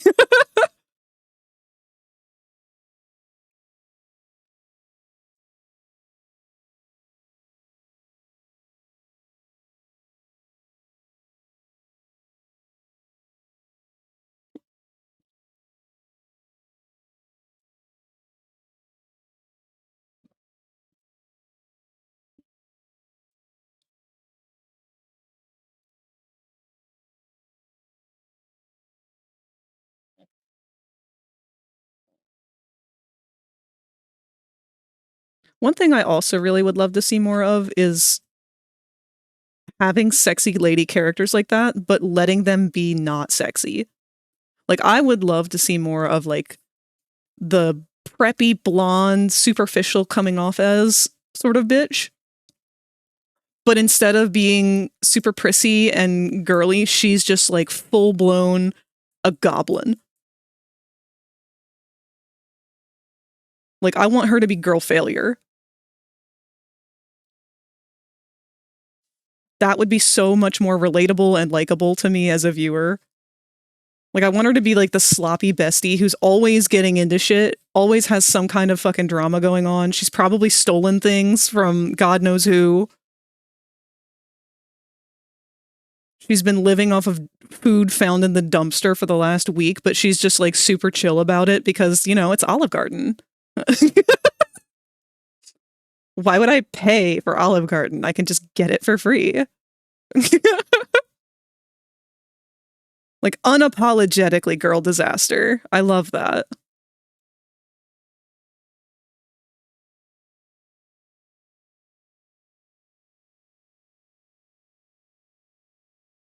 Yes, more goblins. If an asexual succubus was to find someone that they were romantically attracted to, would be able to feed by doing cute things like cuddling whilst watching a movie. It's me. Hi, I'm the goblin. Just look at all the possum furries. Yeah, exactly!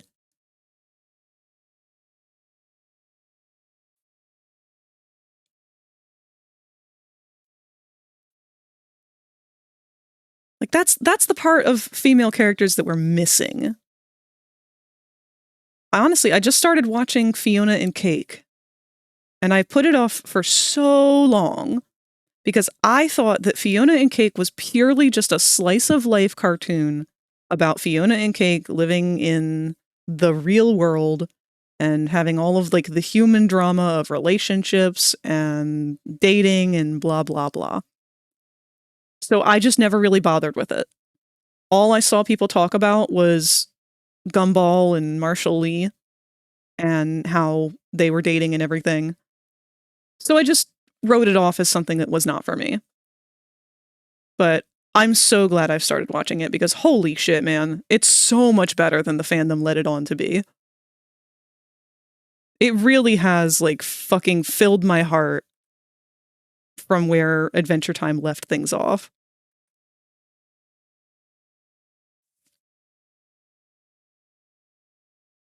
Frag, Remy Rose, and I literally dug pizza out of a dumpster before, and it looked and smelled perfectly good, so we ate dumpster pizza one night. It was in a box. I feel like y'all should have known it was in a box.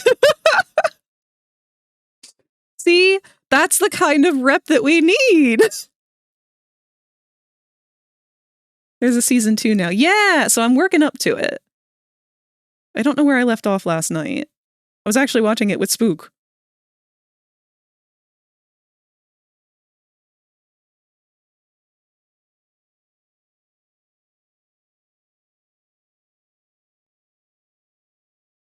It's so wild how deep the lore for that whole world goes, too.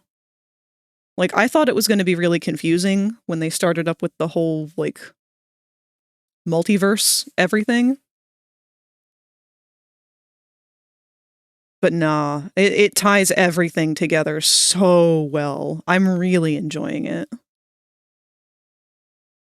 That and Simon is the biggest mood on Earth. Like, I relate to Simon so much more than I feel like I have any right to.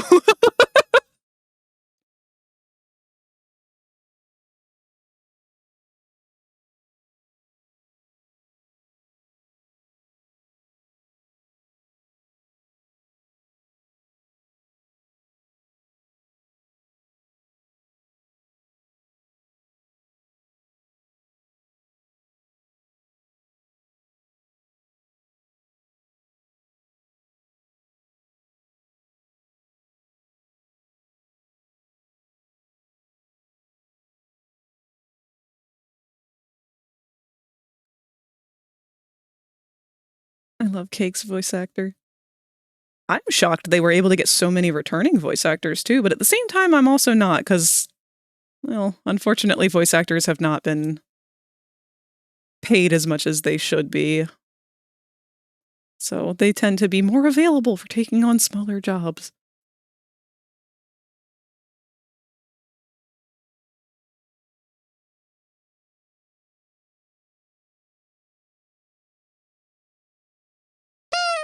Oh, wow.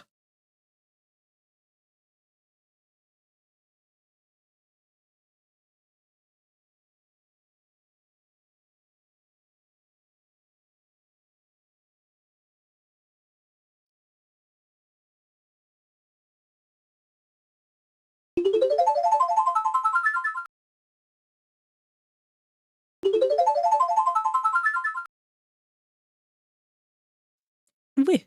If you become lightheaded from thirst, feel free to pass out. Thank you, Q, for the love bomb. Oh, is Spotify not working? Hold on. It gets finicky when I have the other monitor open.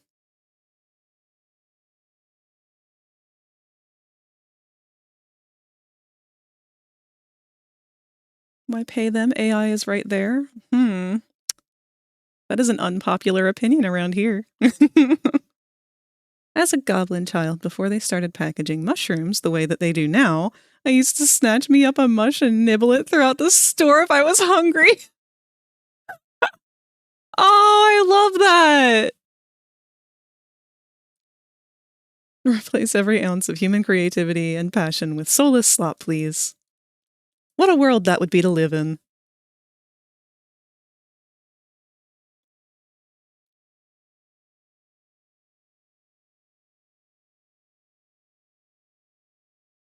I love big corpos.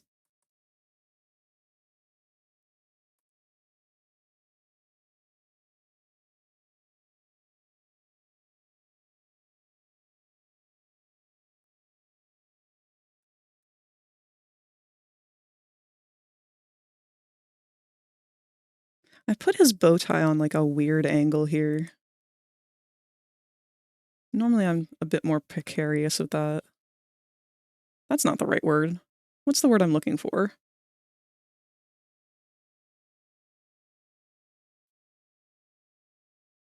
In all seriousness, though, nuke Wall Street.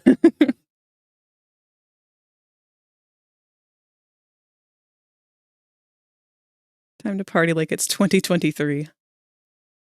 Yeah, what happened to our roaring 20s for the 2000s? I thought we were going to do like a big reboot.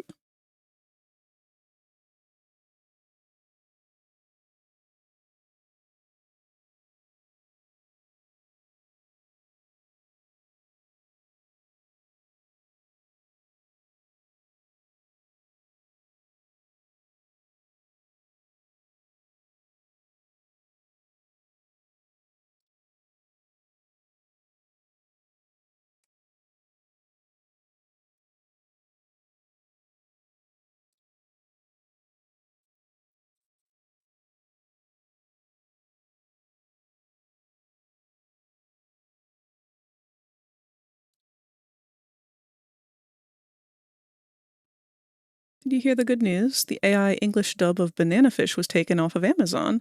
Is that the one that was like, I was seeing floating around where everyone was really, really upset over the AI voices? Because I didn't pay much mind to that. I haven't done a whole lot of like doom scrolling lately, so I also haven't really kept up with a lot of the things that are going on in the world right now. But I remember seeing people were upset over some anime that there was a dub for that was all AI. That's the one? Was that like a well-known anime that people were looking forward to or something? Or was it just one that happened to have the AI voices that people discovered?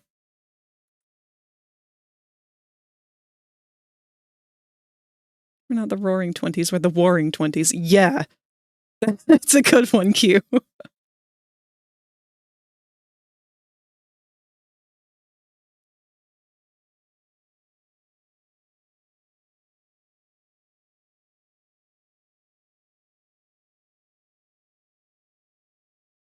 Apple, I feel like your bow tie is just kind of off a little bit today. That's all right.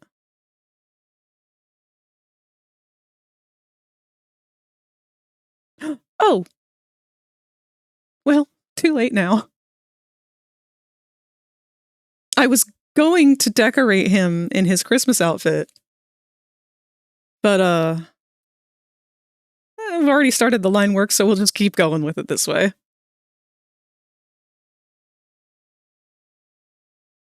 Don't know much about it, honestly, but I will take a victory over AI any day of the week. I 100% agree. It really does suck that we have to fight AI as much as we do, because I'm still firmly a believer that AI has its place in the world for being a useful tool, just not for what it's being used for right now.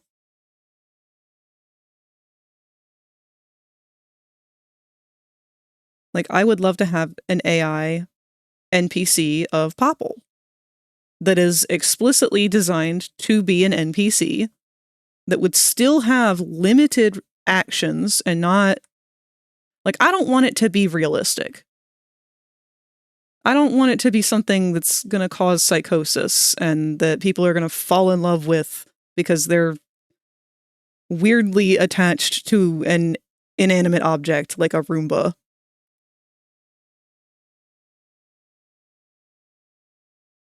Like, I don't need people having a parasocial relationship with this NPC. But I would love to have an NPC that can do basic interactions and just converse in a very robotic sort of way based off of the information that he has been given for how he should. You know, I really think that's a useful thing in terms of like game design. We want to create an immersive experience, but not a false experience. Does that make sense?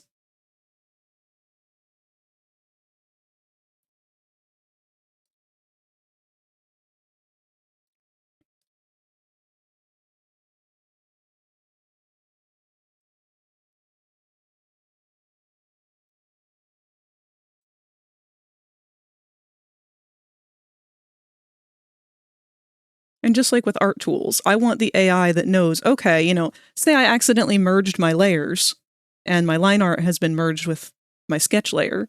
I would love to have the option to be like, hey, I did an oopsie. Can you salvage my line art from the sketch? Or things like in Blender. Topology is a nightmare. I hate doing topology or retopo work. But it would be really helpful if AI could look at my sculpt and say, oh, here, this is where you need the loops for the mouth, and here's where you need the loops for the eyes, and around the nose and the mouth, and here we go, and around the whole face, and boom. All the topology is already worked out. Because that's just math. Most of that is just math. The rig, let that be the AI part. Because none of that's the creative part. That's predominantly just the technical part that no one really wants to be bothered with doing. Way to go, superstar! I knew you could do it. Oh, wow. Thank you, Kohi. Not willing to accept it as any kind of tool until there's ethics implemented. 100% yes. In the data training, in the environmental impact, etc., there has to be ethics. Yes. Through a pic of my garbage soup and show and tell. Let me see! Broccoli! That unironically looks delicious. I forgot I still have a chunk of chicken here to munch.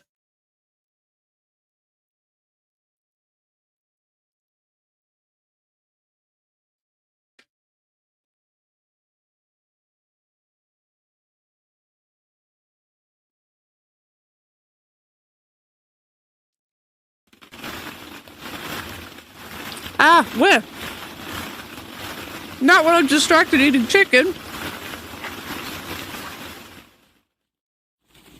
Wait! In the pit, I hit your chicken. No. See, you can't enter the pit with food. There's other things down there that want it. AI should be used as a tool to help with creation, but people want to use AI to create everything. Yeah. It's funny that we have to convince people, hey, you don't actually want that. Wait!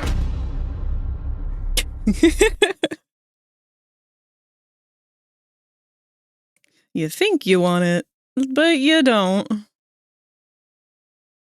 You want this in the same way that a drug addict wants cocaine.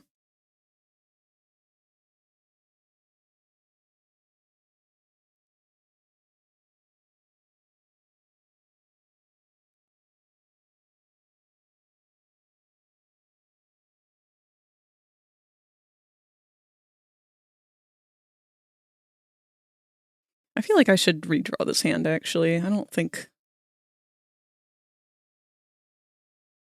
know how I drew this before. This is kind of a hard to make out sketch, actually. What if I put the big finger here? And then this is the middle finger. No. Thumb.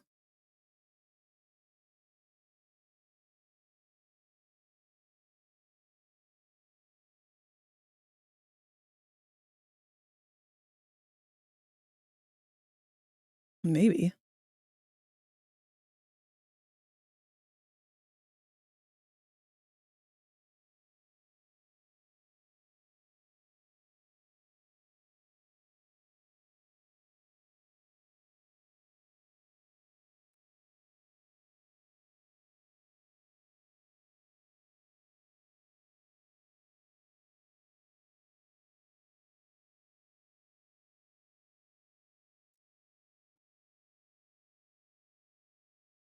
I shall return shortly. I must go on a quest for doll shoes. Godspeed. Although there are some AIs that are really cool. For example, the AI Twitch streamer Nero, who was made by a turtle named Vedel, has grown to the point where she is his daughter.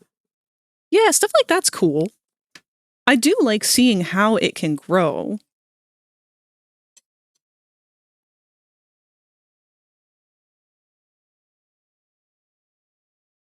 It really is just one of those things that it's gonna be useful one day.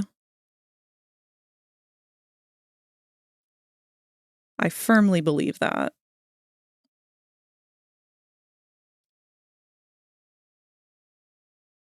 I don't know how I feel about that hand. I mean, it works, but it's not pretty. Eh.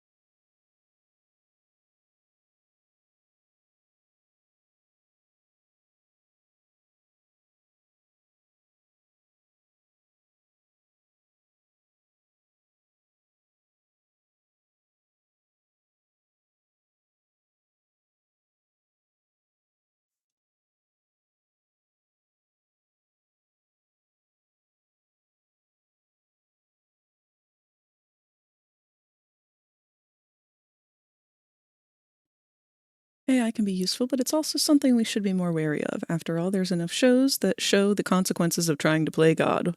Absolutely. Like, the goal should not be to play God at all. And if that's the goal going into it, then we've already gone fucked.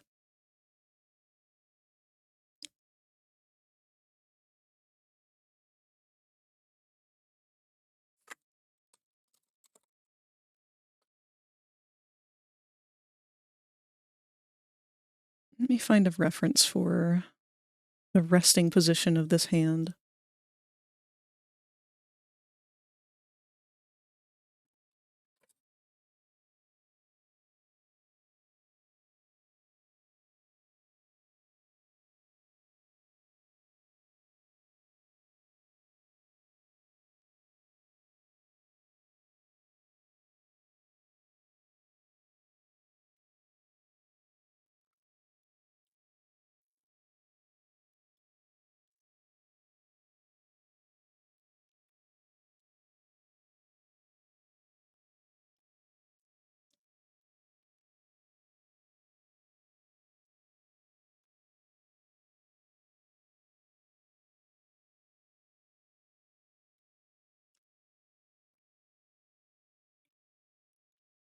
I take a bite of my chicken and my dog immediately comes wandering into my room like, oh, can I have some? Is for me?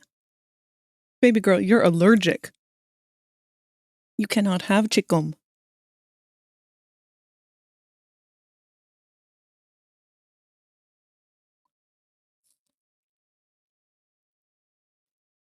At this point, we should have a redeem where we can use it to alert you whenever Spotify stops working. Not a bad idea, actually.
Literally the last bite I took, Bronx walked away. I love her, but sometimes she is just so point blank.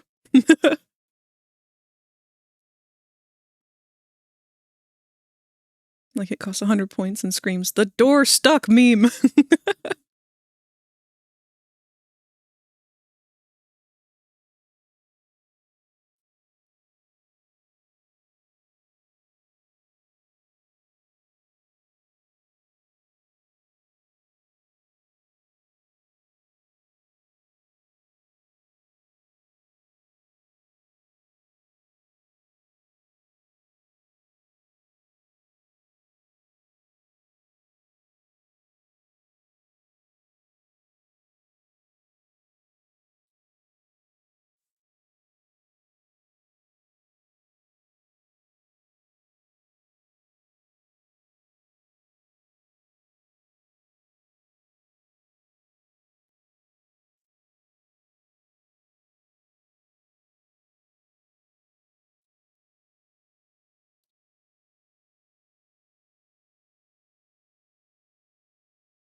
Hmm.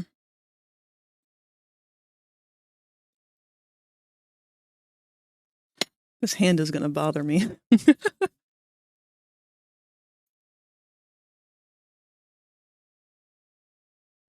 Let me get a better reference.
Also, I've learned what Moon is getting me for Christmas, and it's some Helliverse merch. I'm getting a set of dice, playing cards, and a Mai Tai glass.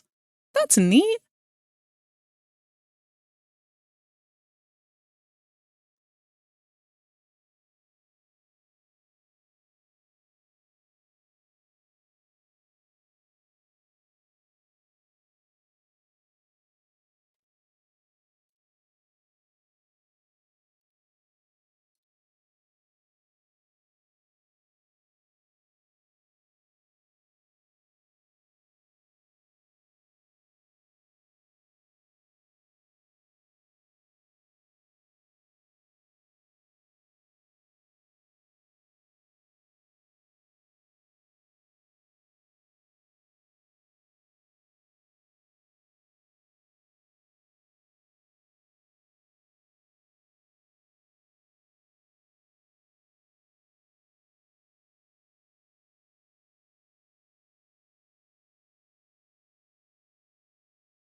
Like Husks. No, I can't make a fucking Mai Tai!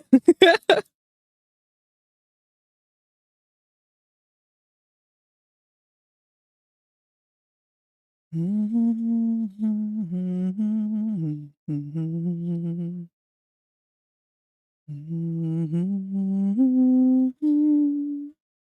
do, do, do, do.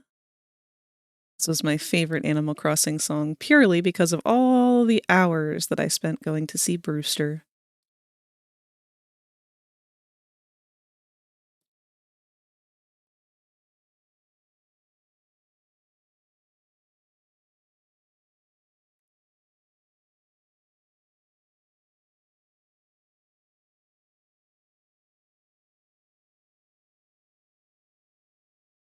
Still hate that hand.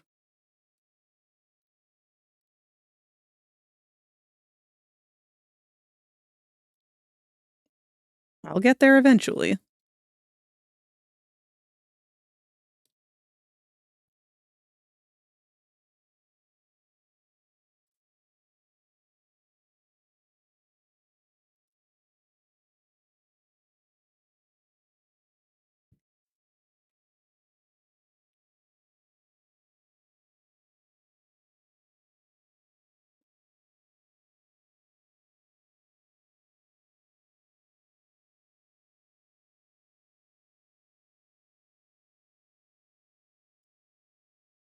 It'll be a very fun surprise for my parents when I have to explain why there's mail for me that came all the way from Canada.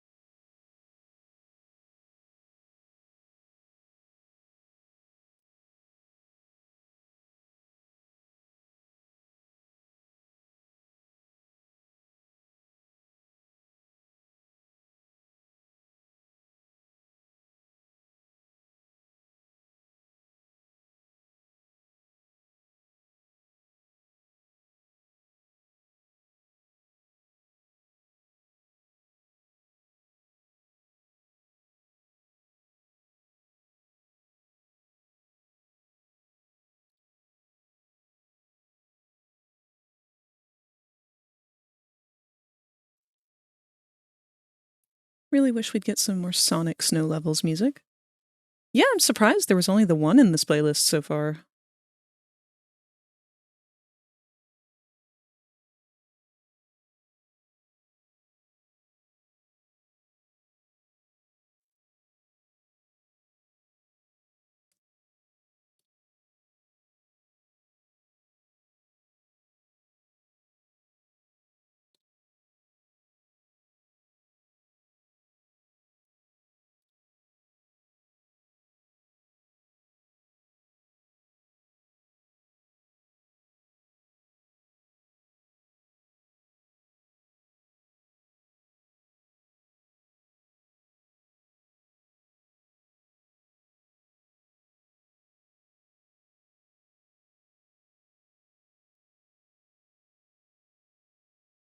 Maybe my trouble is trying to keep the palm still visible, and I just need to commit to only fingies.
definitely like that hand better. If anything.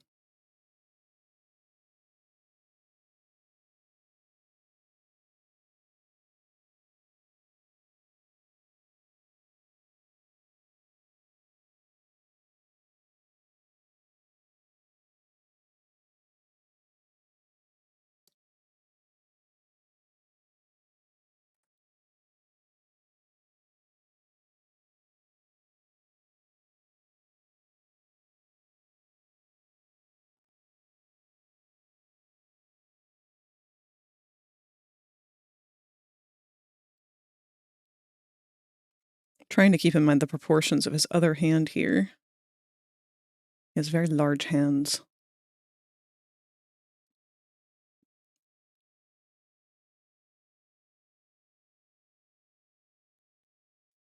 Okay.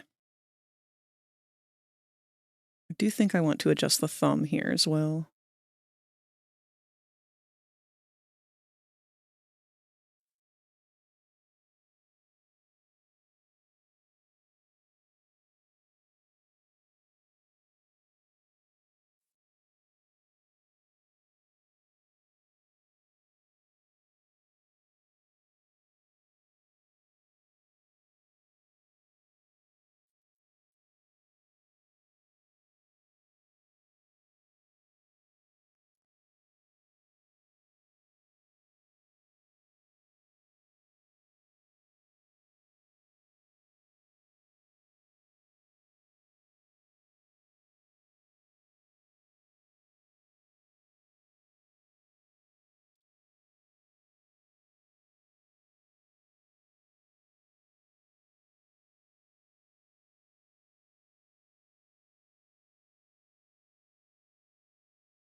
All right.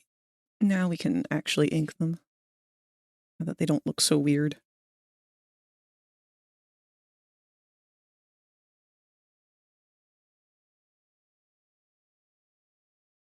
Hopefully I don't look too weird when I'm sitting over there.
Welcome back, friendly.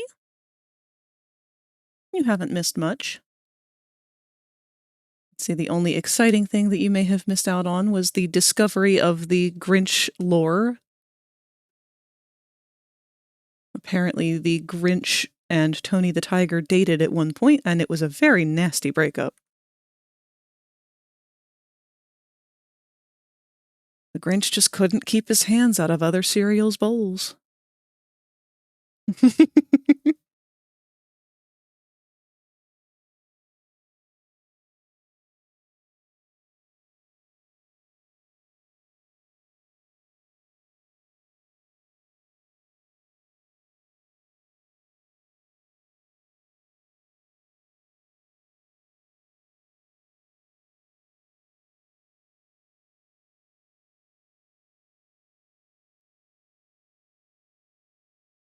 I don't like the way that finger looks.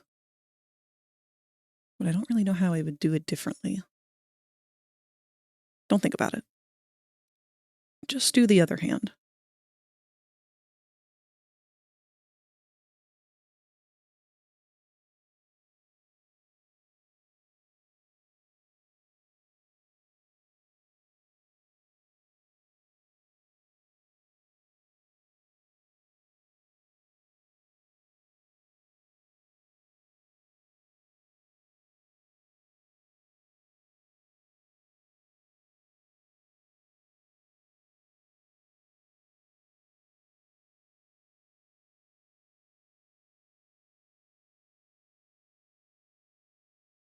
See, and now we are at that terrible part of the night where I'm starting to feel a little bit eepy.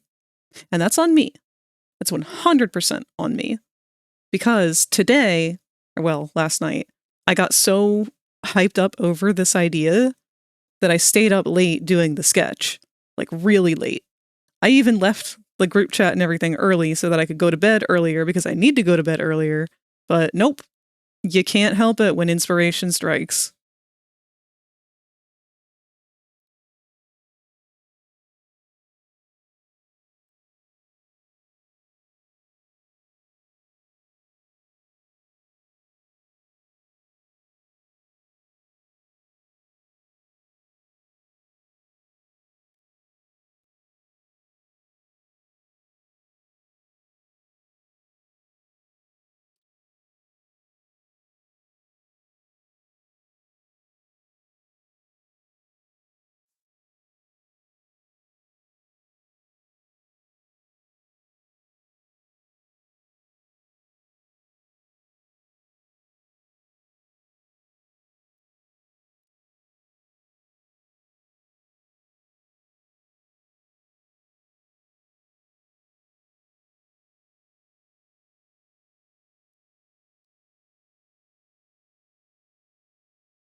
On the bright side, we are very close to done with Popple.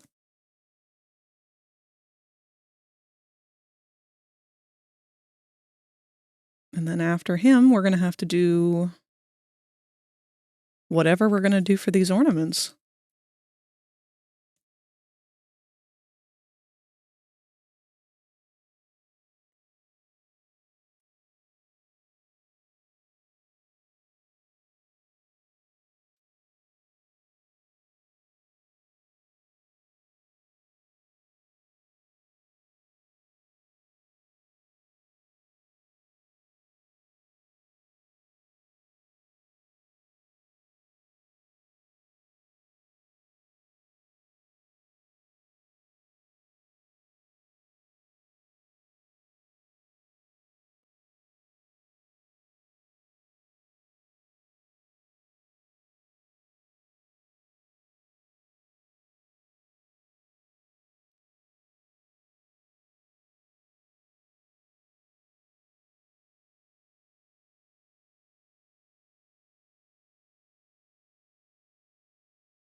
Okay, now we do the little stickies.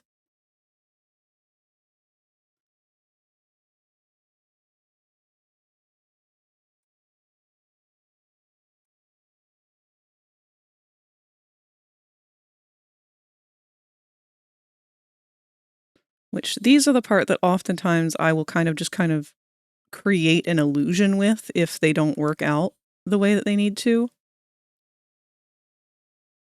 They are a vessel for the rings.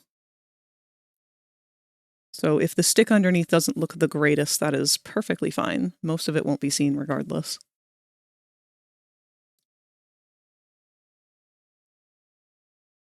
This is looking so good, Frag. Thank you so much!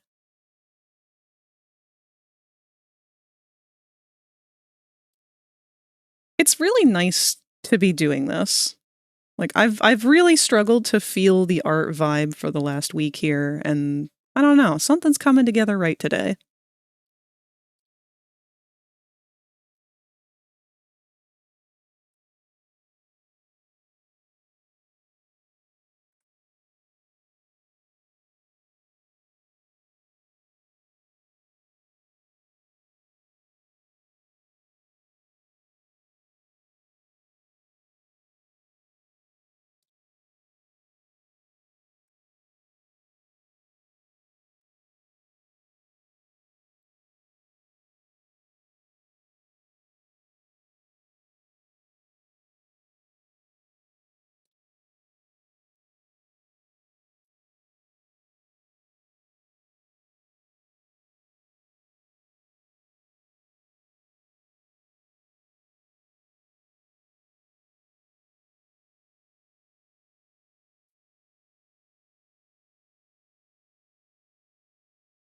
Poor Bronx.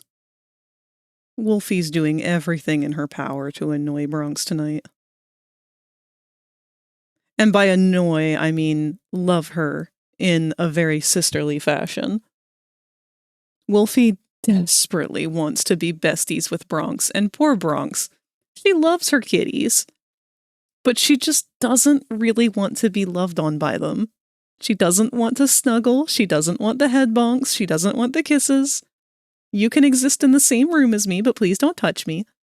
You exist outside of me.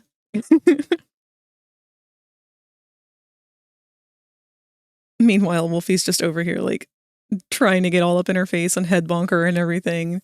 Let me love you.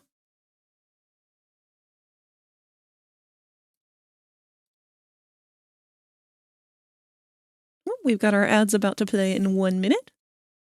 Goodness. How much time do we have left? Oh no, we only have 1 hour left. Wow, today's stream flew by.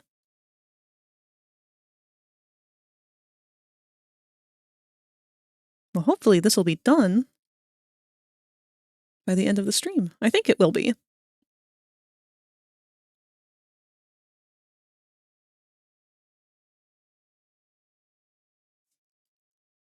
Alright, no more dawdling. Let's get these rings on him.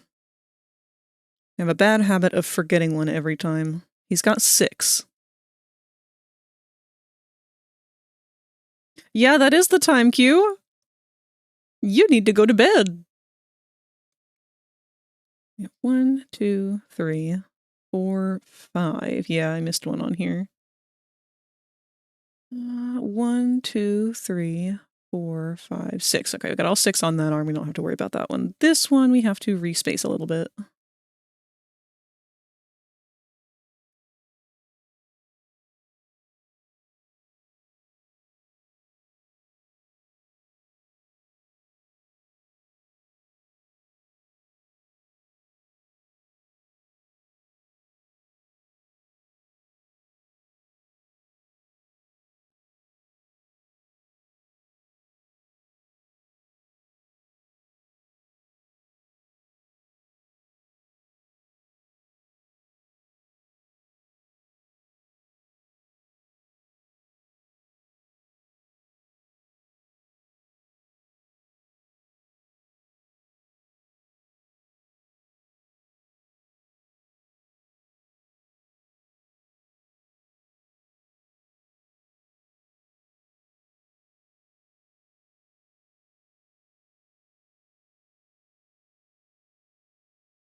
Oh, you're not Wolfie. Hi, Boko. When did you get in here? Hey, buddy. Oh, my little orange monster.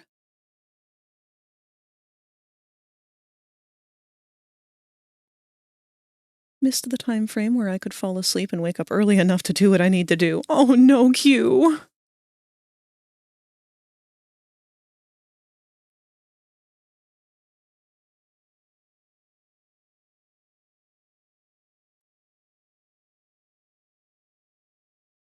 One, two, three, 4, 5, 6. Okay, we got him right now.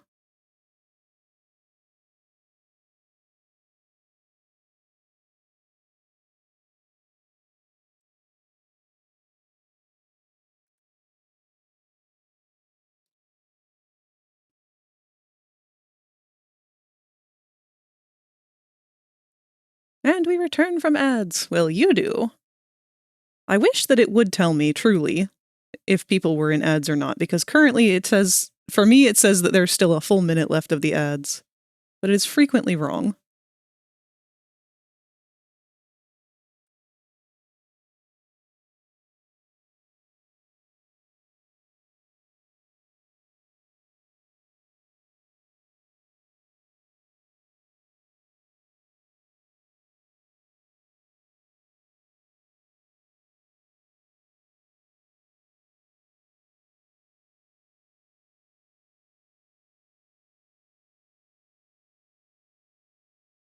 Oh, and by the way, just in case it happens, because it hasn't happened yet, I did redo my raid message, raid alerts.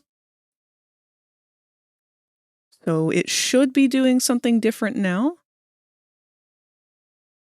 We should have a new audio cue and some new stuff that happens. It should tell me what the person raiding was playing, which it stopped doing for a while for whatever reason. But I think I got it fixed. We won't know until it happens.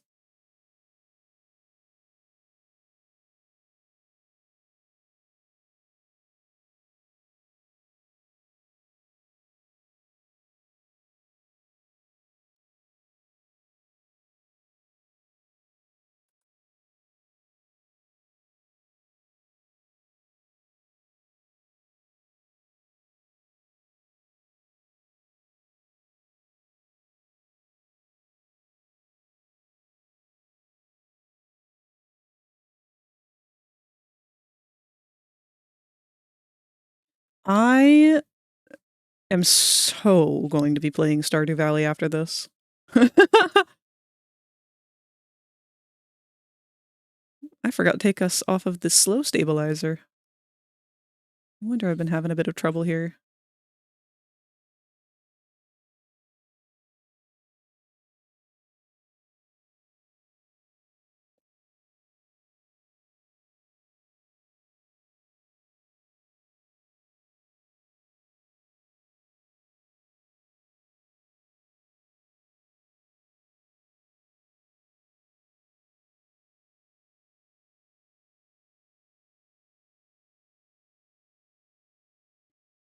Maybe that's what we'll do for tomorrow's stream is Stardew.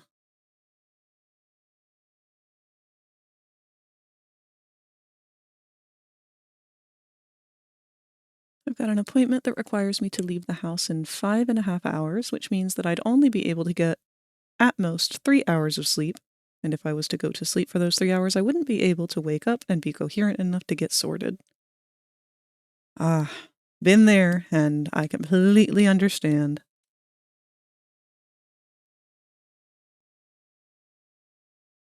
I'm running on a similar amount of sleep myself today. Well, if you go to bed now, anyway.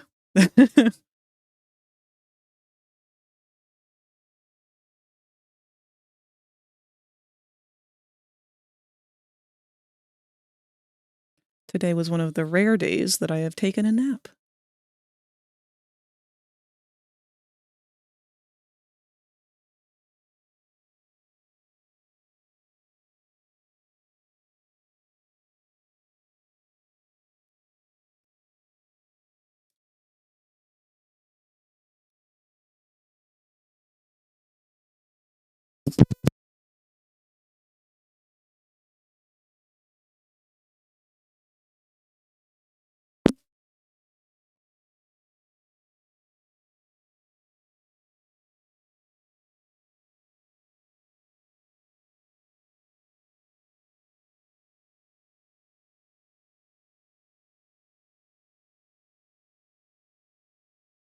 In any case, I've been able to do something productive during stream, being job applications, because surprisingly there's jobs available in my area for once.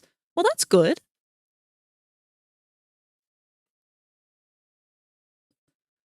I'm glad to hear that, because I was doing some job searching myself earlier today and did not have much luck.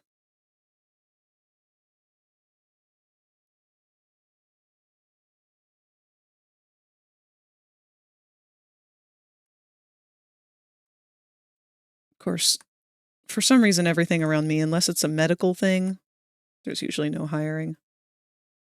And I can't exactly apply to those.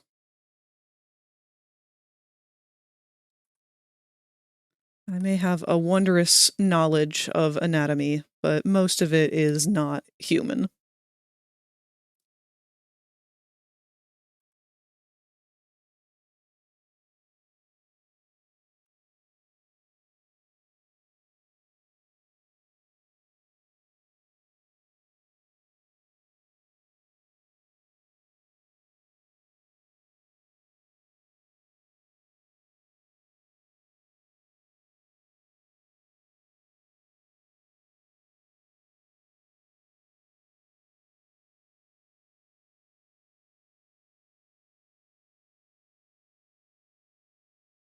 Oh, it's so weird to see him without the rings once they're on. Sleeveless Popple does not exist. He cannot hurt you.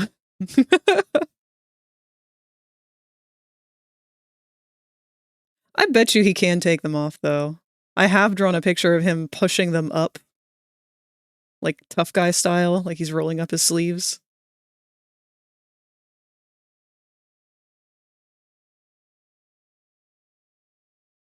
I mean, they were based originally off of those water ring toss toys. Which I would still like to make one of these days.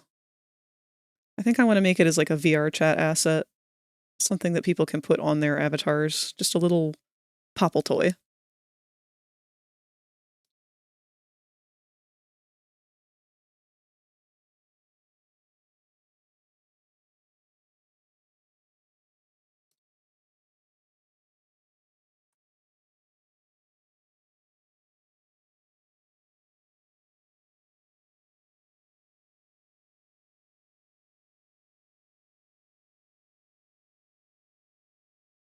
Sleeveless pop. Like 90% of the jobs in my area are hospitals. The other 10% usually require a driver's license. Yeah, that's too real. Hello, Pale. Good to see you. How you been? Getting excited for the holidays?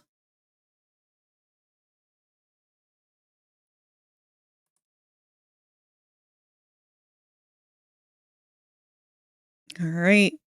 We got our boy all put together with the exception of his eyeballs. And this one little spot of leg.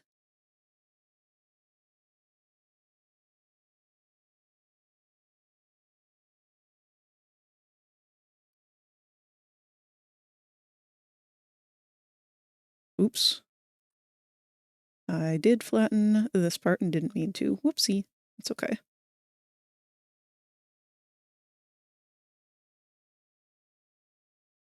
Did. Not really, no. I despise Christmas, but Yule will be nice. Good. I've been trying to avoid saying Christmas because I know it is not just that holiday. It's going to slip probably from time to time, and I apologize for when it does.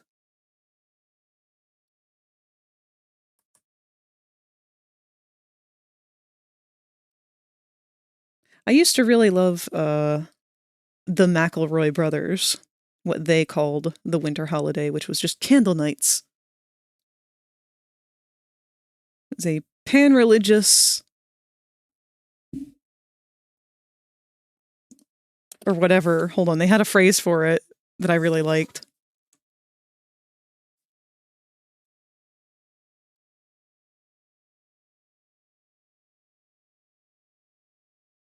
Candle Nights is a pan-religious, pansexual, personal pan pizza winter holiday.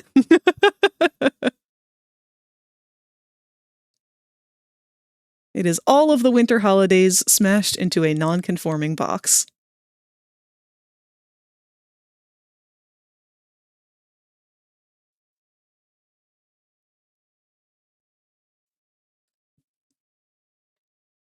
So, you know what? I think we're going to adopt that mentality, and I'm just going to start telling everybody happy candle nights. It encompasses it all.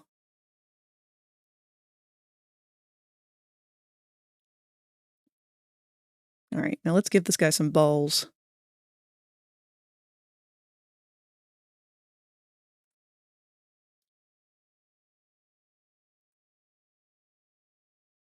We need the slow stabilizer for that.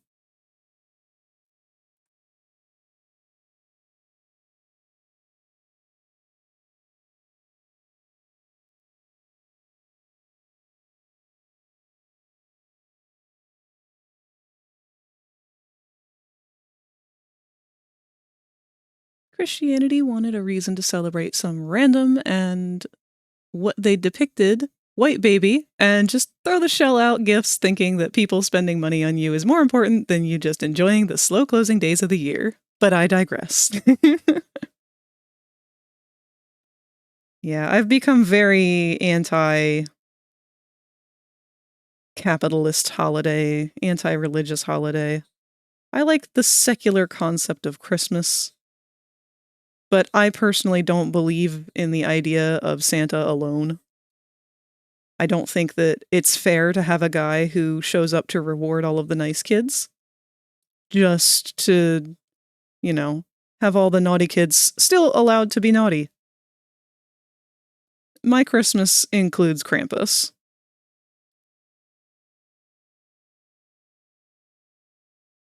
Because if you need something to scare you into being a good person, then you're not a good person.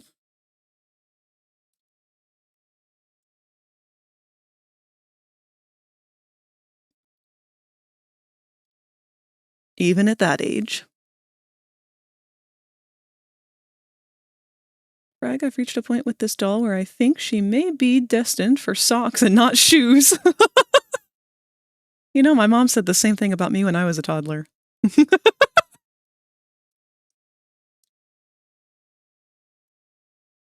Krampus and Yule Cat will handle those naughty children. Perfect!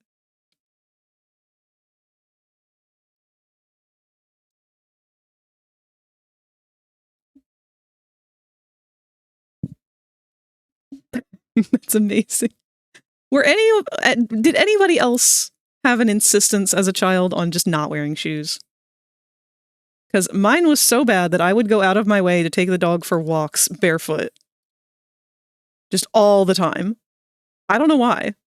It wasn't comfortable. I just preferred that over shoes.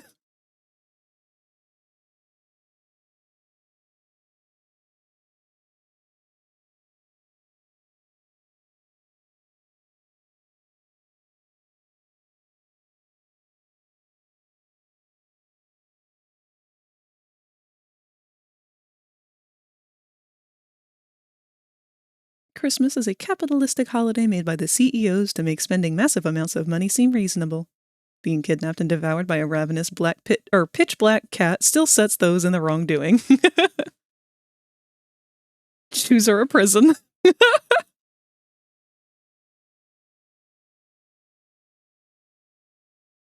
I'll have to make a poll. Pro or anti childhood shoe wearing. We'll figure out who all has the same brand of tism. I'm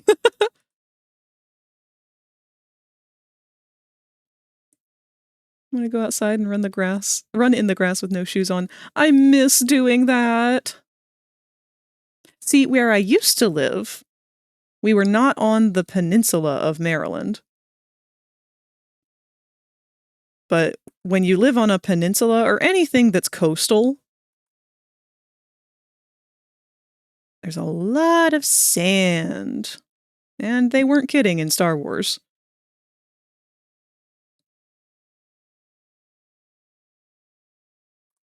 But because of that, there's also a lot of sand burrs.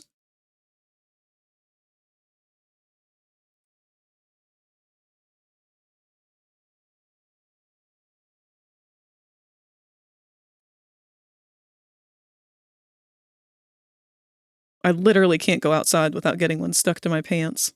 It's awful.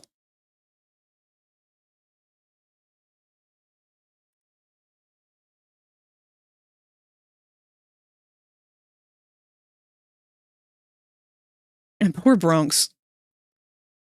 She's very funny when she goes out, and if she gets one stuck to her paw, and they do hurt. So I laugh, but I laugh knowing the pain. But whenever she goes out and steps on one, it's like watching someone have broken her foot right in front of me. It is just the end of the goddamn world for her. She's such a dramatic dog.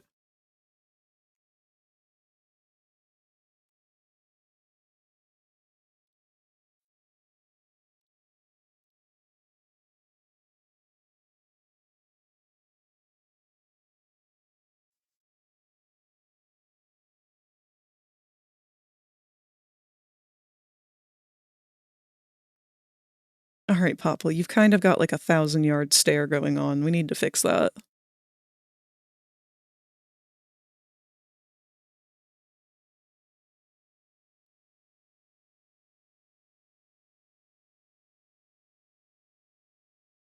I'm one of those people that if I'm not going anywhere that requires footwear, then I'm walking barefoot unless I'm on a beach because sand will burn your feet off. You can't stop me. You let little Jimmy John run around with no pants on and think it's cute and quirky, but God's forbid my dogs be out.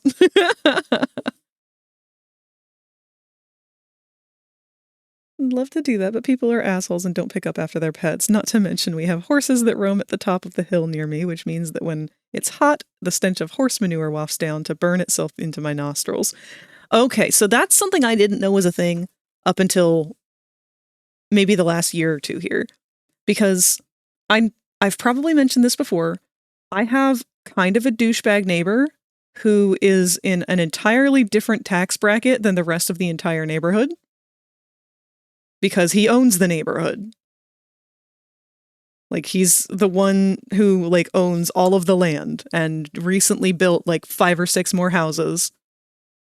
But for some reason, for himself, he built this massive mansion right in the middle of all of it. I guess so he could feel like a king. But he also built a little fence for the field because apparently his daughter wanted a pony. But now she's bored of the pony because she can't ride it. So instead, they have recently gotten a whole horse to go with the pony. And my backyard went from smelling like a normal backyard to constantly smelling like a horse farm. And boy, I hate it. I'm not a horse person to begin with, and I'm not a fan of the smell that is now the first thing to greet me whenever I open my window.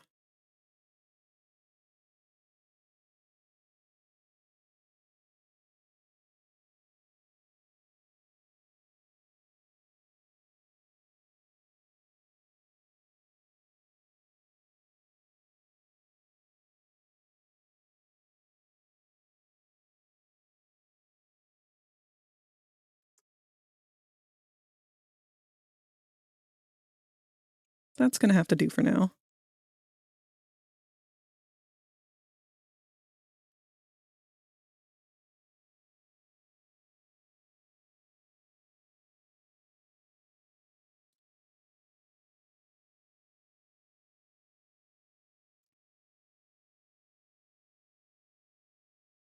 Rip your backyard. I don't get why Blitz is a horse girl, but I do get why Brandon Rogers doesn't like horses. I am right there with you on that one. We've owned 3 horses before. Caring for them is a chore in itself. Yeah, I thought it would be, but I'll be honest, I don't really see him or his kids out there very often. It seems like he just sort of got a horse and it lives behind his house, and every once in a while they look at it. They've long forgotten the pony.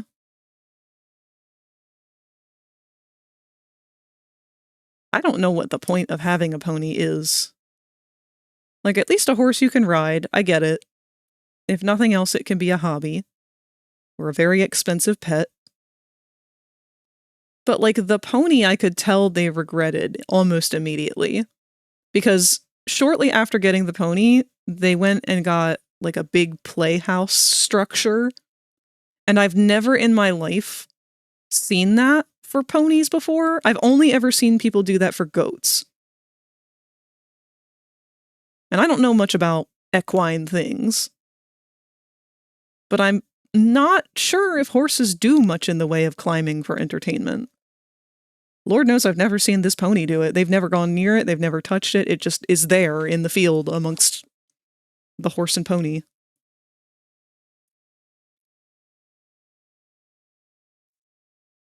It's sad, though. Like, I'm always looking out there, because it's literally my backyard.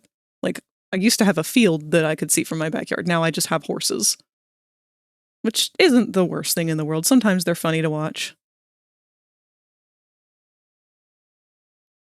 But now they just, like, don't engage with the pony at all.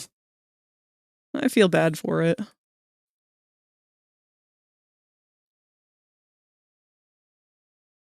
But at the same time, what could a pony really even want out of life other than oats?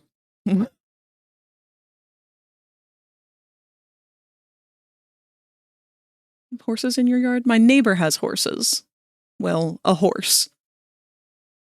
I live in the middle of a neighborhood, not like a farm. There are houses like side by side to all of us, but the dude who like owned the land and still does built a ton more houses down this like at the end of the cul-de-sac. He basically extended the neighborhood. And he built his mansion smack in the middle of all of it so that he could feel superior to people. Because he is a landowner of mass quantity, so you know what kind of person we're dealing with here. In the luxurious year of 2025.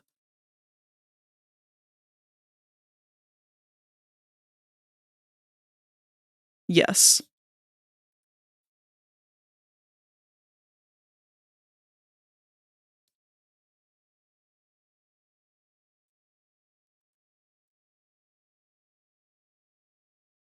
And when I say that he's kind of a douchebag, I'm not exaggerating. He's the one who controls the HOA. And he had it deliberately written in a way that benefited him specifically and nobody else. One of the clauses in the HOA description is that no one else is allowed to have a shed on their yard if they didn't already have a shed in their yard. Which thankfully we did. But like, what the fuck, man? Where are people supposed to put their lawnmowers and shit?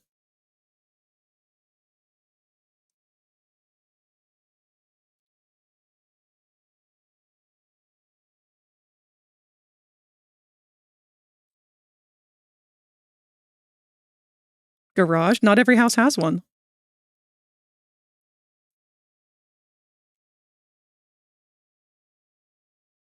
Honestly, at some point I wonder if the rich are just different species. Yeah, it sometimes feels like it.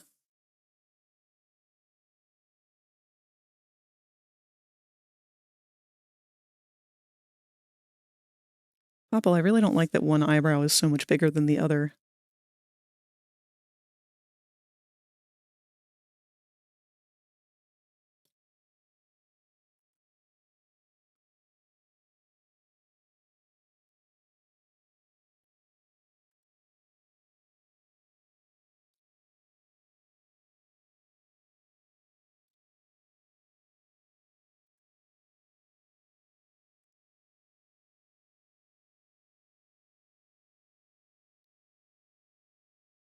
Perspective!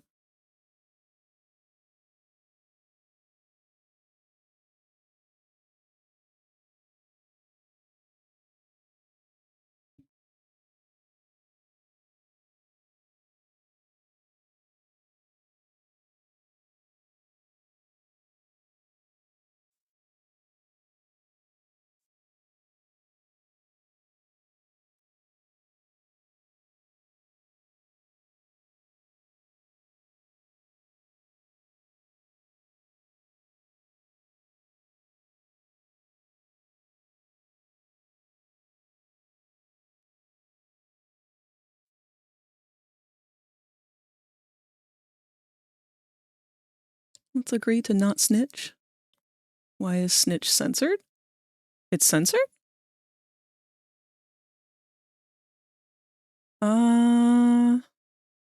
It's not censored on my end.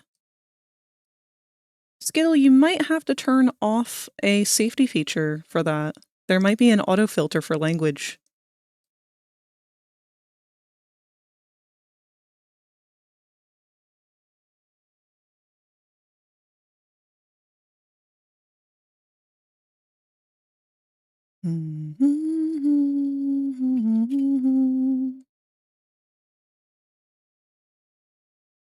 Alright, let's get some flats on Popple. Gotta open up one of his emotes to steal his colors.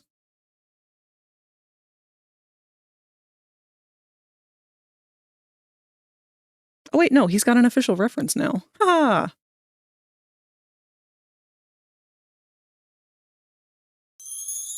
Oh! Oh, wah! Ketsalot has just subscribed for 7 months. Apparently Twitch is telling me to do this XD.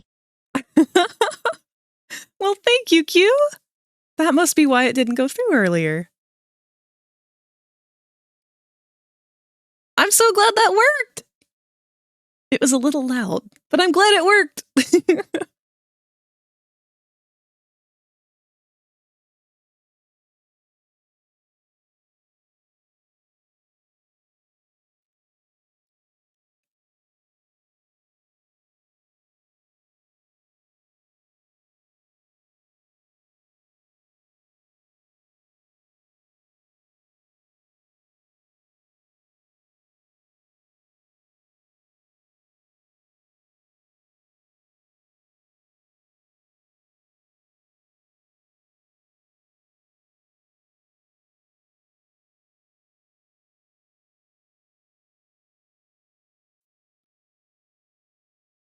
Oh, maybe I should size his eyes down a little bit. They're a little large. Oop.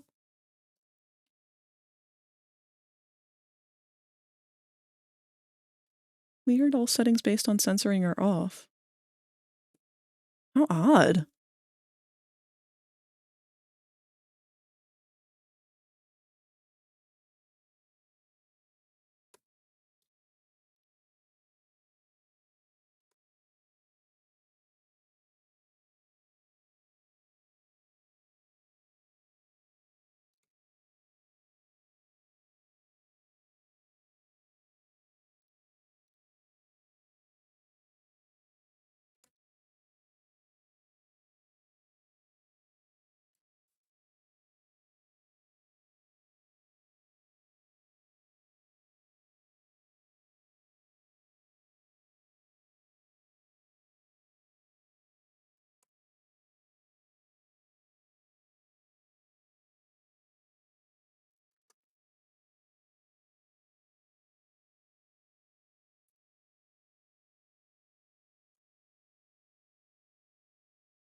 Already subscribed, but I just had to reload the stream because I went to check Discord, and when I came back it was telling me to share my 7-month streak. Popple reference feels like... Oh, feels wrong with the eyes. Yeah, it's because I usually don't put pupils on him. I mean, this is definitely more how he should look. But when I'm just haphazardly scribbling him at 5 o'clock in the morning, maybe not high. Sometimes he goes a little off model.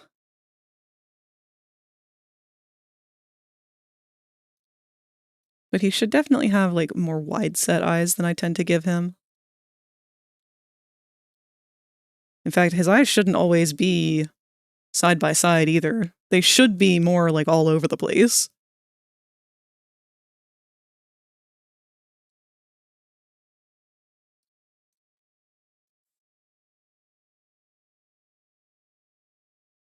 Alright, let's make this our selection source. And start throwing some flats on our boy. What is that layer?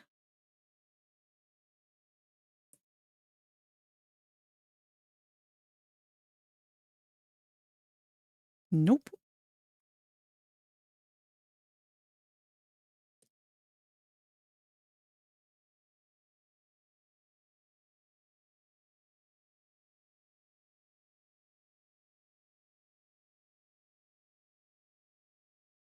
It's not the pupils. The eyes on the reference look too small compared to the Twitch pupil. Yeah, so I'm also drawing him more in the emote style. So let me pull out an emote too. When I do things as emotes, I tend to squish their proportions, make the head bigger, the eyes substantially bigger, and the body smaller.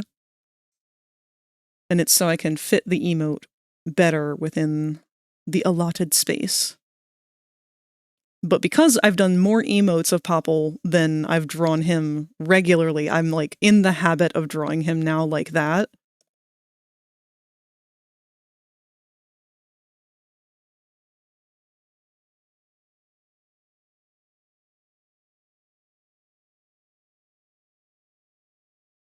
Like it definitely shows more on this one, I feel.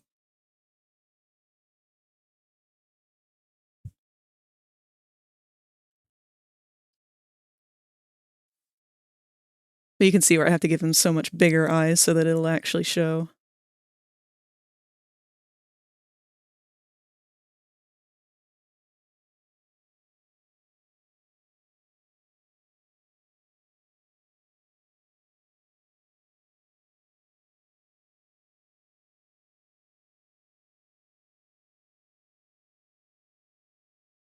Ah, I forgot that wasn't actually connected there.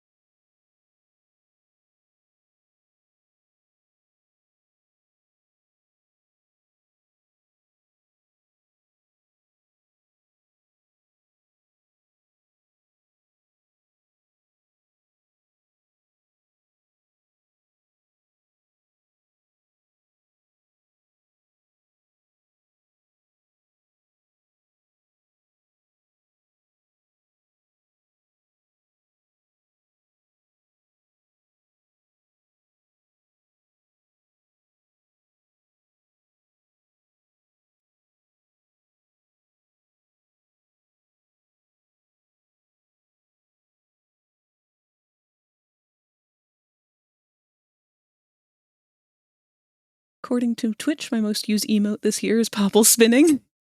That's right. I think that one got used exactly 299 times throughout the year, which made me mad.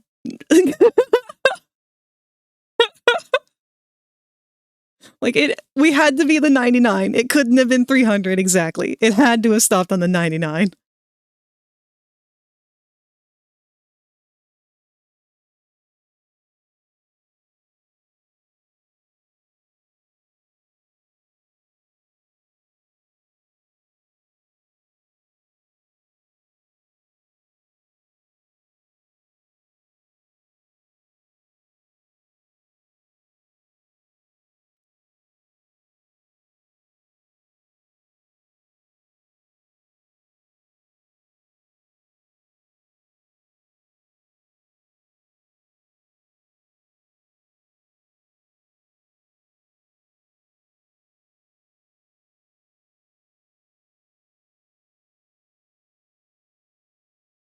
All right, Pop-Tart.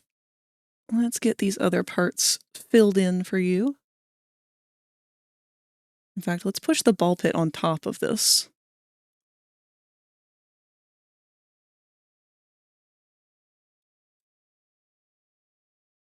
I'm going to make the box also red, I think.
Emote following that is Popple getting the shit choked out of him. Best music from Sonic Lost World is all of the winter stuff. I've never played Lost World, but so far from what I'm hearing, I completely agree. Russian Santa, not festive enough. Paint them red.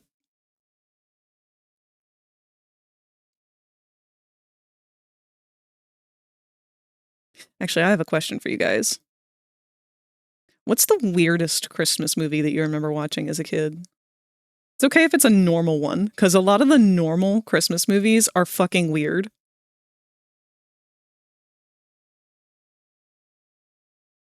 Didn't like playing it, but the music is solid.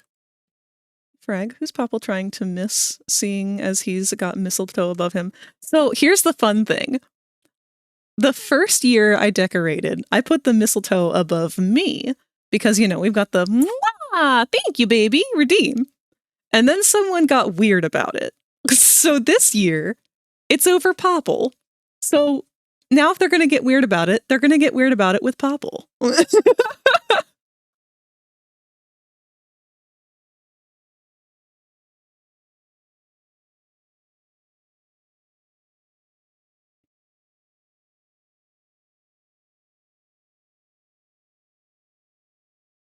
And I've just now realized I need Popple to be on top of the box, not behind it. That's going to be a little complicated, but we'll figure it out. Well, it helps if I'm not throwing my flats directly on the line work layer. I honestly don't know why I am fussing over trying to preserve these layers. It's not like it's really going to matter.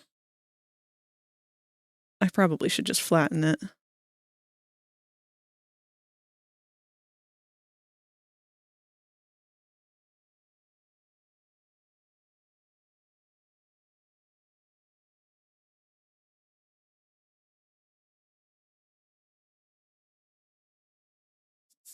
Yeah, you know what? It's not hurting anything.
Popple deserves smooches, assuming he wants them. I want to say Polar Express, but I feel like I remember watching one Christmas movie that I can't remember the name of that was weirder. Like, it was so weird that my mind pushed it so far back I can't even remember it properly. See, I feel like that's what Polar Express is for me, because I just recently kind of rewatched it.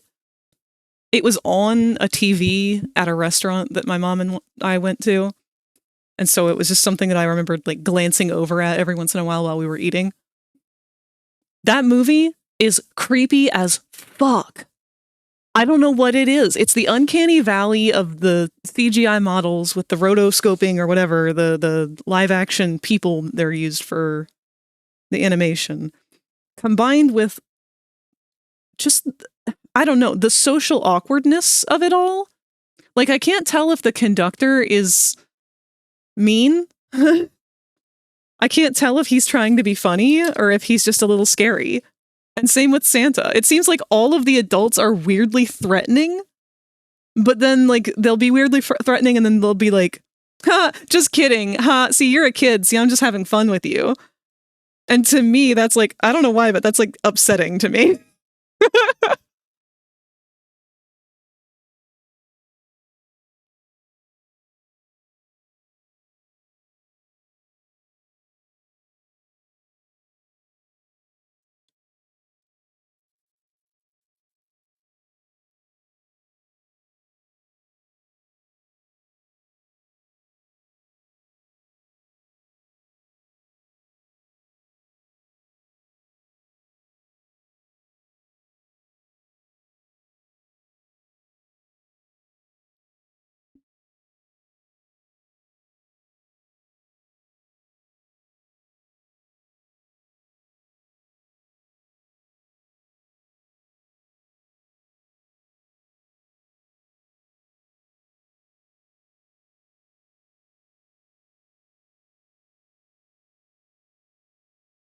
Another one that was freaky to me, more so as an adult than a child, because as a child, I didn't really register that's what was happening.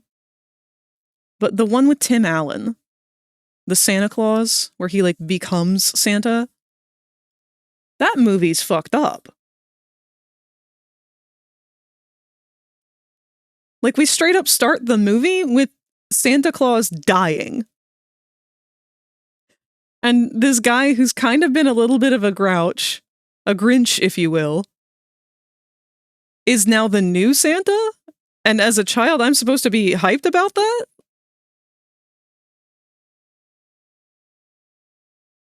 I just watched Santa die.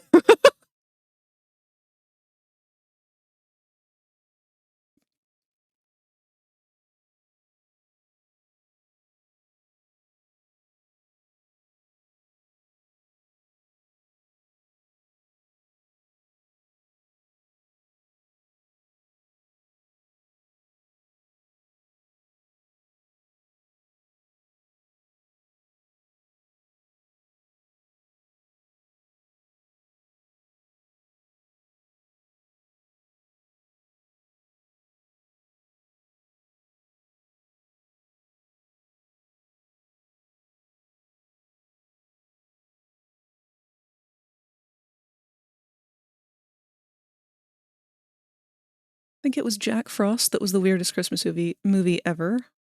A kid's dad dies and then comes back to life as a snowman. Oh, that's right! I forgot about that one! Because when I was a kid, okay, we had a movie rental store when I was a kid. And that movie and a different Santa Claus movie, or snowman movie, were always side by side on the shelves. And one of them was a horror movie, and the other one was that one. But they both involved snowmen that came to life. And I think they were both called Jack Frost. One of them was evil and like a murderer, and the other one was the kid's dad who like had unfinished business and had to come resolve it as a snowman. Evil snowman movie. Yeah, it was also called Jack Frost. Okay, hold on. I need you to see the two covers of these movies.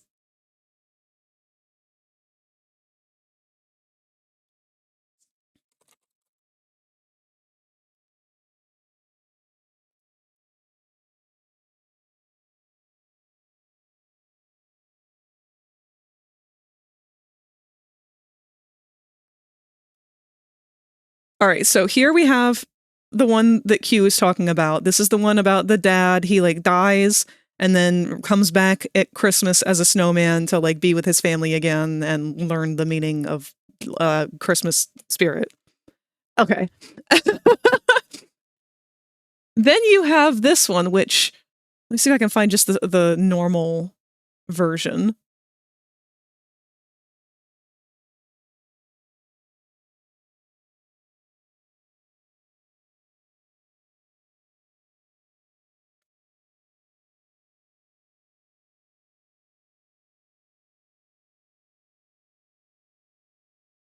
God damn it. There's 2 versions of this cover because it's holographic. I can only find one that's like partially showing the cover. So it was basically the same thing, just a happy snowman. You couldn't see this mouth. Like this was like a 3rd image. There were 3 of them. It was the regular happy snowman, this like in-between snowman, and then the evil skull snowman. And they were both called Jack Frost, and they were both side by side each other on the shelves, and I never knew the difference between the 2 of them. I just knew that for some reason both of them scared me.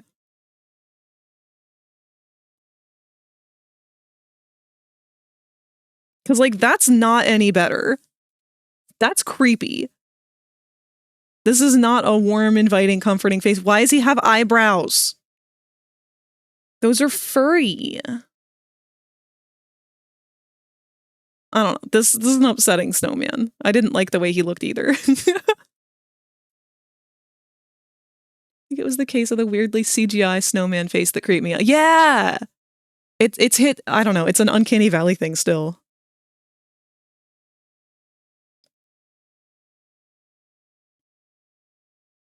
Alright, Popple. We've got about 10 minutes left, and I'd say that this is pretty good, aside from needing his last balls. And I think I want to make the outline around the eyes a little bit darker. Ooh, hiccup, sorry. Since we shrunk them.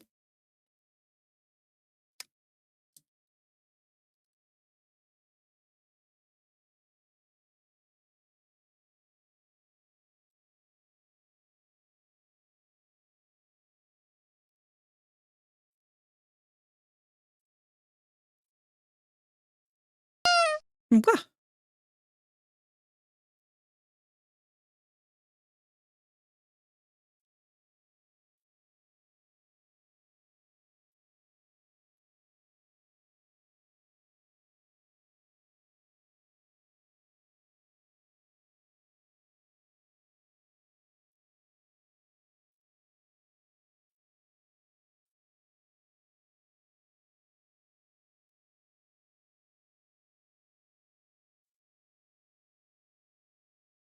Alright, that was definitely too thick.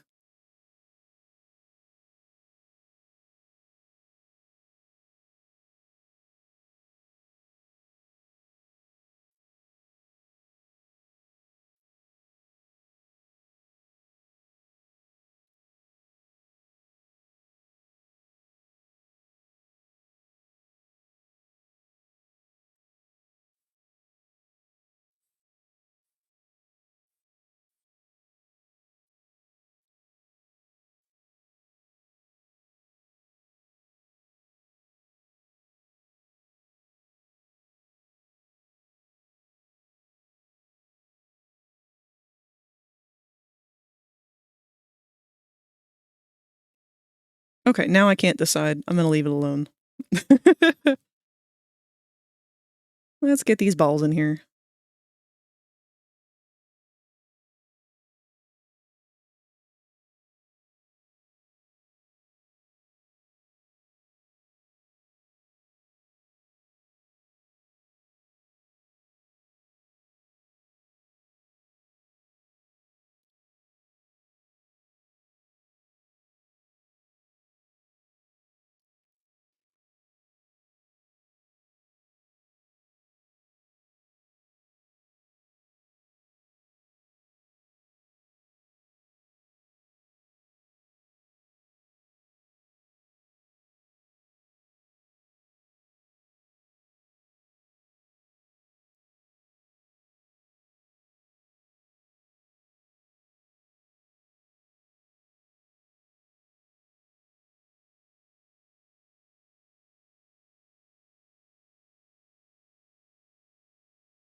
Hey Frag, I've got a question for you. If one of us was to make a winter stream playlist, would that possibly be used? If it's anything like what we've been listening to today, yes. The things that I predominantly look for are easygoing. Lyrics are a big no-no usually if it's something that I have to be focused on. But anything that is like this, that's just music, nothing too grating, perfectly fine. Also, what is the name of the pen that you're using? Because I really like the bumpy bits to it. I will show you, actually. I think I've listed this once before.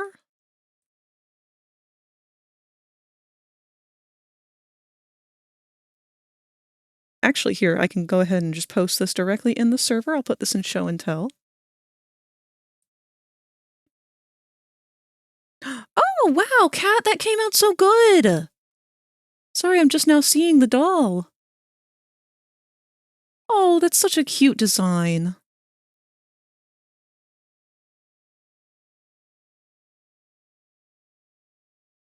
Oop, didn't mean to open that here. Actually, that's about the same. Let me double check.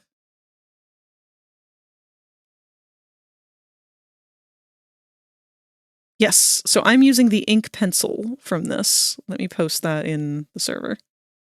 I was going to drag and drop it, but I forgot I was on the wrong window. Welcome, Ziggy. Good to have you here. You've caught us for about our last, 5 minutes maybe? We don't have a lot of time left. We're going to go a little extra just so I can finish up throwing our flats onto Popple. But before that, I want to make sure that I send these over. Here we are. And I'll go ahead and pin that one, I think. If you become lightheaded from thirst, feel free to pass out. Thank you for the hydrate cue.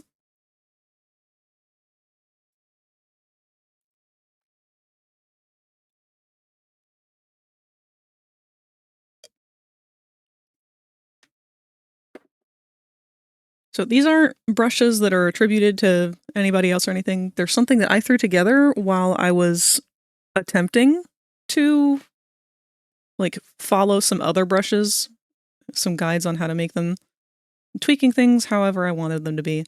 So I'll usually use the pencil sketch brush for any of my sketching. And then the ink pencil is literally the exact same thing, but with the opacity or the density pushed up more solid. I've honestly been thinking about making it have a little bit less texture to it, but I don't know. It's been doing the job. I use it for virtually everything anymore. Maybe next time? Uh-oh. Next time for what?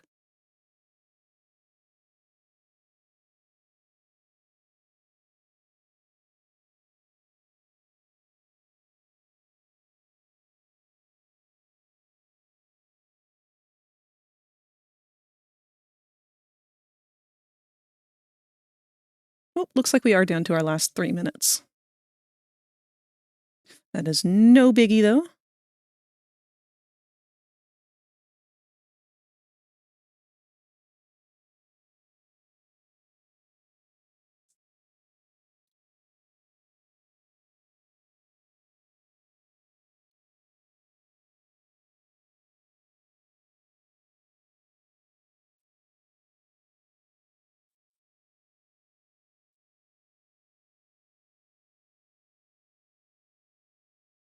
Oh, you know what, Popple? I really don't like how that crosses over your eyebrow.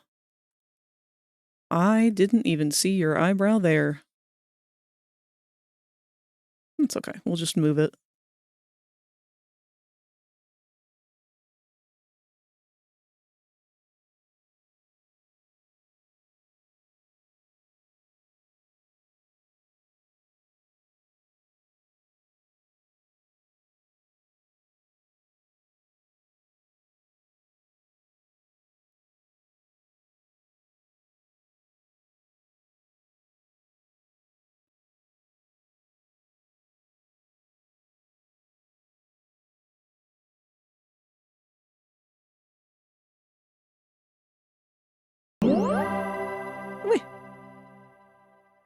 thank you so much for the follow, Ziggy's Ziggy. elf can now hatch from their egg.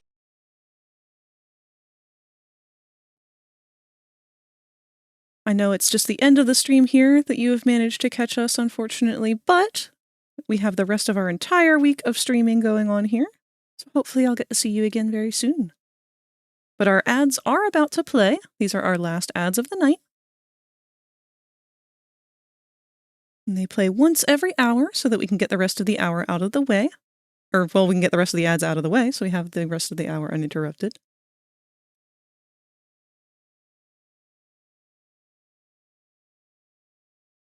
And tomorrow we will be doing our Wacky Wednesday, which is the gaming day. Haven't decided on what I'm going to be doing for that stream just yet, but I'm leaning towards Stardew Valley because we've had so much Stardew Valley music come on today.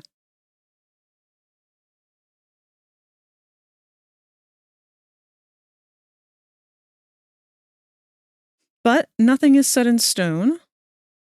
It also will depend on whether or not Rosie is free and wants to do anything, because she is somewhat known for wanting to do that, and I love to join her for it.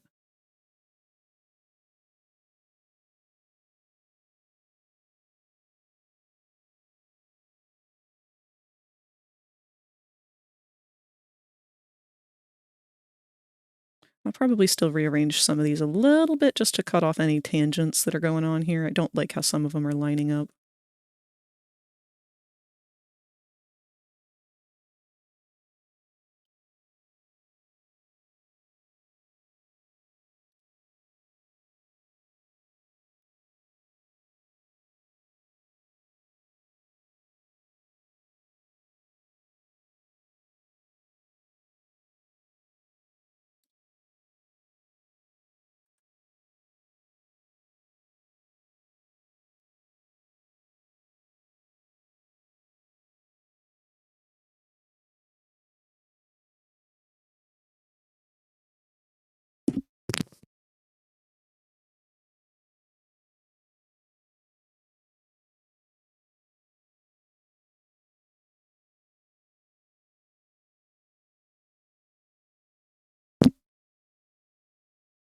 My brain all of a sudden, if I were to play Mario Paint on stream, would that be art or retro?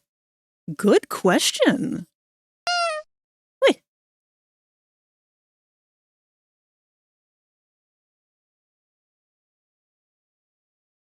Oh, wow.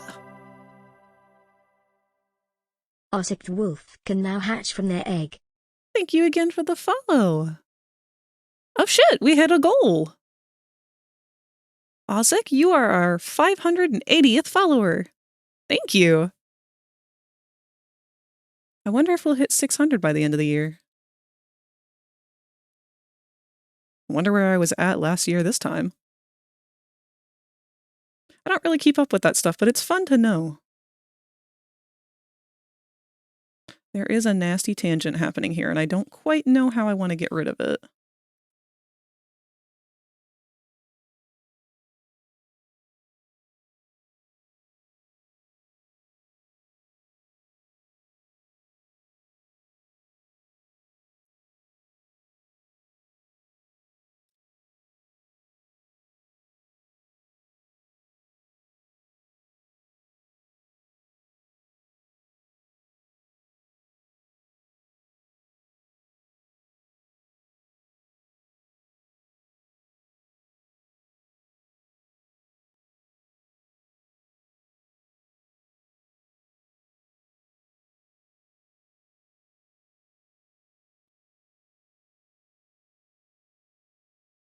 Also going to take this opportunity to outline the eyes again.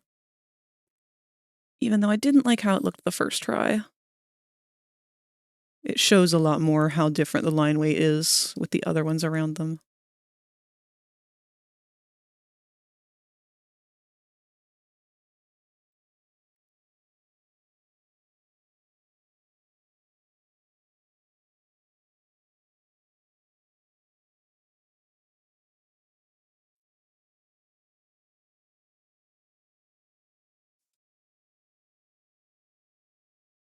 Honestly, they just look a lot thicker for some reason, and I don't really like that. Did I push my brush bigger or something? What happened?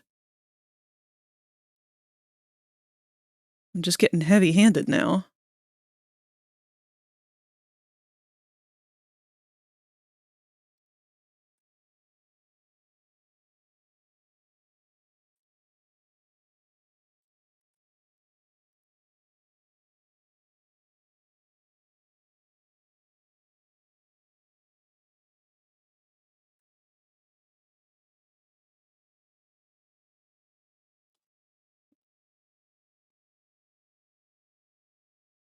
You think that Papa has taken one of his eyes out of his jar to spy on Jax? Am I on the naughty list? You've got a spark of fun in you, so I'd say you're probably on the nice list. Unless you've been sneakily pranking the reindeer. Santa's got his eye on you, but I think you're more ho-ho-ho than uh-oh today. He's keeping an eye on you. Maybe you're the one that he's spying on.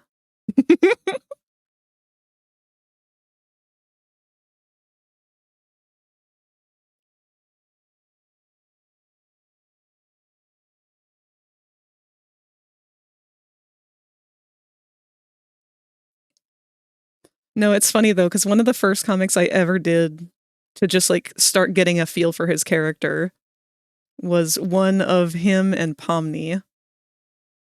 And they're hiding behind a conveniently placed brick wall. And there's just a bunch of chaos and other sounds coming from the other side of it. And she sort of leans into him and goes, after it gets quiet, she leans in and goes, "Do you think it's okay to come out?" And he goes, "Hold on, I'll check." And he pulls one of his eyes out and holds it up over the wall to look. And it's just her kind of staring back at him while he's looking for a panel. And then the next panel is just him turning to point the eyeball that he's holding back to look at her and very quietly saying, "God is dead."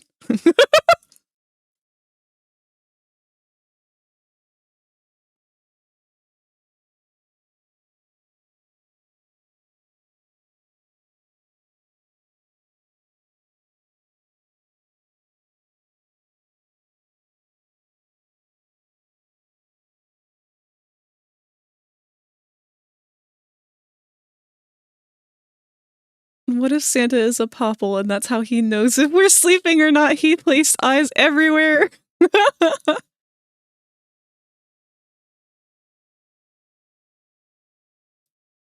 He's always watching. Anywhere there is gum, no one is safe.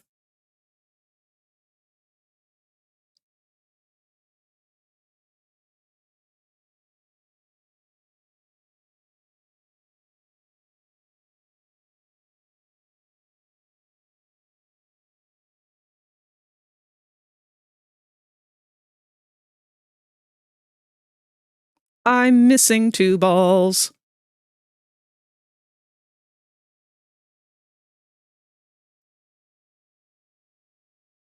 This is fine.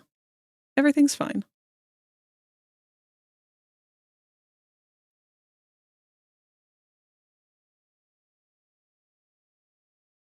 Like I said, we're going to go a little bit longer so that I can make sure that this is at a good stopping point. Not too much, though.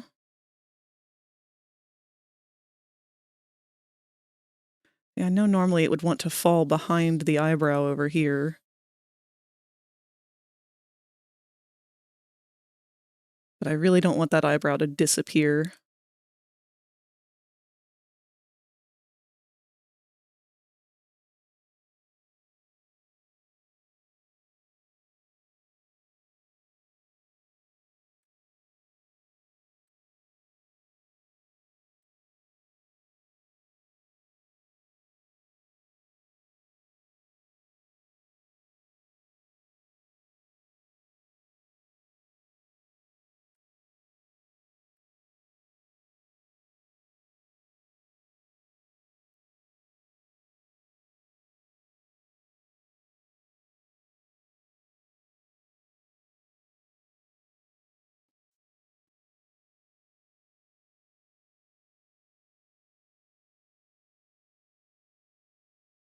That's why they invented the internet of all things.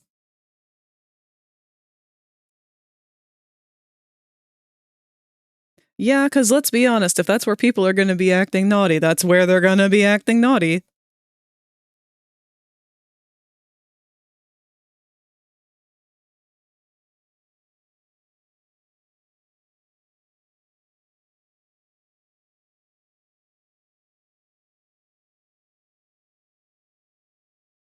Man, why did the outline come out so much thicker there?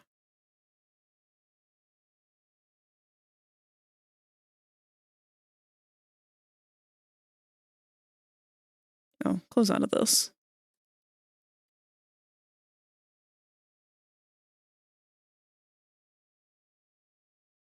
Yeah, that's going to have to change. I regret merging that.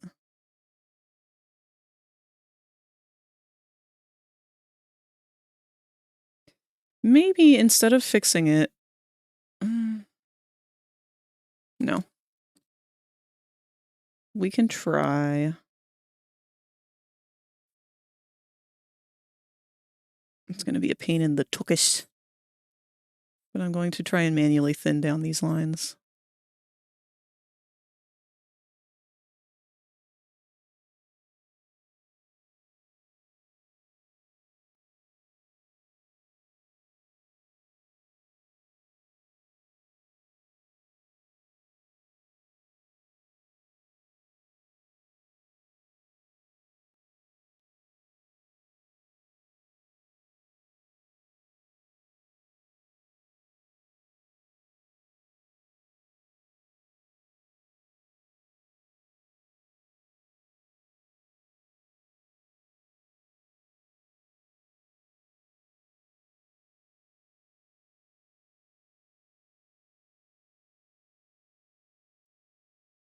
Also, welcome back, Kat.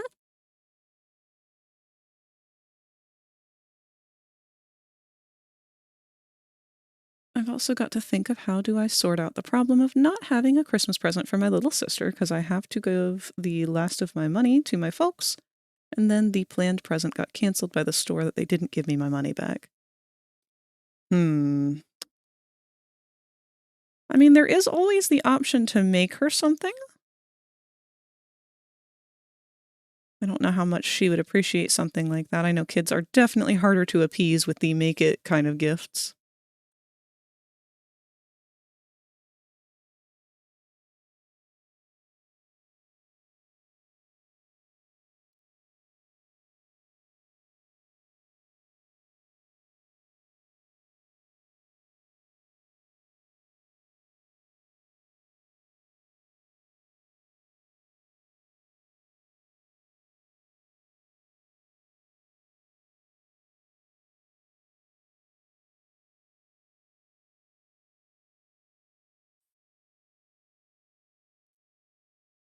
I'm going to try making these just a lot thinner and then drawing over them again.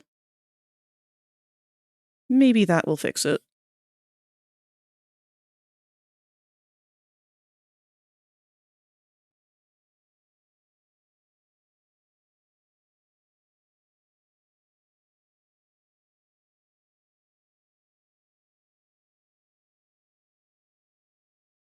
We'll go with the size 6 brush.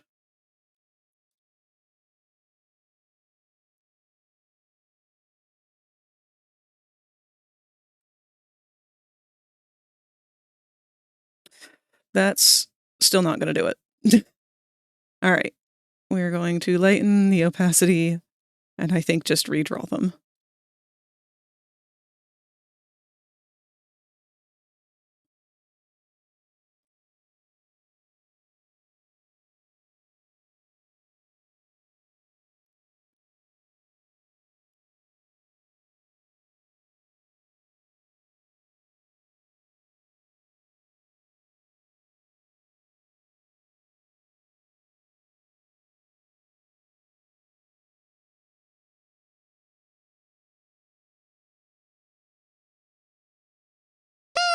Oh, wow.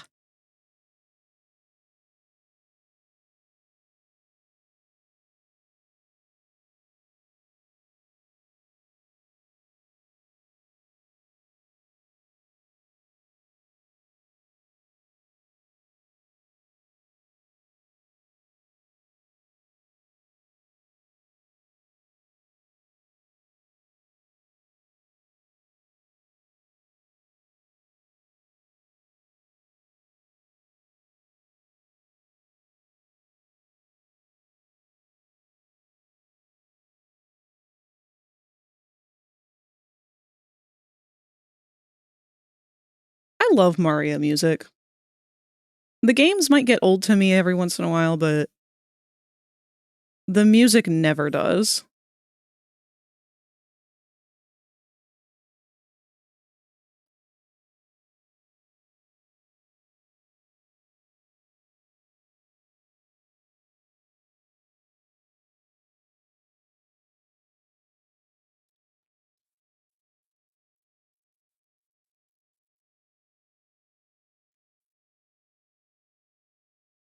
Did you remember to save Oh, all of your files?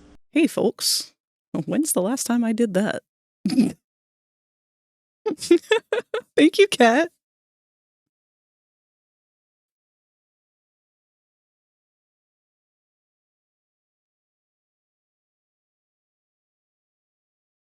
Oops. Might want to keep that little spot, actually.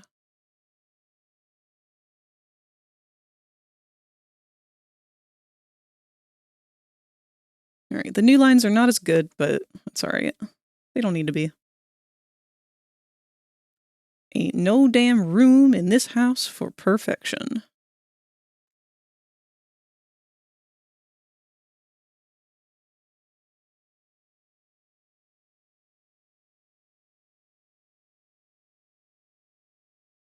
I was wondering when this one was going to make an appearance. We almost went through the stream without it.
Okay, that definitely looks better.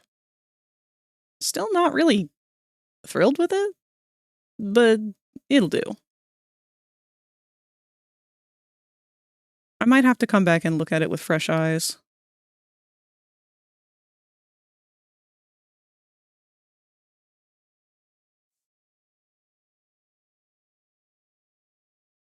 I think it's also just because I miscounted. Anytime that I miscount the gumballs, they always end up looking a little bit weird.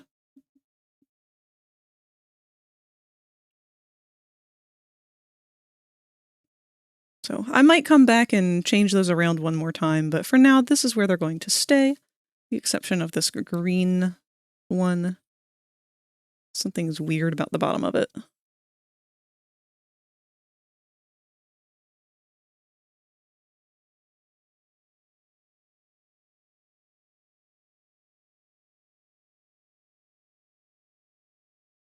No.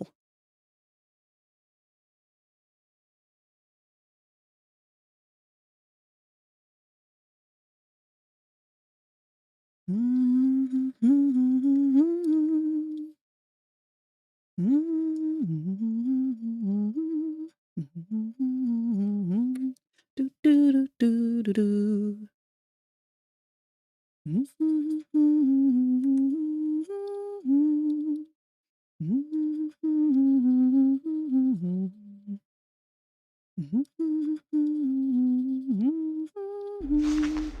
Wait.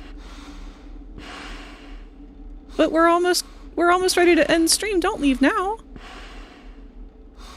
I don't want to be alone. Oh, thank goodness.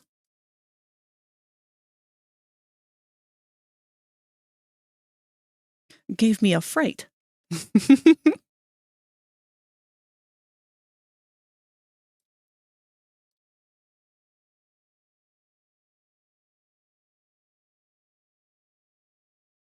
All right. Maybe part of the reason it's looking a little weird too is because I colored his irises.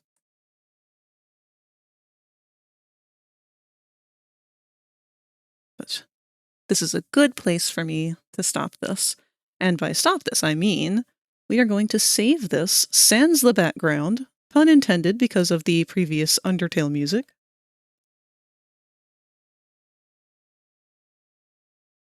And we're going to save the wreath on a different level or layer than Popple.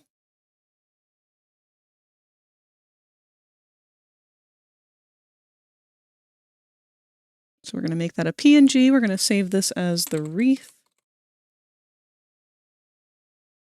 And then we're going to bring Popple back.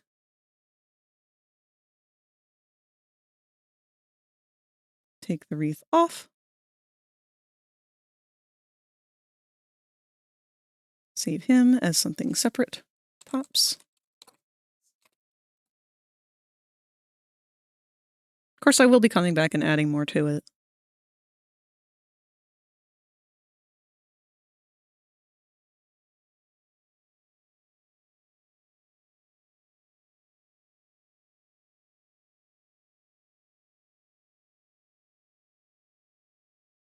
And then we'll go ahead and save it flat. Or, well, layered, not flat. Okay. Now, we are going to go back over to our new area. Give me one sec.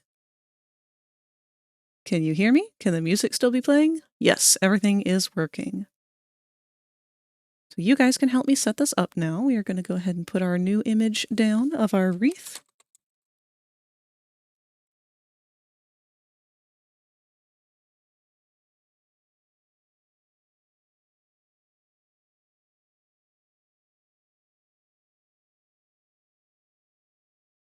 Oh no! That wasn't supposed to save like that at all. Hold on. Did it save like that?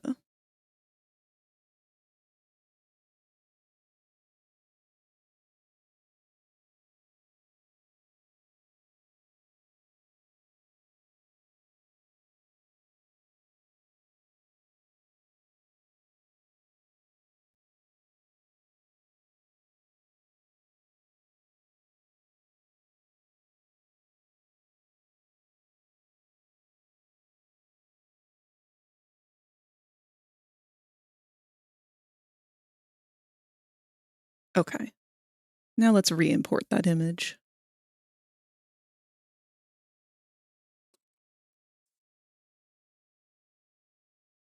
There it is.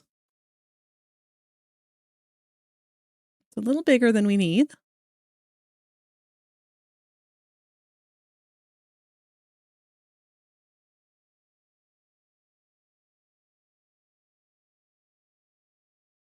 And let's go ahead and include Popple.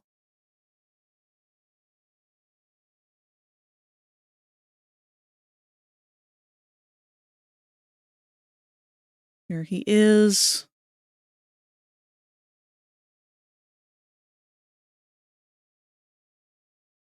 And last but not least, we need a little bird to put on there. Whoa! Katsu Drawn just cheered 5 bits. I have spent so much money for this contest. Doing a work gingerbread house building contest, winners get to win money for a charity of their choice. I have spent a couple $100 for everything. XD, wow. But if I recall, I think there is a bit over 1,000 to the first place winner. If I do submit in time and win, I plan to give the prize money to the Trevor Project. That's awesome, Katsu! Please share pictures of it when it's done. It sounds awesome. I've always wanted to make a gingerbread house, like a really, really cool one.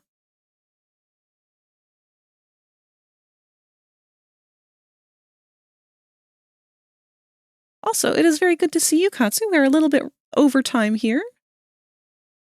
But that's because we are setting up a new scene for winter, for our winter holiday.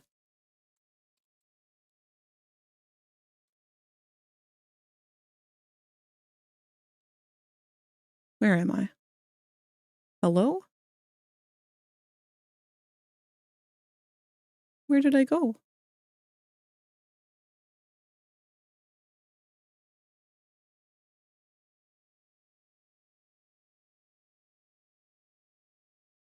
Why does it not want to show? Oh, because I'm not in the right thing. That's why. Hold on.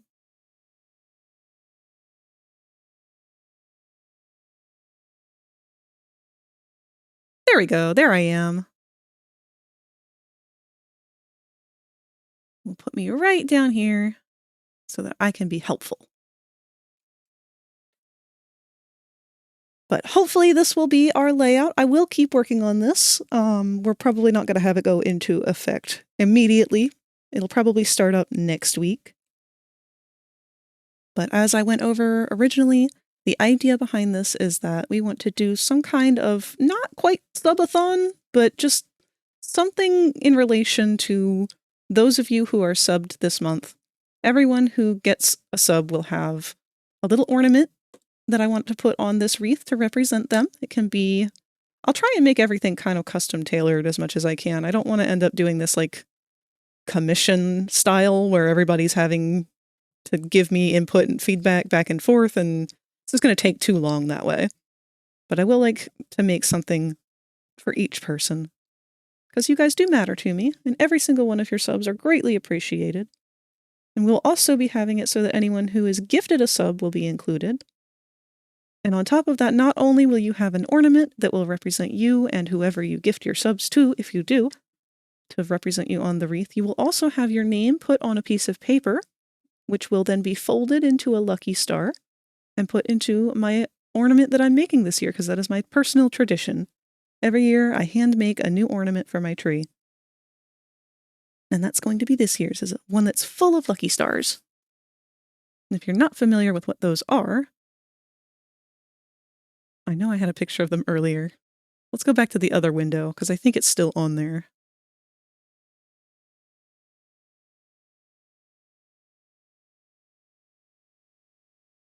Yeah. So these are little paper lucky stars, and that's what the ornament roughly will look like when it's done, hopefully. Awa! Thank you, Katsu!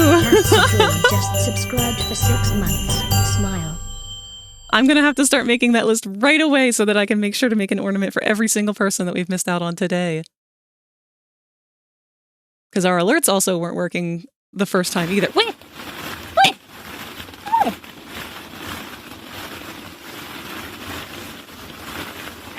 The Katsu gets a front-facing baby chick emoji ornament.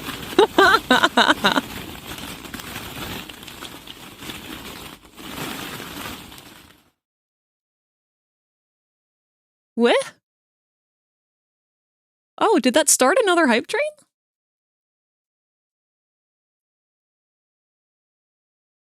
Maybe, oh, did that, oh, hold on. What did that do? Oh, wait. Security alert! Oh. Security alert! Woo, woo, woo, woo! Kevin DNG has raided the channel with 9 eggs. Hello, Kevin. I was just about to raid to you. Well, hi, everyone. Welcome. Oh, God, we were just working on a new asset for the stream. I will be starting up a new thing throughout the week. Well, let me say hello first before, hold on, I'm so scatterbrained at this point. It is midnight and I need to leave, but we can't yet because you all just got here and now there's a hype train! Ah! Wait, a treasure chain? What the fuck is a treasure chain? I don't even know what this is.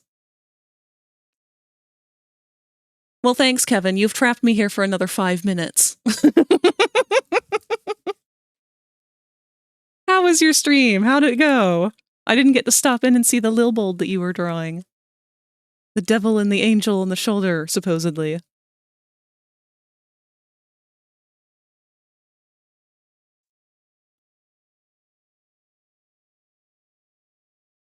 reach level 2 and we get discount on subs. Well, this is a perfect time to talk about this then. So thank you for joining us, everyone who just got here with the raid. We're a little bit later into the evening than we normally would run, but that's okay. We've been trying to finish up a new asset for December because I want to try and set something up to help give back and appreciate those of you who have been so generous to sub to me this month, or who will be. So over here is the asset that we just created. It is a big, fluffy, fuzzy wreath. Wreath? Wreath. And we are going to have all of these little baubles, thanks to Popple. He has drug out a bunch of Popple baubles. Baubles? We'll come up with a better name. But he will be holding one eventually. And each sub will be represented on the wreath here. Whee! Katsu Drawn just cheered 5 bits, excited to see what you do for me. But all I ask is no front-facing baby chick emoji, please. Rolling on the floor laughing emoji, rolling on the floor laughing emoji, rolling on the floor laughing emoji. The green infinity worm. You know, ironically, this wouldn't be the first time I've made a worm. I actually have an asset for the Tiger Bee model that is a string worm that is mounted on the shoulder. It's something I made for a friend for their birthday years ago. Just had some fun end of the stream sketching, and they came out nice, I think. That's awesome. I'm so glad to hear that. I'm glad that you didn't go, like, stupid late, too, because you need some rest, sir. Christmas setup is looking awesome. Thank you! I'm excited. I want to get this thing filled up with all of the different people who have shown support for me over this last year, and just be able to have something special, you know? So not only are all of the subs going to be represented by an ornament that will get hung up on this wreath. Thank you, baby! But everyone who subs or is gifted a sub will have their name written on a piece of paper. That will be folded into a lucky star and then put into an empty bauble that I will add to my collection of handmade ornaments. So that's what we were looking at on the other one, was the little lucky star ornaments. And that's what they look like. So every single one of these stars will represent somebody who's supported me this month.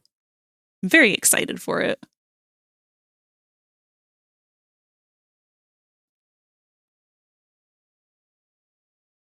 So far, everyone has been on the nice list. The only one who seems to have maybe had their spot waver just a little bit might be Katsu. Or, not Katsu. Should be Katsu, probably, but Q. Q's the only one who Popple has said is probably on the nice list. And for those who don't know, Popple is currently working part-time for Santa Claus. He's keeping an eye on you guys. What list am I on? You'll have to ask him.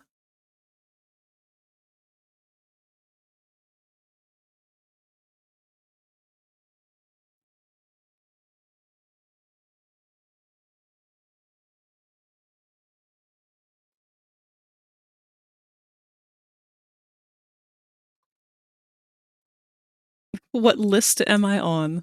I'll have to add that to his prompts. So he is still very much test running this. He's got a couple of new holiday things that he can say and do and interact with, but I'll be perfectly honest. I did not test all of them as much as I probably should have, or as much as I've tested the previous ones. So he's gonna give us some weird answers from time to time.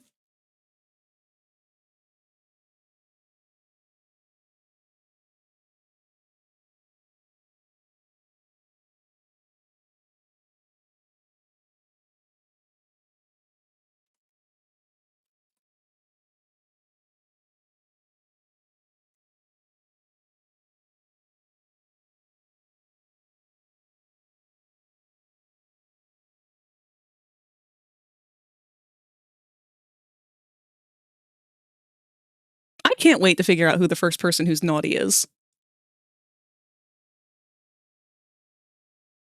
And I should also say, I don't know how this works, by the way. Every single person has been on the nice list so far. So I don't know if he's going based off of chat history or if he's going based off of current chat history. So, like, is it going to be different tomorrow? We'll find out.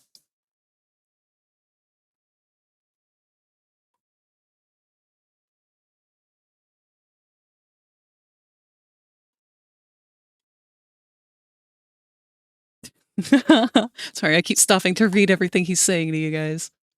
All right. Well, we need to wrap things up because I'm a tired bird. We've had a lot of fun today. We did a lot of art today. Now we are going to find someone else to throw you guys at. And, oh, you know what? It looks like Pale just started up. I didn't see them live earlier.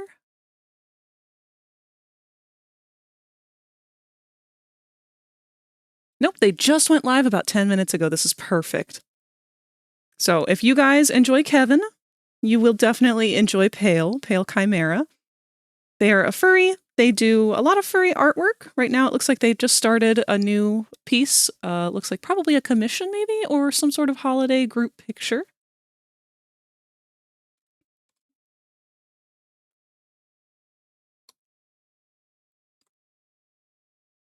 They are a total sweetheart. And they have definitely been very inviting to the streamer space. I have felt very welcomed by them.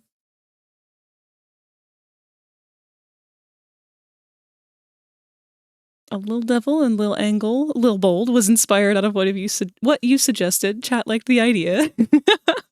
Gonna try and make them a redeem to mess with my brain. Oh, that's so fun! I'll try and stop in very soon to see that, because throughout this week I was lurking a little bit in the beginning when you were still playing Zelda, but just kind of don't have the brain power to juggle my own stream and also watch other people's. I rely a lot on Zitani to tell me when you're doing something fun. But for now, we are going to end things off here. So you guys will hopefully enjoy Pale. Let's see, what else do we have left? I don't know what we're doing tomorrow. Probably Stardew Valley. But if not, we will most likely be doing something fun to do as a group with Rosie and Spooka and whoever else will be joining, if that is the case.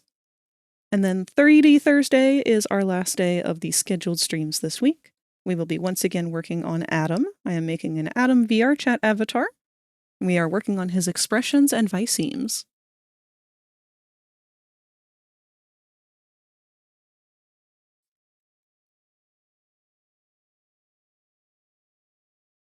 Let's get our raid message up and running as well.